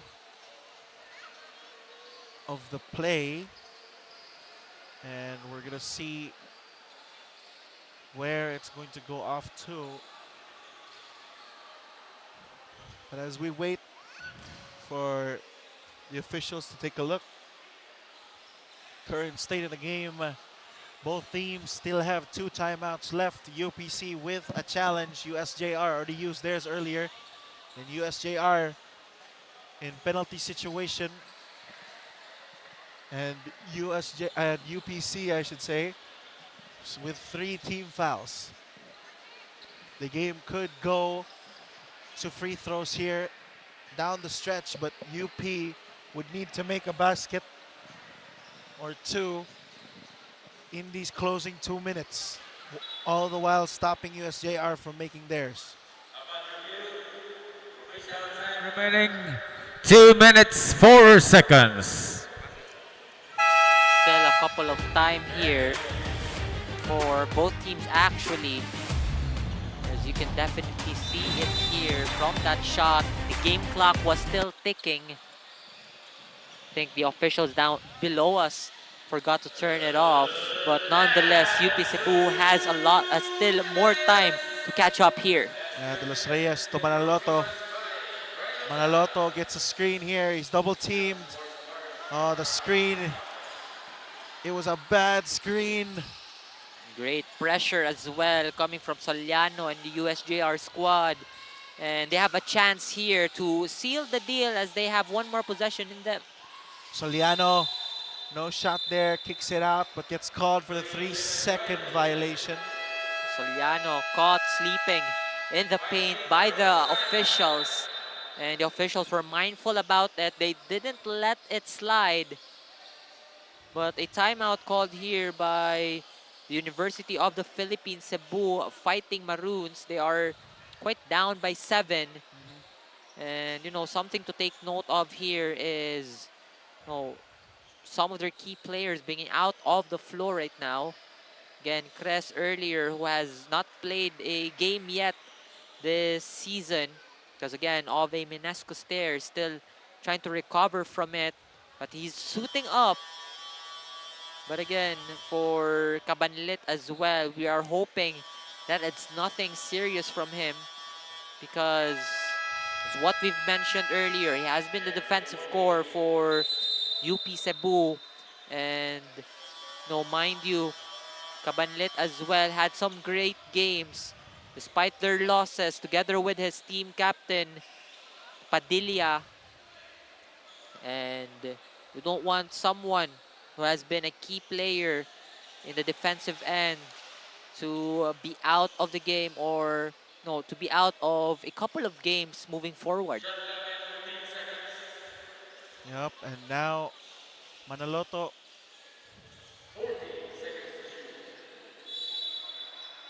will get a chance here. He'll go to Padilla. Padilla spins, loses his balance and throws the ball away. And Padilla once again showing his frustration. Balbao guarded by Manaloto. 12 seconds on the shot clock. Manaloto picked his pocket. Manaloto takes it up himself, off the mark with the layup. And Melicor with the rebound. You can definitely see it there. 3 USJ-R players anticipating Manaloto. They wanted to secure that Manaloto would not have that shot go in. That's how well the defensive core of USJ-R is doing in this quarter. Yeah. And with the 3 from Gonzalez, it's a big one. Yeah, that extends their lead to 10 here. And I think it's gonna be hard for UP Cebu to catch up already. And De Los Reyes makes a 3-pointer, but I think it might be too little too late now. Their captain situation shows it best, The intentional foul rather by their team captain Andrew Padilla, who is visibly exhausted already. You could see him. Yeah, you could see him during the final play. He was, the previous play, he was moving around like, I would say, a ragdoll. Yeah, and he's also like, we've seen it on the third quarter as well, that he has been limping it off already. He had some pain in him, but he still did a great job being the team captain, leading this team until the very end of the ball game. Yeah, De Los Reyes pulls up for another 3. It's still no good. Sainz will be able to get the rebound. And Sainz over to Manaloto, back to De Los Reyes. De Los Reyes pulls up from the free throw line. It's good. But that's going to be all she wrote for the ball game. Balbao will get fouled. And he will shoot free throws. But with 3.2 seconds left and 5 points. There's no such play that you could draw up with a time like this and with a lead like this. And with the situation that we have right now, that Balbao is on the line, whether he makes those free throws or not, there's still no way that UP Cebu could catch up with this game. Even if they still had complete timeouts, everything against them with a time of 3.2. I think that's barely enough for one inbounds and a 3-point shot to go in. And timeout called by the Fighting Maroons. Looks like they want to talk things out. The Fighting Maroons staying true to their name, fighting to the very last 3.2 seconds. And they're also fighting it with their last timeout, as their score goes 66 to 60 with 3.2 seconds left.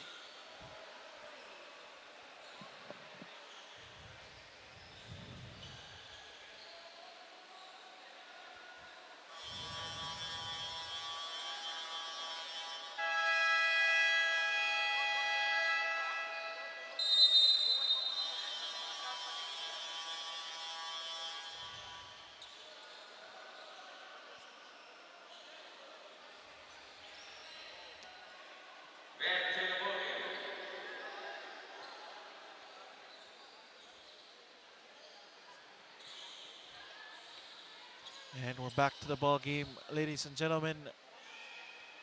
66-60. The Fighting Maroons here with 3.2 seconds to work with. And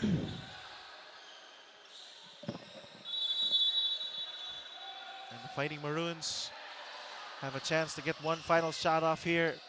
They go to De Los Reyes, who pulls up from 3. It's short, and that's going to be Gonzalez with one final rebound, and that's the final buzzer, ladies and gentlemen. Final score is 66-60. USJ-R pick up another win here in the season and go up 3-2 in their win-loss record, and UP will go down tied for last seed with a record of 1-5, together with the Cebu Institute of Technology University.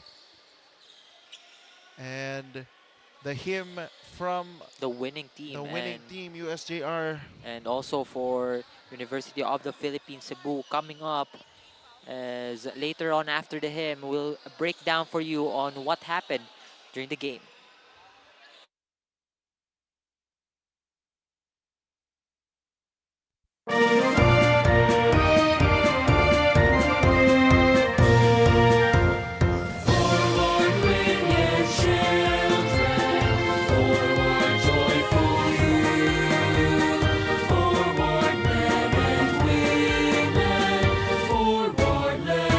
All the lads are dear beloved.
my girl last night, so I went to the club. Put on a fresh white suit and a mini coupe, sitting on dubs. I'm just looking for somebody to talk to and show me some love. If you know what I mean. Everybody jocking me as soon as I stepped in the spot. 200 bitches in the building, ain't none of them hot. Except for this pretty young thing that was working all the way at the top. Shouted, what is your name?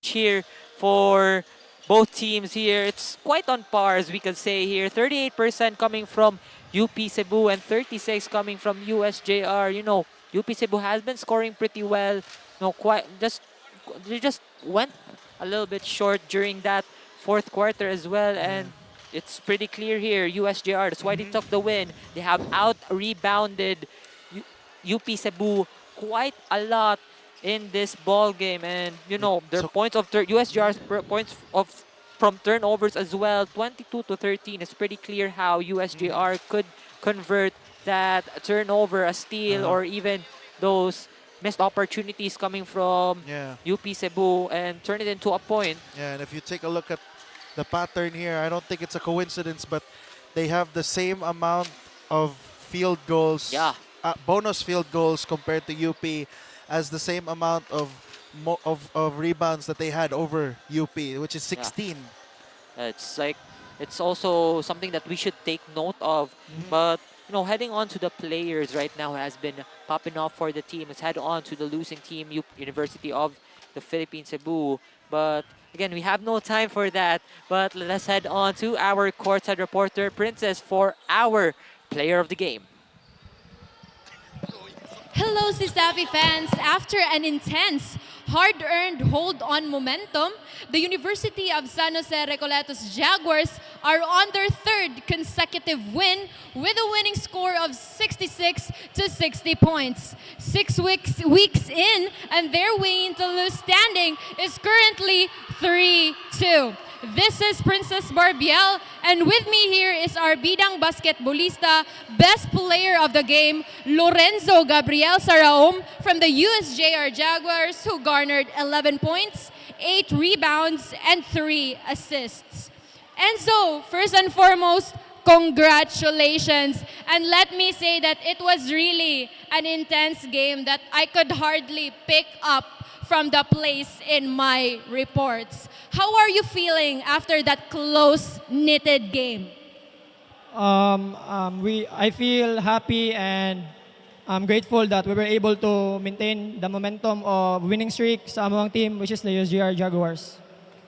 Yes, and earlier, during my pre-game report, you shared that it is sticking to the system, double effort on defense and execute on offense that your team will be playing tonight. Do you think that this is how your team played tonight? To be honest, no, wala mo jay perfect basketball. So we have committed a lot of turnovers lately. So that's the key to improve na mo sa among next game. I-limit among turnovers. And so far, I was really contented sa among effort ganina kay we were able to share the ball, hustle on the defense, which is our goal, which is on defense din among goal sa start pa lang sa game. Indeed, there was really teamwork, and congratulations to your team. Lastly, anyone you would like to thank or give a shout out to? First of all, I would like to thank God for the victory, and I would also thank my family who has been supportive since day one. My Kuya Jeff, Ali Riza, Papa John, and si Kuya Jude nasa gawas. And to all my relatives, sa Tita Marites Iwano, sa Auntie Beth Diaz, and sa among coaches nga grabe kayo ka kuan sa team namo focus, and sa among team manager si Attorney Franz T. Domingo, among sports director si Father Ramon, and to the whole USJ-R community, thank you sa pag-support.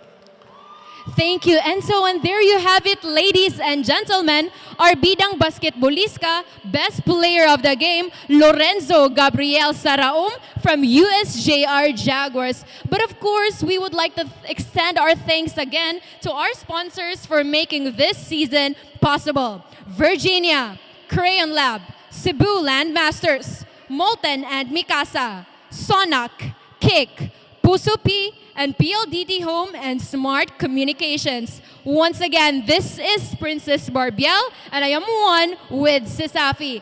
Thank you for tuning in, and see you on the next one.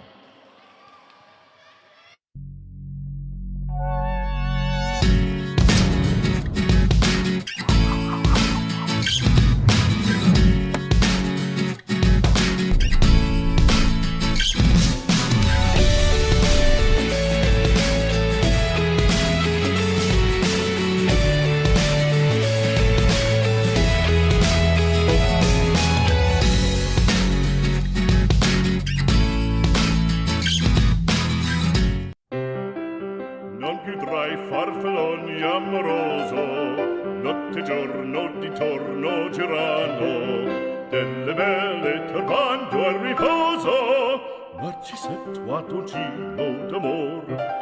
Delle belle turbando al riposo, Narcisetto a dolcino d'amor.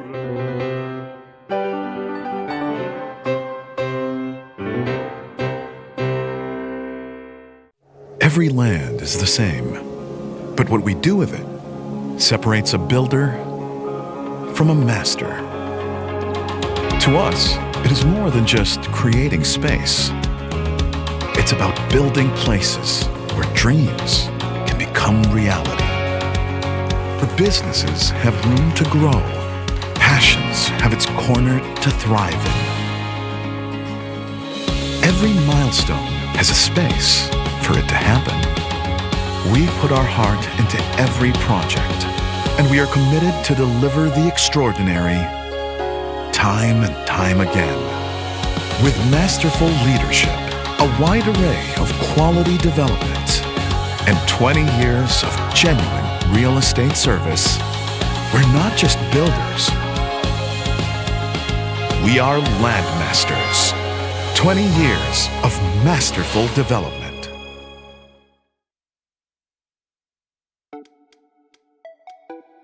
Wow! Sumakses dahil abot kaya? Uy! Sumakses dahil walang arte! Wow! Sumakses dahil walang tigil! With PLDT Home Fiber Prepaid, sumakses din ako! Mag-Fiber Prepaid na!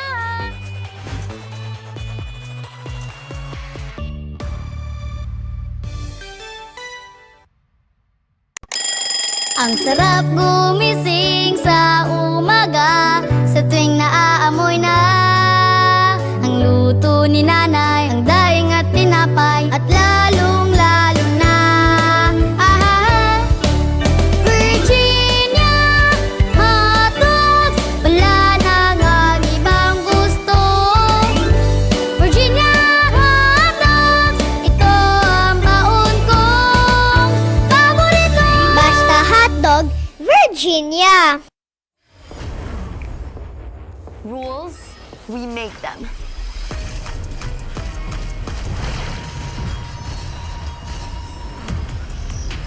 Limits, we go beyond them.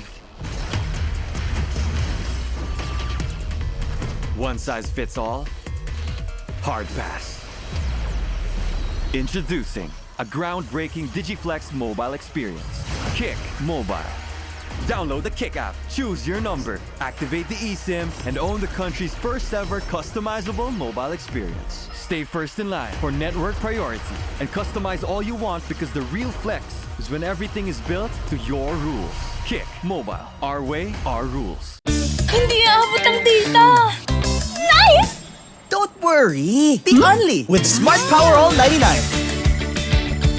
Hindi nabitin with 10 gig data plus only Facebook or TikTok and more. Load now! Di abot ang data! GG bro! Don't worry! The Only with Smart Power All 99. Hindi bitin with 10 gig data to power your games plus only Facebook or only TikTok. Load now! Hindi umuulan! Di mo tayo makakabenta! Yes! Don't worry! The Only with Smart's Power All 99. Hindi bitin ang benta with only TikTok or Facebook plus 10 gig data and more. Load now!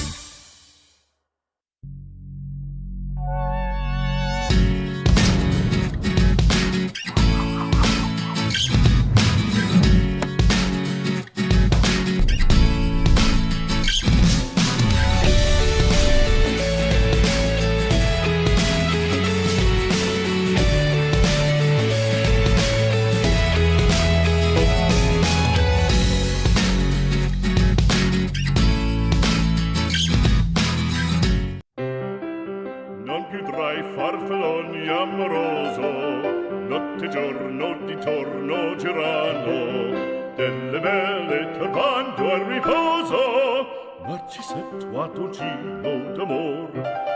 Delle belle turbando al riposo, Narcisetto ad Ogino d'amor.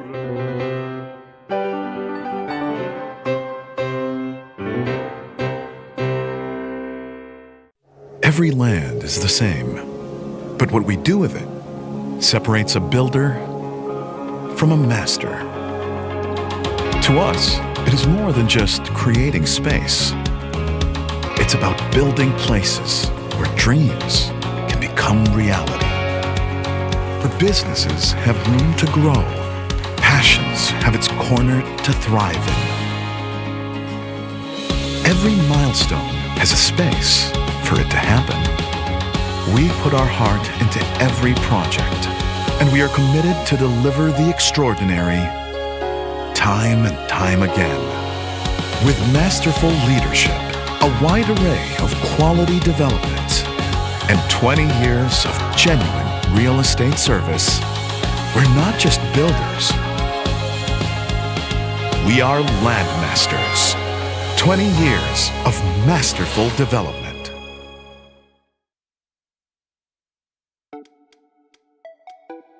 Wow! Sumakses dahil abot kaya?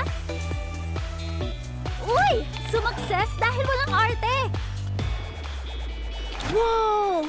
Sumakses dahil walang tigil! With PLDT Home Fiber Prepaid, sumakses din ako! Mag-Fiber Prepaid na!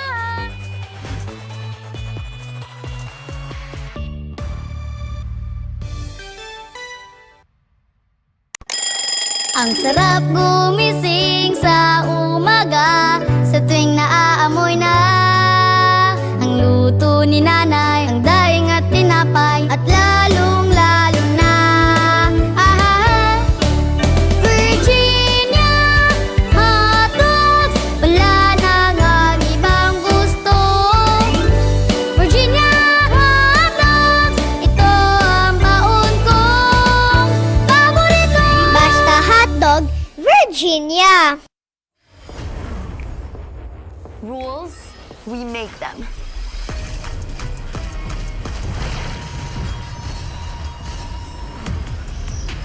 Limits, we go beyond them. One size fits all? Hard pass. Introducing a groundbreaking DigiFlex mobile experience. Kick Mobile. Download the Kick app, choose your number, activate the eSIM, and own the country's first ever customizable mobile experience. Stay first in line for network priority and customize all you want, because the real flex is when everything is built to your rules. Kick Mobile. Our way, our rules. Hindi aabot ang data! Nice! Don't worry! The Only with Smart Power All 99. Hindi nabitin with 10 gig data plus only Facebook or TikTok and more. Load now! Di abot ang data! GG bro! Don't worry! The Only with Smart Power All 99. Hindi bitin with 10 gig data to power your games plus only Facebook or only TikTok. Load now! Hindi umuulan! Di mo tayo makakabenta! Yes! Don't worry! The Only with Smart's Power All 99. Hindi bitin ang benta with only TikTok or Facebook plus 10 gig data and more. Load now!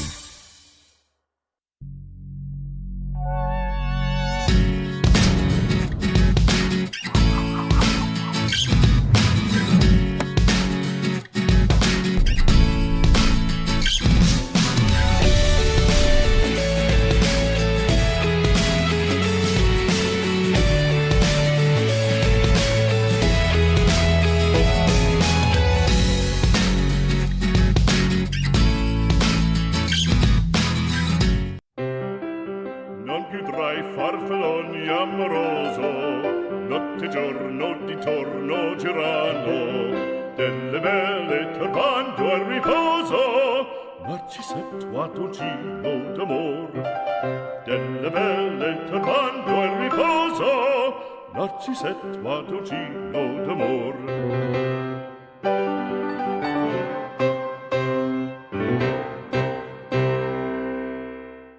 Every land is the same, but what we do with it separates a builder from a master. To us, it is more than just creating space. It's about building places where dreams can become reality, where businesses have room to grow, passions have its corner to thrive in. Every milestone has a space for it to happen.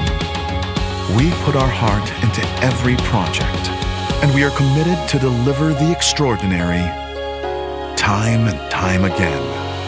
With masterful leadership, a wide array of quality development, and 20 years of genuine real estate service, we're not just builders. We are landmasters. 20 years of masterful development.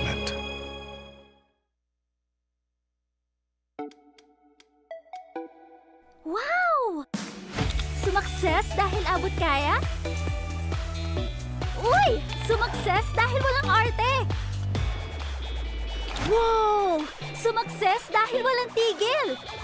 With PLDT Home Fiber Prepaid, sumakses din ako! Mag-Fiber Prepaid na!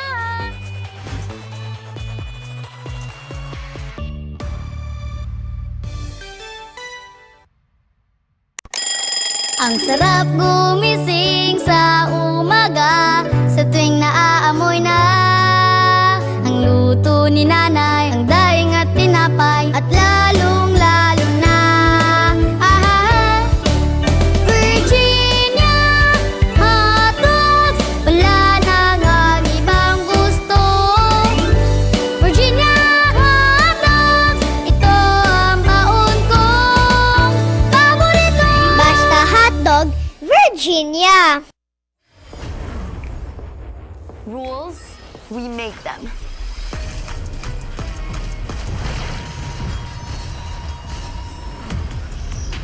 Limits, we go beyond them. One size fits all? Hard pass. Introducing a groundbreaking DigiFlex mobile experience. Kick Mobile. Download the Kick app, choose your number, activate the eSIM, and own the country's first ever customizable mobile experience. Stay first in line for network priority and customize all you want, because the real flex is when everything is built to your rules. Kick Mobile. Our way, our rules. Hindi aabot ang data! Nice! Don't worry! The Only with Smart Power All 99. Hindi nabitin with 10 gig data plus only Facebook or TikTok and more. Load now! Di abot ang data! GG bro! Don't worry! The Only with Smart Power All 99. Hindi bitin with 10 gig data to power your games plus only Facebook or only TikTok. Load now! Hindi umuulan! Di mo tayo makakabenta! Yes! Don't worry! The Only with Smart's Power All 99. Hindi bitin ang benta with only TikTok or Facebook plus 10 gig data and more. Load now!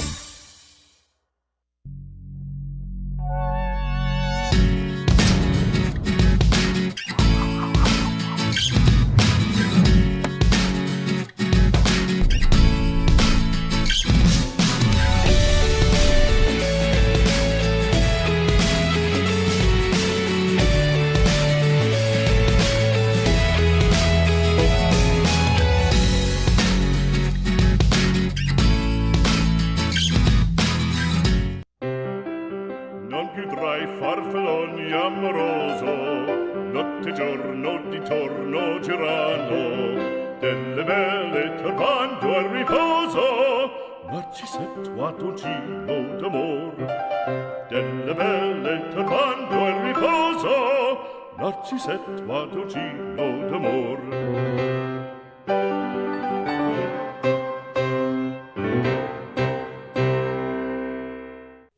Every land is the same, but what we do with it separates a builder from a master. To us, it is more than just creating space. It's about building places where dreams can become reality. Where businesses have room to grow, passions have its corner to thrive in. Every milestone has a space for it to happen. We put our heart into every project, and we are committed to deliver the extraordinary time and time again.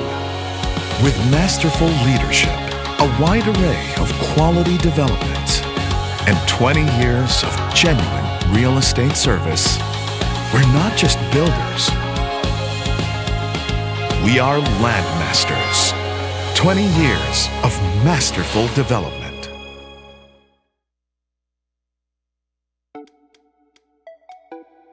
Wow! Sumakses dahil abot kaya? Uy! Sumakses dahil walang arte! Wow! Sumakses dahil walang tigil! With PLDT Home Fiber Prepaid, sumakses din ako! Mag-Fiber Prepaid na!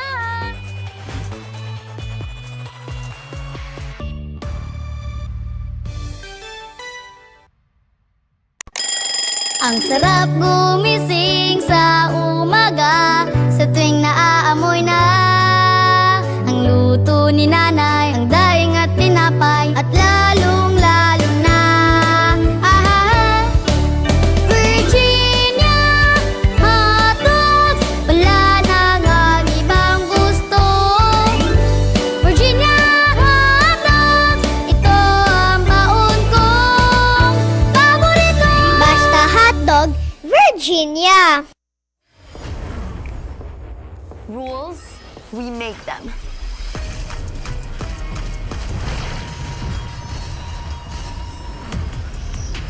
Limits, we go beyond them. One size fits all? Hard pass. Introducing a groundbreaking DigiFlex mobile experience. Kick Mobile. Download the Kick app, choose your number, activate the eSIM, and own the country's first ever customizable mobile experience. Stay first in line for network priority and customize all you want, because the real flex is when everything is built to your rules. Kick Mobile. Our way, our rules. Hindi aabot ang data! Nice! Don't worry! The Only with Smart Power All 99. Hindi nabitin with 10 gig data plus only Facebook or TikTok and more. Load now! Di abot ang data! GG bro! Don't worry! The Only with Smart Power All 99. Hindi